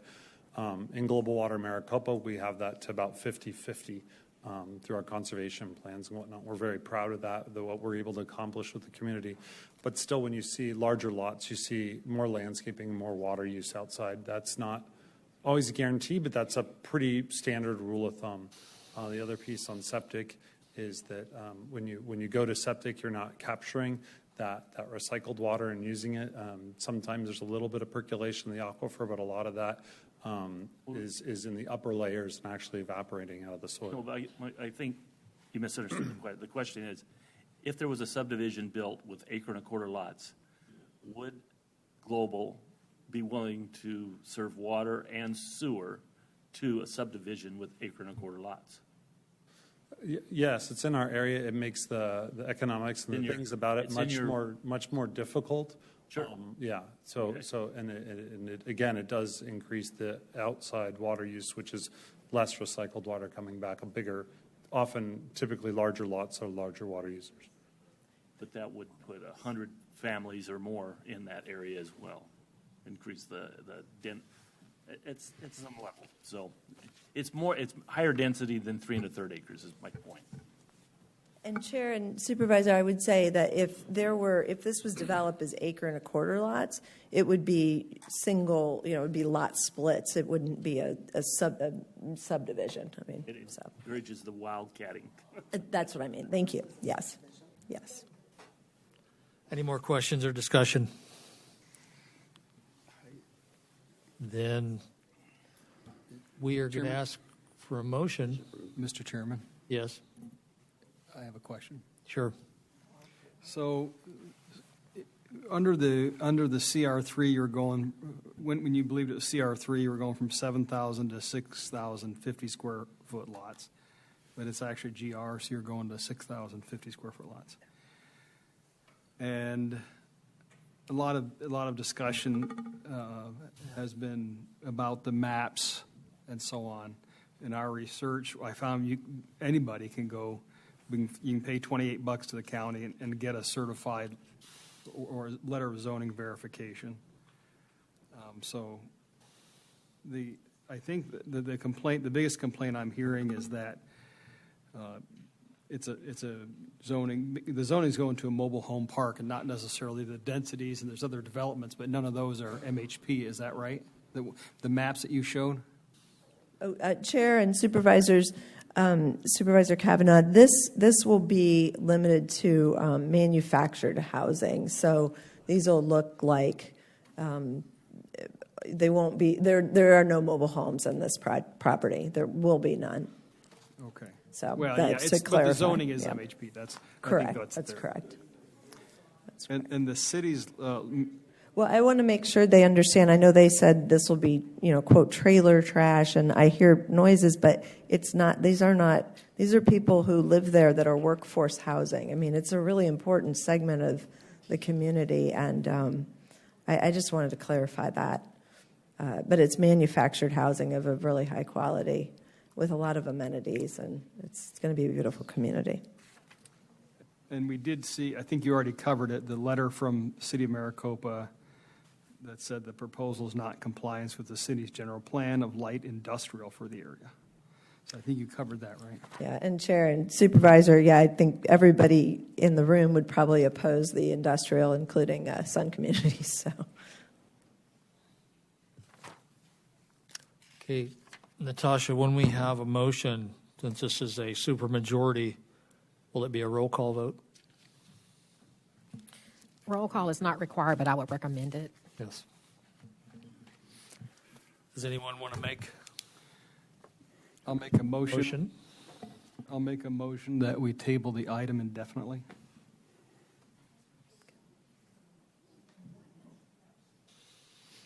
Indefinitely meaning until the applicant or landowner can come up with another plan. They can resell it to another investor, but the motion to table doesn't deny this plan. It just. I'll second that. Okay, so. I think I don't understand. So you're asking to table it indefinitely, and you've seconded, but this is merely for rezoning this property. So we're going to just table indefinitely rezoning this property. That's what this is about. Yeah. This agenda item. Can I ask a question? Yes.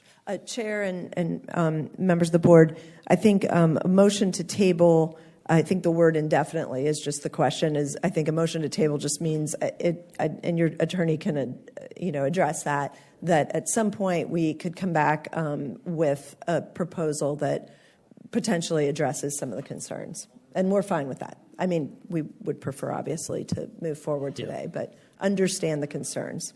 Okay. All right, we have a second. I'm going to now ask for a roll call vote. Supervisor Kavanaugh. Aye. Supervisor Goodman. Aye. Supervisor Miller. Aye. Vice Chairman McClure. I'm going to say nay. Chairman Surdy. I'm going to say aye, too, so we will see this again just under some other format, it looks like. Okay. Thank you. Thank you for your time.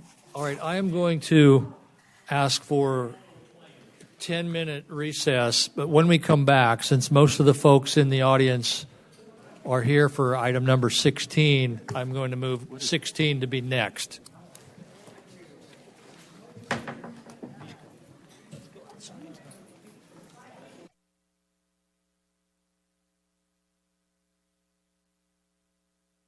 Approval of a memorandum of understanding or agreement with the Board of Supervisors and the Recorder for election services. Chris and Kent, did Kent have to leave?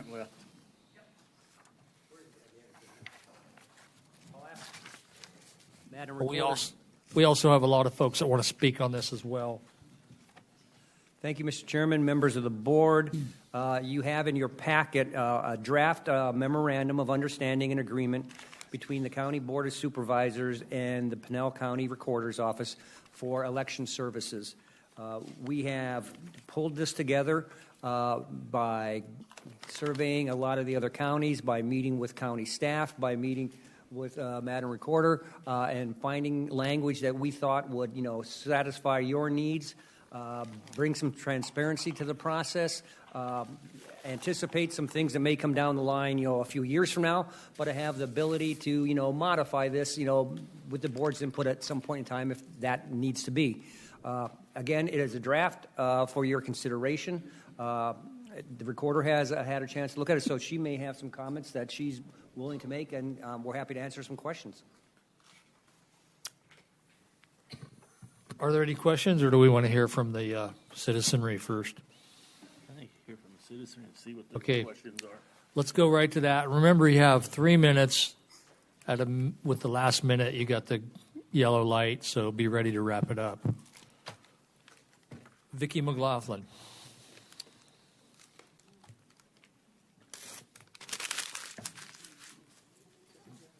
This is all wrapped up. I might want to use that. No, I'm not sharing it. Sorry. Don't you pay your heat bills around here? Cats. I would like to look at the elections director, the selection and appointment of the elections director. We've been coming to meetings, and we've been having meetings about elections since, I believe, maybe it was September 22, and the election situation. And we've been meeting and having voter education meetings and have been covering a lot of aspects of the election. And I do not feel, as it's written in number 6 in the MUO, to have the recorder and the county manager determine and work on the appointment and the hiring of an elections director. I think after the election, it was pretty much determined that the board of directors are in charge and responsible for the elections. And I would think you should have a very big part in finding a director, because I'm guessing you don't want to have a scene like we had after the last election. So we want a director that definitely is doing what they need to do.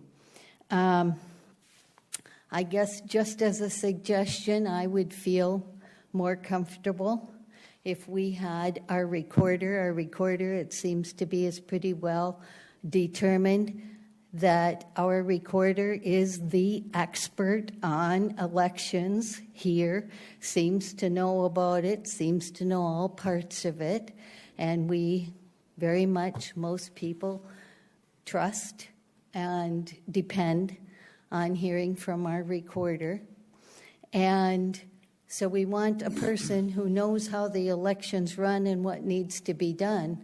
But then I would think we would have a couple from our Board of Supervisors that would be a part of that, finding the director, because you are ultimately responsible for this election. So instead of moving it on to someone else, I just think that those would be the people in determining a director. And it's just my suggestion. And I apologize, I did not say my name. Vicki McLaughlin, and I am from Apache Junction. I am the chairman of District 5 in Apache Junction. Thank you. Grace Contreras. I believe she left. Brenda Gifford.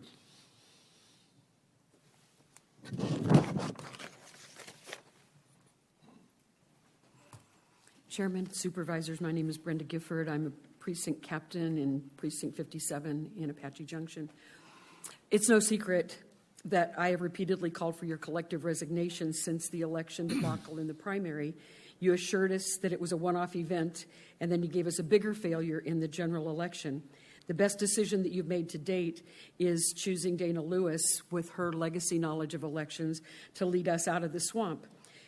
Based on what I believe, the leadership of the county manager is at the heart of the root cause of many of these problems and these egregious failures. I believe that you guys rubber stamped his recommendations without doing your own due diligence.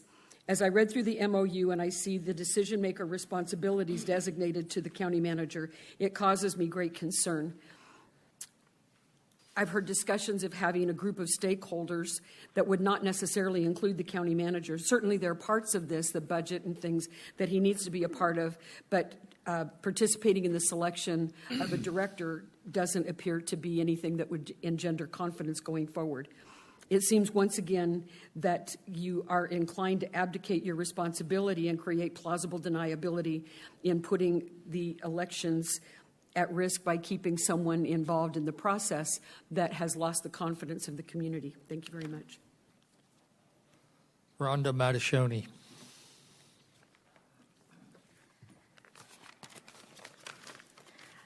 Rhonda Mattachoni, District 5, Precinct 58 in Apache Junction. I almost said good morning to our Board of Supervisors, but it's way past that now, isn't it? Okay, when we have an isolative or untransparent views of hiring practices for the Office of Elections, it leads to disastrous results, as seen in the 2020 and the 2022 elections. Being homegrown and a native Arizonian, we have names for persons such as our county manager. We call them BPs, broken pickers. Because of his hiring practices of the past, I am unwilling to allow his office to have anything to do with the elections again, as suggested by your proposal in the MOU. It is my suggestion that a special committee be developed to include the county recorder's office, 2 members of the Board of Supervisors, 1 member from each political party, 1 Republican, 1 Democrat, 1 Libertarian, with the head of the county recorder office having the final decision. In other words, the right to hire and fire personnel. In this process, I feel we would have more eyes on the prospective candidates for the position of Director of Elections, which will help in the fight against ED, electoral dysfunction. Thank you. Jack Mattachoni.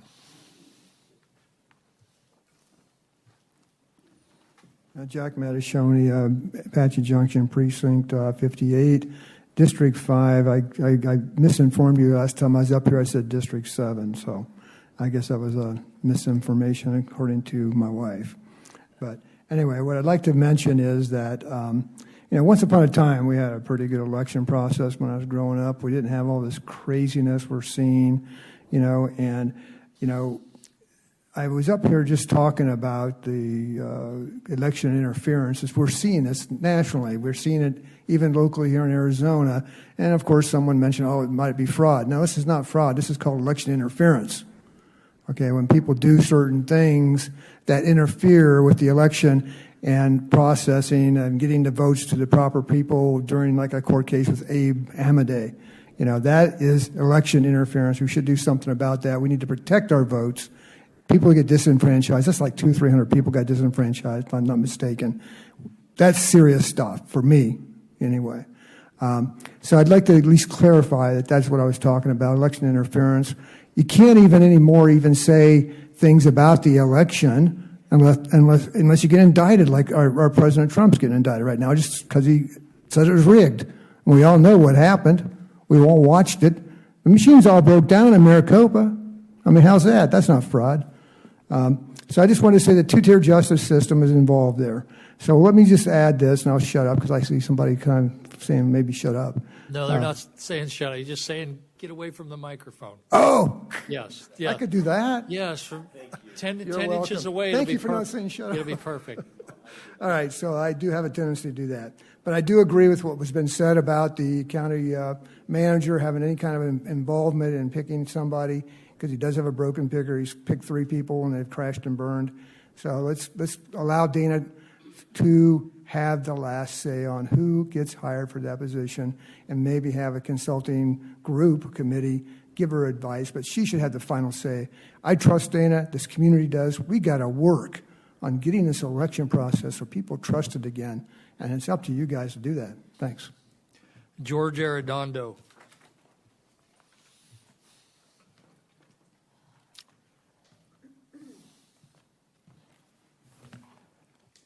Good afternoon, Mr. Chairman, members of the board. My name is George Arredondo Coolidge. In regards to the memorandum of understanding, I got 3 comments I'd like to make. As regards to the termination section, I would suggest that a termination clause be included that a minimum of 90 days prior to the end of general election, you wouldn't be able to basically terminate this MOU in midstream of an election. So, something to the effect that's just 90 days away from a major event like that. I don't think anybody want to benefit from, terminating in the middle of an election would cause other problems. In regards to Section 4.0, delegation of administrative responsibilities, who is the county officer in charge of elections? Is it the recorder, elections director, or some other person? I believe this should be clearly stated in a section somewhere, because it's in ARS Title 16, officer in charge of elections, mentioned multiple times, but looking at this, I could not tell you, or I don't think you could tell me, or anybody could tell me who's the designated officer in charge. In 401, the recorder is designated as the election officer. In 405, you talked about the recorder shall provide some information to the board or the county officer in charge of elections. So it's kind of elusive of who's in charge. And being the retired military person of 22 years and 3 combat tours, we always knew who was in charge. There was a pecking order by rank or a position of authority. So I would hope that would be clear for all this. In regards to the elections director portion, 6.0, it's not clear what the roles and authorities the election director has. Obviously, we talk about who's going to be hiring. I looked at the application for that position. It has duties and descriptions on there, so that kind of identifies some of the roles that person have. But is it the officer in charge or of elections, or what is that elections director's function, and why is it mentioned here? If it's I would like to see more clarity on that. So thank you for your time, and good luck on this effort. Anyone else want to weigh in?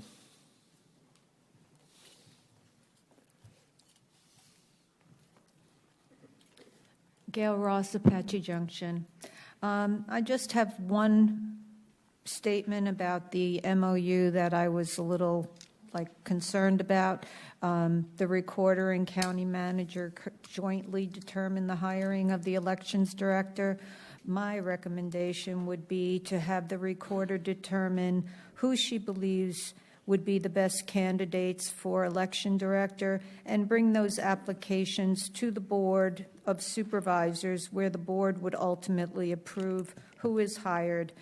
And we all know that as of the last election, it's been determined that you will either get the criticism or the glory depending on how things go. So I think it would be best for you to have a input in that. Thanks. Anyone else? Good afternoon.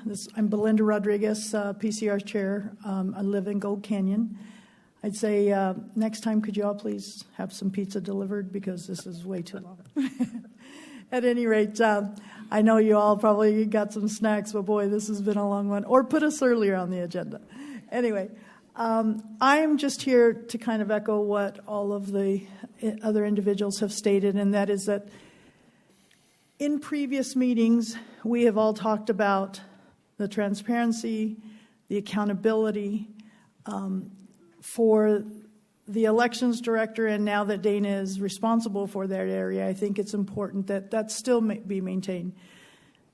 even though we love Dana dearly, I think there has to be that portion or that part in there as well. There's got to be some accountability. But as you all have stated, and we all know that we've stated it for you, the buck stops here. And so while I trust that Dana is going to make the best decision ever, I also don't think that removing yourselves from that process is a good thing, because it would be easy for Dana to take the blame for anything that happened or didn't happen. The county manager, if you talk to some of the people that have gotten up and spoken, they the fault lies there. I'm not 100%. I don't know who he reports to or who reports to him, but maybe the HR manager needs to be pulled into this, that an HR function versus a county manager function. At any rate, I would recommend that at least 2 of you be part of that whole interview process and selection process. Giving Dana ultimately, she either with a stakeholder group but someone that gets more eyes on it. And then Dana make the decision, and you guys. But I really believe that at least 2 of you should be part of that process. And that's all. Thank you very much. Anyone else?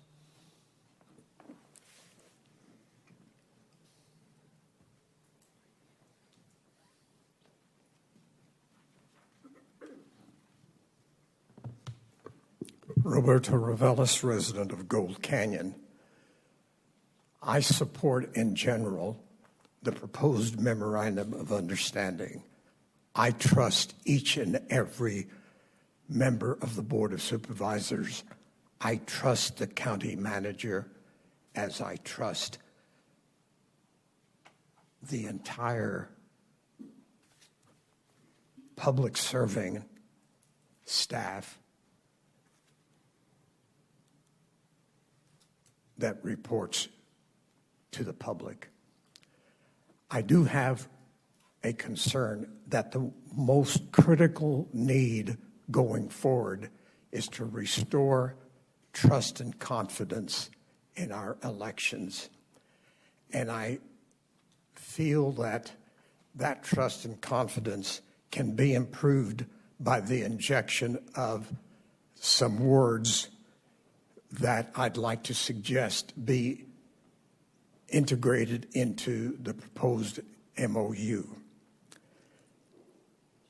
All communications and procedures shall be transmitted at the same time with the same content to not just the political parties, but to the general public, thereby ensuring no actual nor perceived insider information is selectively provided to any individual or group. That language, Mr. Chairman, I suggest would go a long way to restoring trust and confidence. Thank you. Anyone else? Okay, so some suggestions seem like pretty easy fixes. Chris, how can we, if the board chooses to do those, how would we get that written? Or is it, do we have to come back again, or can we execute something today? Mr. Chairman, supervisors, my suggestion would be to let us wordsmith that and incorporate some of those recommendations and bring you back another document for consideration. I would not try to do it on the fly today because this is just too important of an item that I would hate to miss something or to not characterize what Roberto is recommending and putting in at the wrong place, or revising some of the other provisions that may be impacted by any of the changes we make. But hearing what's been suggested, these are all pretty easy fixes to make. I just would prefer to do them not under a rush situation. And that's why one of the reasons we wanted to get this started as soon as, so that we did have some room to fail if we ran out of time. So So, Go ahead, Mr. Chair, Mr. is there time by the next meeting, which is the first of next month? Absolutely. Or not first week of next month? Yep, absolutely. The only thing that we would, at least I would and my staff would like, is some direction from this board on one of the things that seems to be a reoccurring theme from the public. And if Dana has some comments, she may want to also comment upon this section. It seems to revolve around Section 6, which is the hiring of the elections director. And I'm hearing a few different options. I'm hearing a hiring committee, maybe made up of 2 members of the board, the recorder's office, and political parties. I'm also hearing just taking the county manager totally out of that process and having the recorder make that selection solely by herself, and then bringing that back to the board for your approval before that person is hired. Those are 2 different diametrically opposed options. So, I mean, from a direction standpoint in drafting, it'd be helpful to my office about what your desires would be and maybe what Madam Recorder's desires would be, because she would have to implement some of that too. Okay, so since that is an elected position, the county does have HR. Can we offer up HR to an elected position to use the capabilities and the infrastructure? Absolutely, and we do that currently. Yeah. When any elected, decides that they need to hire staff, they work with county HR to develop the qualifications, the posting, and submit all your resumes and do the initial vetting, So yes, they currently all use county HR already to make sure that we're in the right grades and the like. Good, Mr. Kavanaugh. Thank you, Mr. Chairman. On item 16, or line 16, outside counsel, the second line is whether to appoint outside counsel is in the sole purview of the county attorney. I'd rather have that say within the purview of the county attorney or the Board of Supervisors. I can see potential conflicts coming up, and I would rather see that either the board's choice, but not exclusively the county attorney's choice.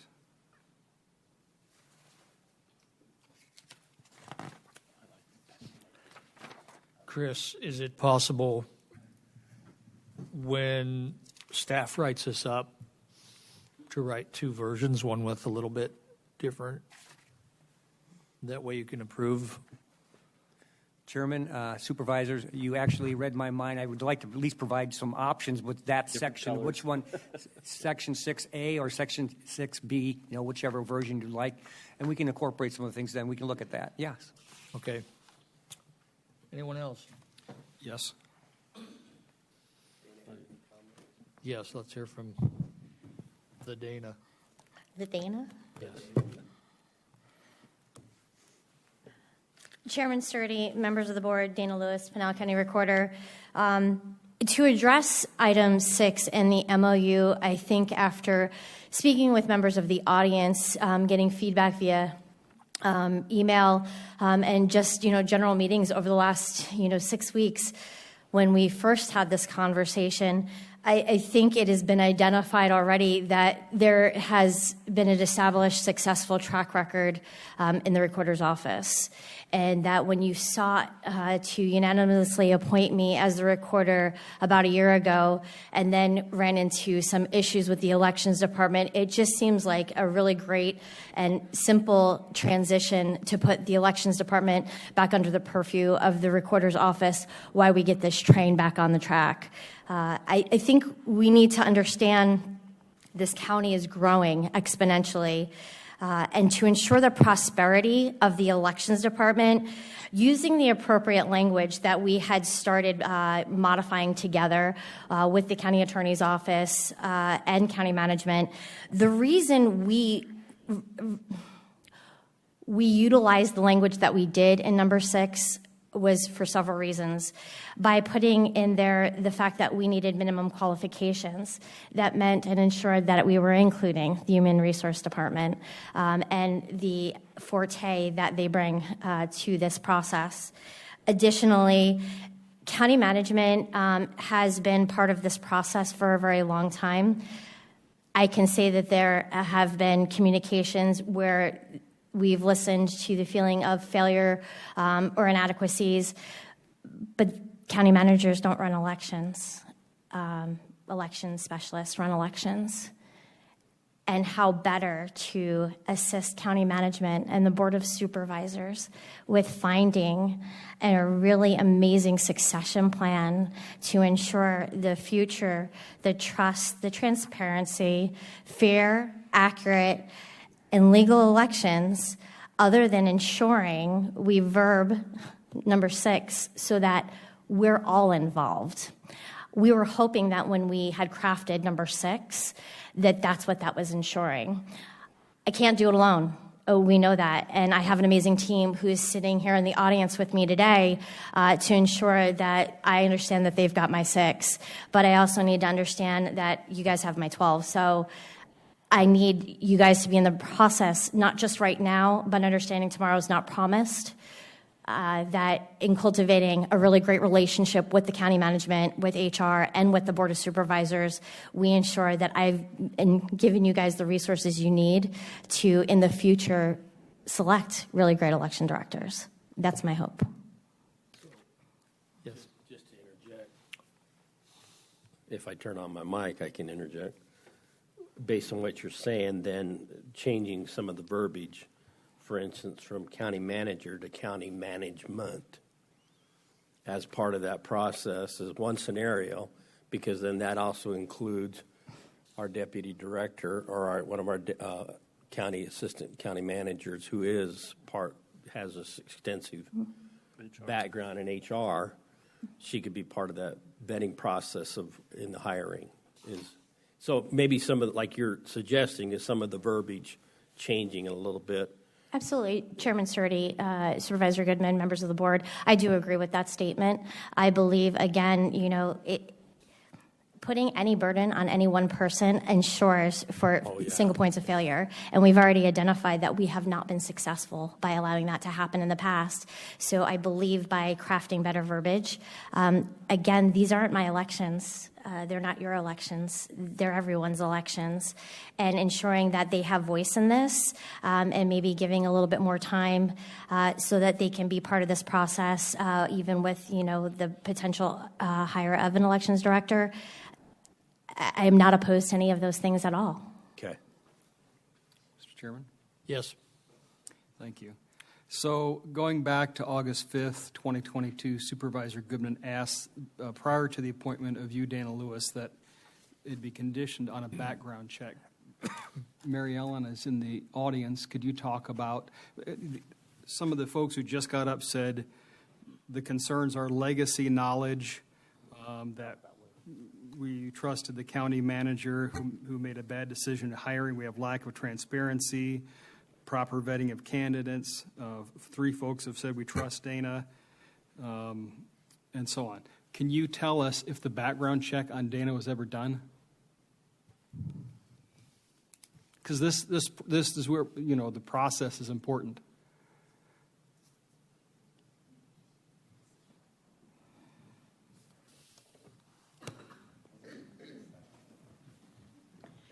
Chairman Surdy, Supervisor Kavanaugh, members of the board, I apologize. I'm not prepared to answer that question, which isn't to say it was not done or was done. I just wasn't prepared coming before you today with a answer to that. I'm happy perhaps to get Dana it for you. Lewis could probably just answer that then.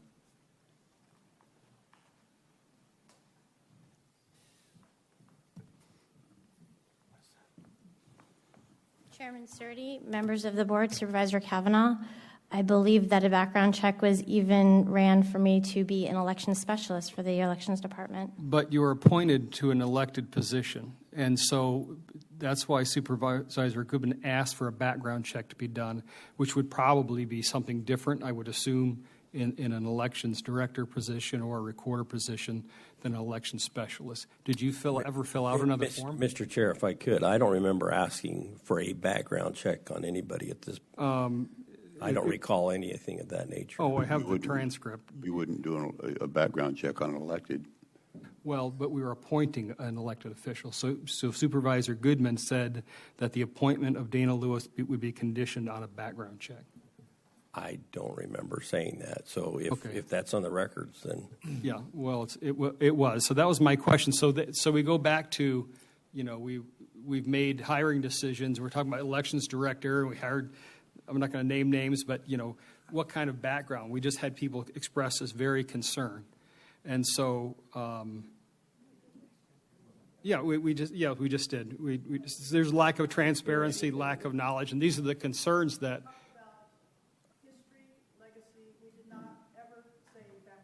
Okay, let's talk about history and legacy. When were you hired as the election specialist? It was in 2019, right?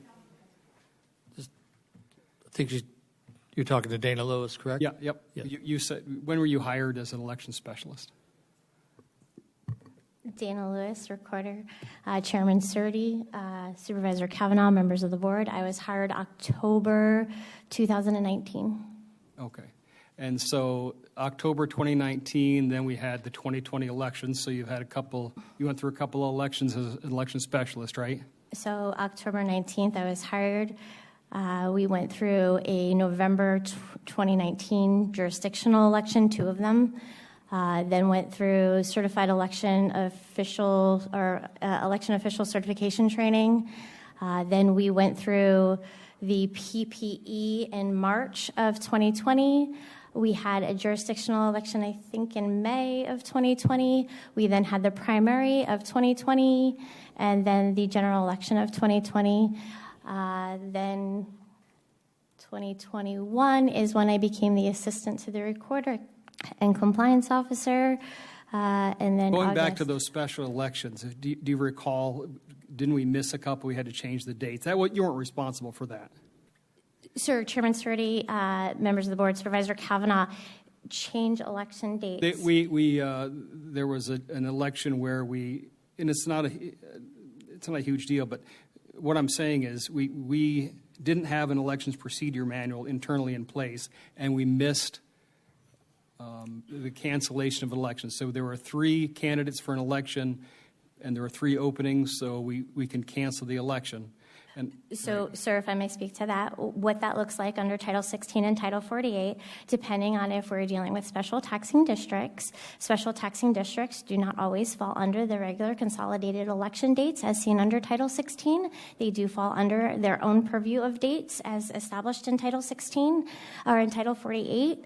So what that looks like, unfortunately, as those cancellations, it's a resolution to cancel an election that can be canceled in the event that the number of nominees that are presented fit the number of seats that are in the position.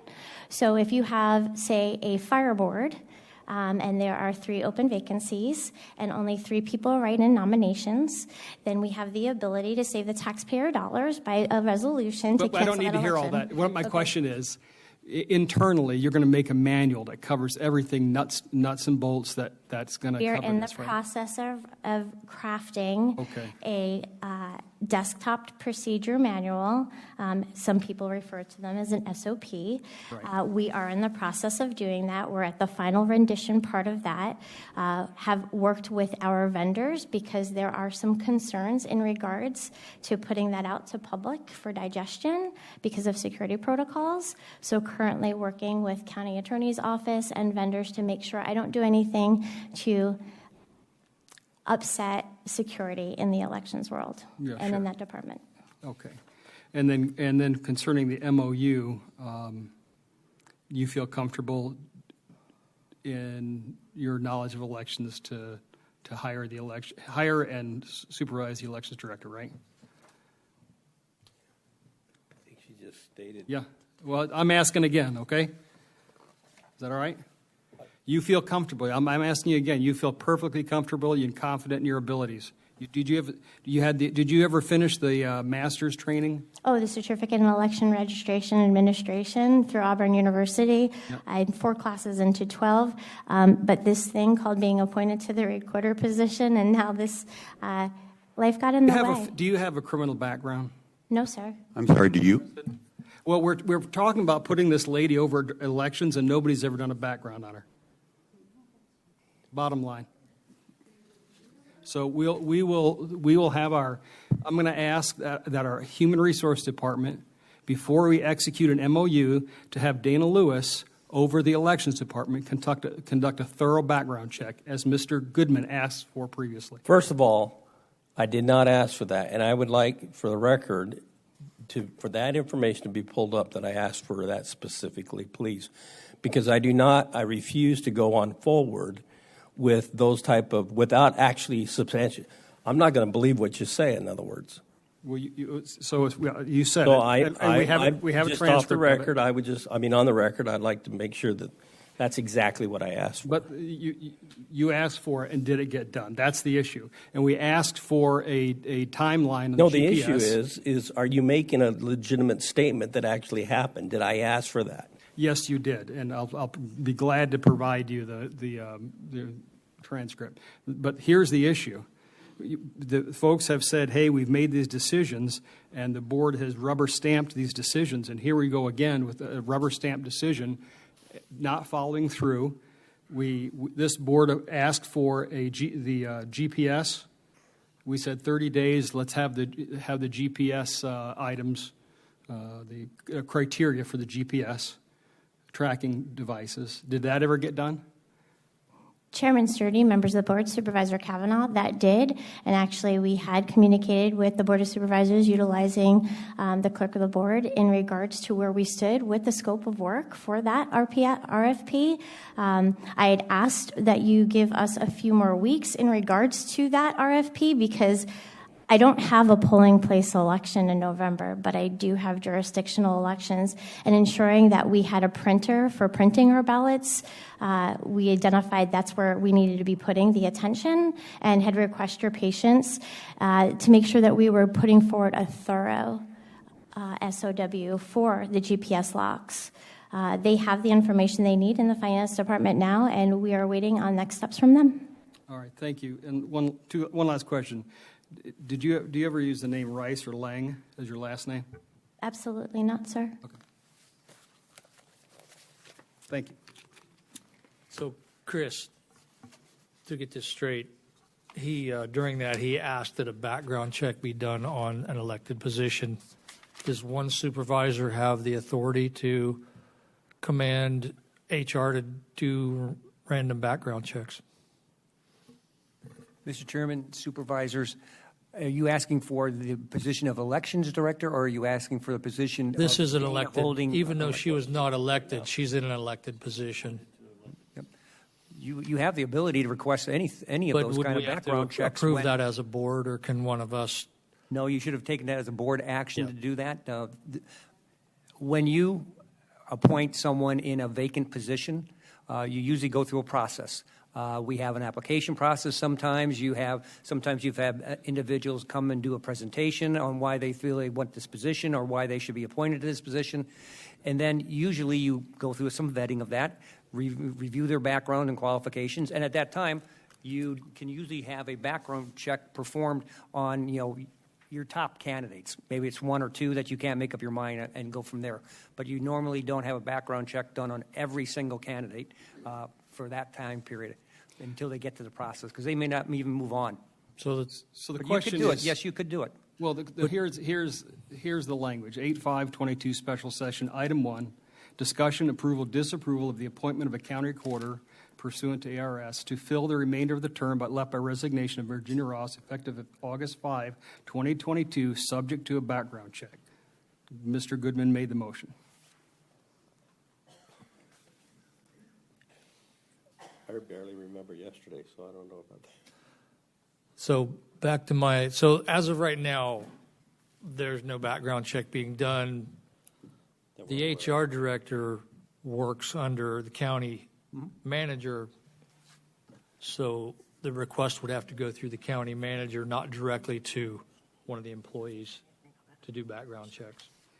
Well, I'm asking that was the background check that we asked for on 8/5/2022 on the special session ever done? Yeah. You know what? If we could, our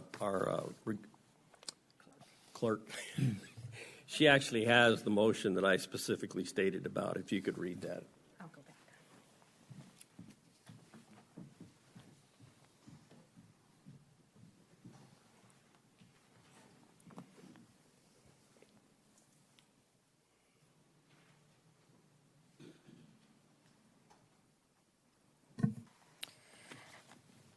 Chairman, Supervisors, the actual motion for this particular item is approve appointing Dana Lewis as Pinal County Recorder effective immediately. Okay, is there no other? That was the verbiage final there? motion. Okay. Thank you. Josh, would you step to the podium, please? Is that? What? Yeah. Who seconded it? I don't know. So the transcript data you just provided to me, where did that come from? That was from the agenda. So that was not transcript data. Okay. All right. That was just the agenda item. Thank you.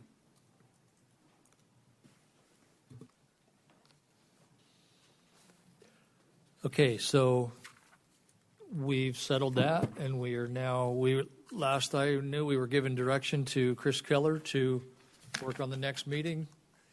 That's what I understand, MOU. Mr. Chairman. And specifically, I still need some clarification on how you would like to address item number 6 of that agreement, which has to do with the appointment of the elections director.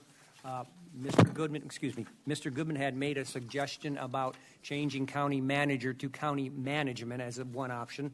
You heard from the public to also have a committee appointed. You also had it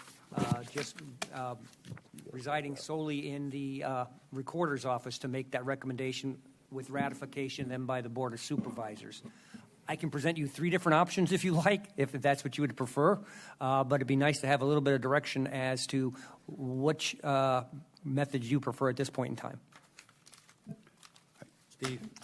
Thank you, Mr. Chairman. Just real quick, I do like the idea of 2 supervisors in a panel scenario during the interview process. So I think that should be one of the options. So there'd be a total of 5, 3 political parties and 2 no, then there's Dana, 2. 6. It would be 6. And then HR. HR would Under be management. recommending, not really picking. So a committee of 6? Yes. There you go. Thank you. And it helps. Does that help, Chris?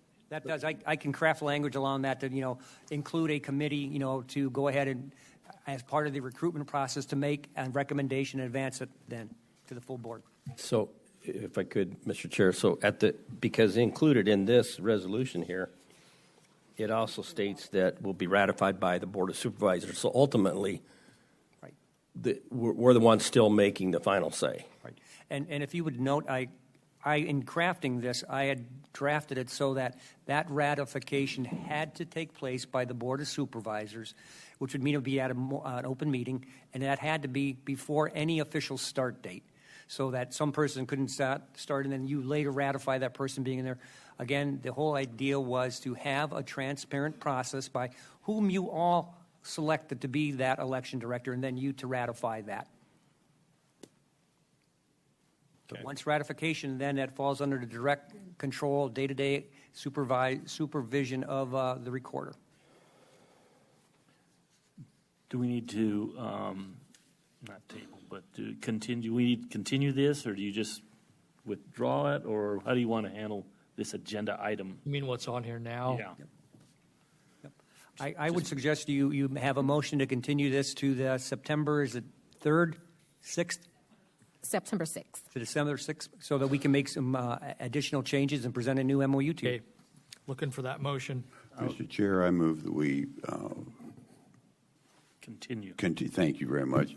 To continue item 16 to September, the next meeting in September 6th. Yes, please. I'll second that. All in favor? Aye. Aye. Any opposed? And we're moving forward with that. Okay. We're going to get back on our regular schedule. We're going all the way back to item number 11. Public hearing, approval, disapproval of resolution for Ryan Properties, Sangita. Good afternoon, Chair, Vice Chair, and board members. This case has been withdrawn by the applicant, IUP 00322. Jason Sangs from IP Consulting shared a letter to withdraw this case, and I'm sharing this letter with Natasha to get into the records. Okay. So, do we just need a motion then? Yeah. Yes. Mr. Chair, I'd like to make a motion that we withdraw item number 11. Second. All in favor? Aye. Aye. Opposed? Ayes have it. Thank you. 12. Discussion, disapproval of grant access easement for CA, Central Arizona Water Conservation District. Joe. Where'd he go? They thought he was out of here. Just here.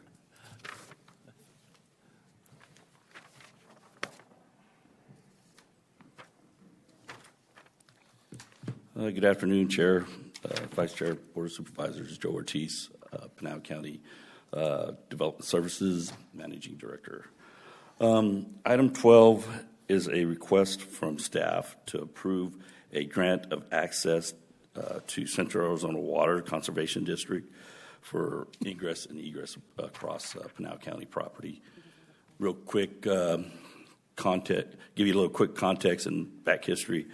Pinal County did acquire this property several years ago as part of a realignment of Guadalupe and Ironwood intersection. And those improvements have taken place. Fast forward till today, we got the request from Central Arizona Water Conservation District for a portion of that property to have an ingress egress across to help support their maintenance of the CAP canal. So if you're not familiar, it's right where the CAP crosses just south of baseline. The actual easement is on the west side of that intersection. Any questions or comments? I'll ask for a motion. Mr. Chairman, I'll make a motion to approve item number 12 as presented. Second. All in favor? Aye. Any opposed? Ayes have it. Thank you. Item 13, discussion disapproval. You're not on. What? You can hear you. I'm just over here reading. I have a feeling we're going to approve everything really quick from here on out. This is regarding the Workforce Development Board with James Smith or Joel Millman. Good afternoon, Mr. Chair, Vice Chair, members of the board. Joel Millman, Pinal County Economic and Workforce Development Department and Director of Arizona at Work, Pinal County. I'll make this quick if possible. I'm sorry.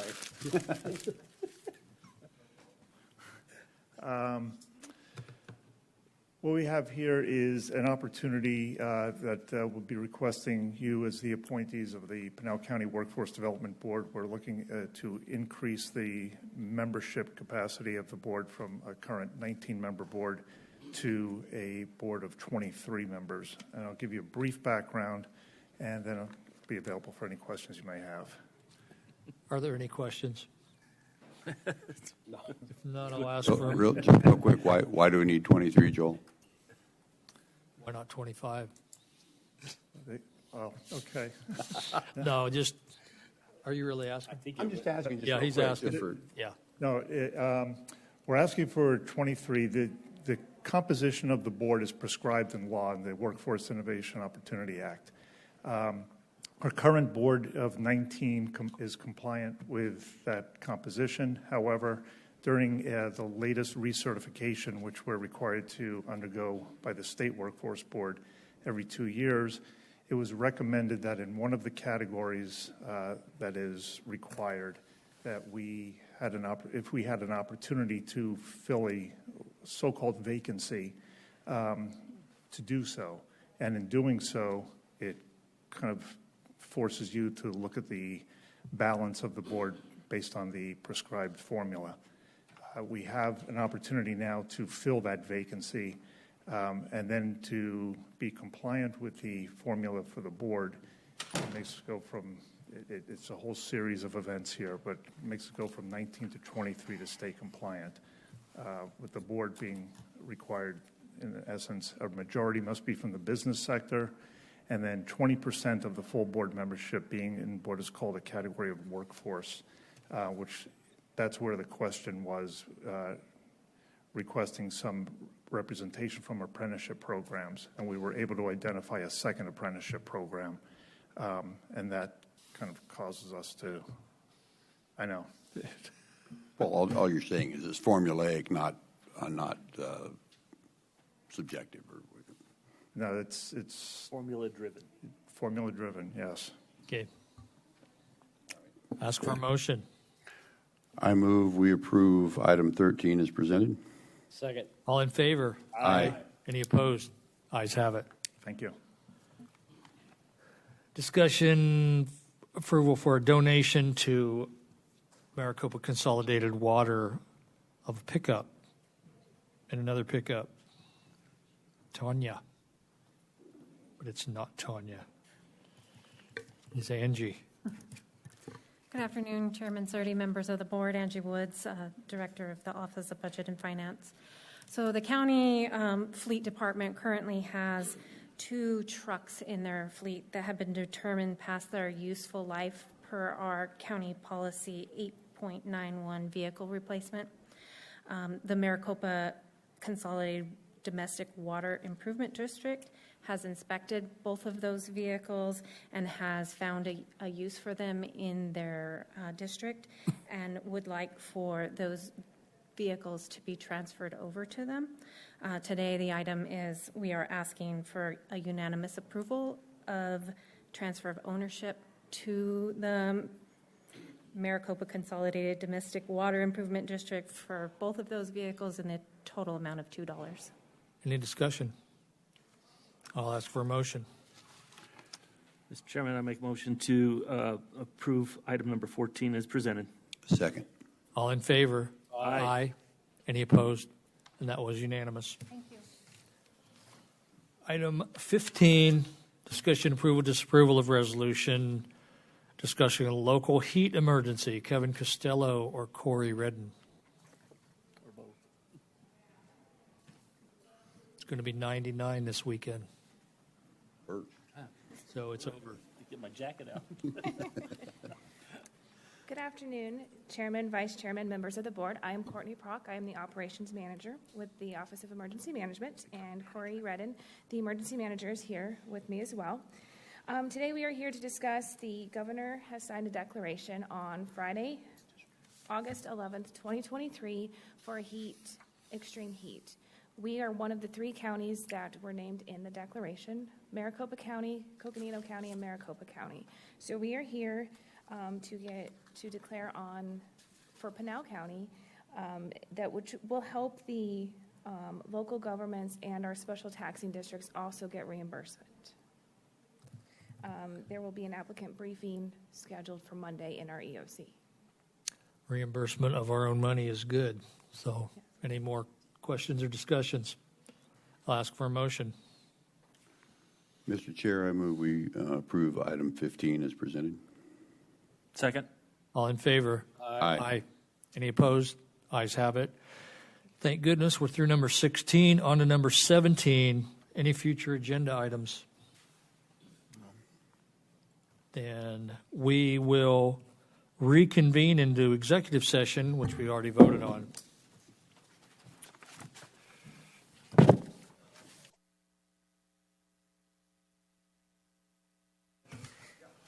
Aye.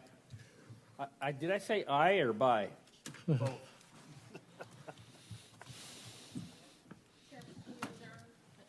Yes. Adjourn. I am adjourned. We are adjourned. Pour this out.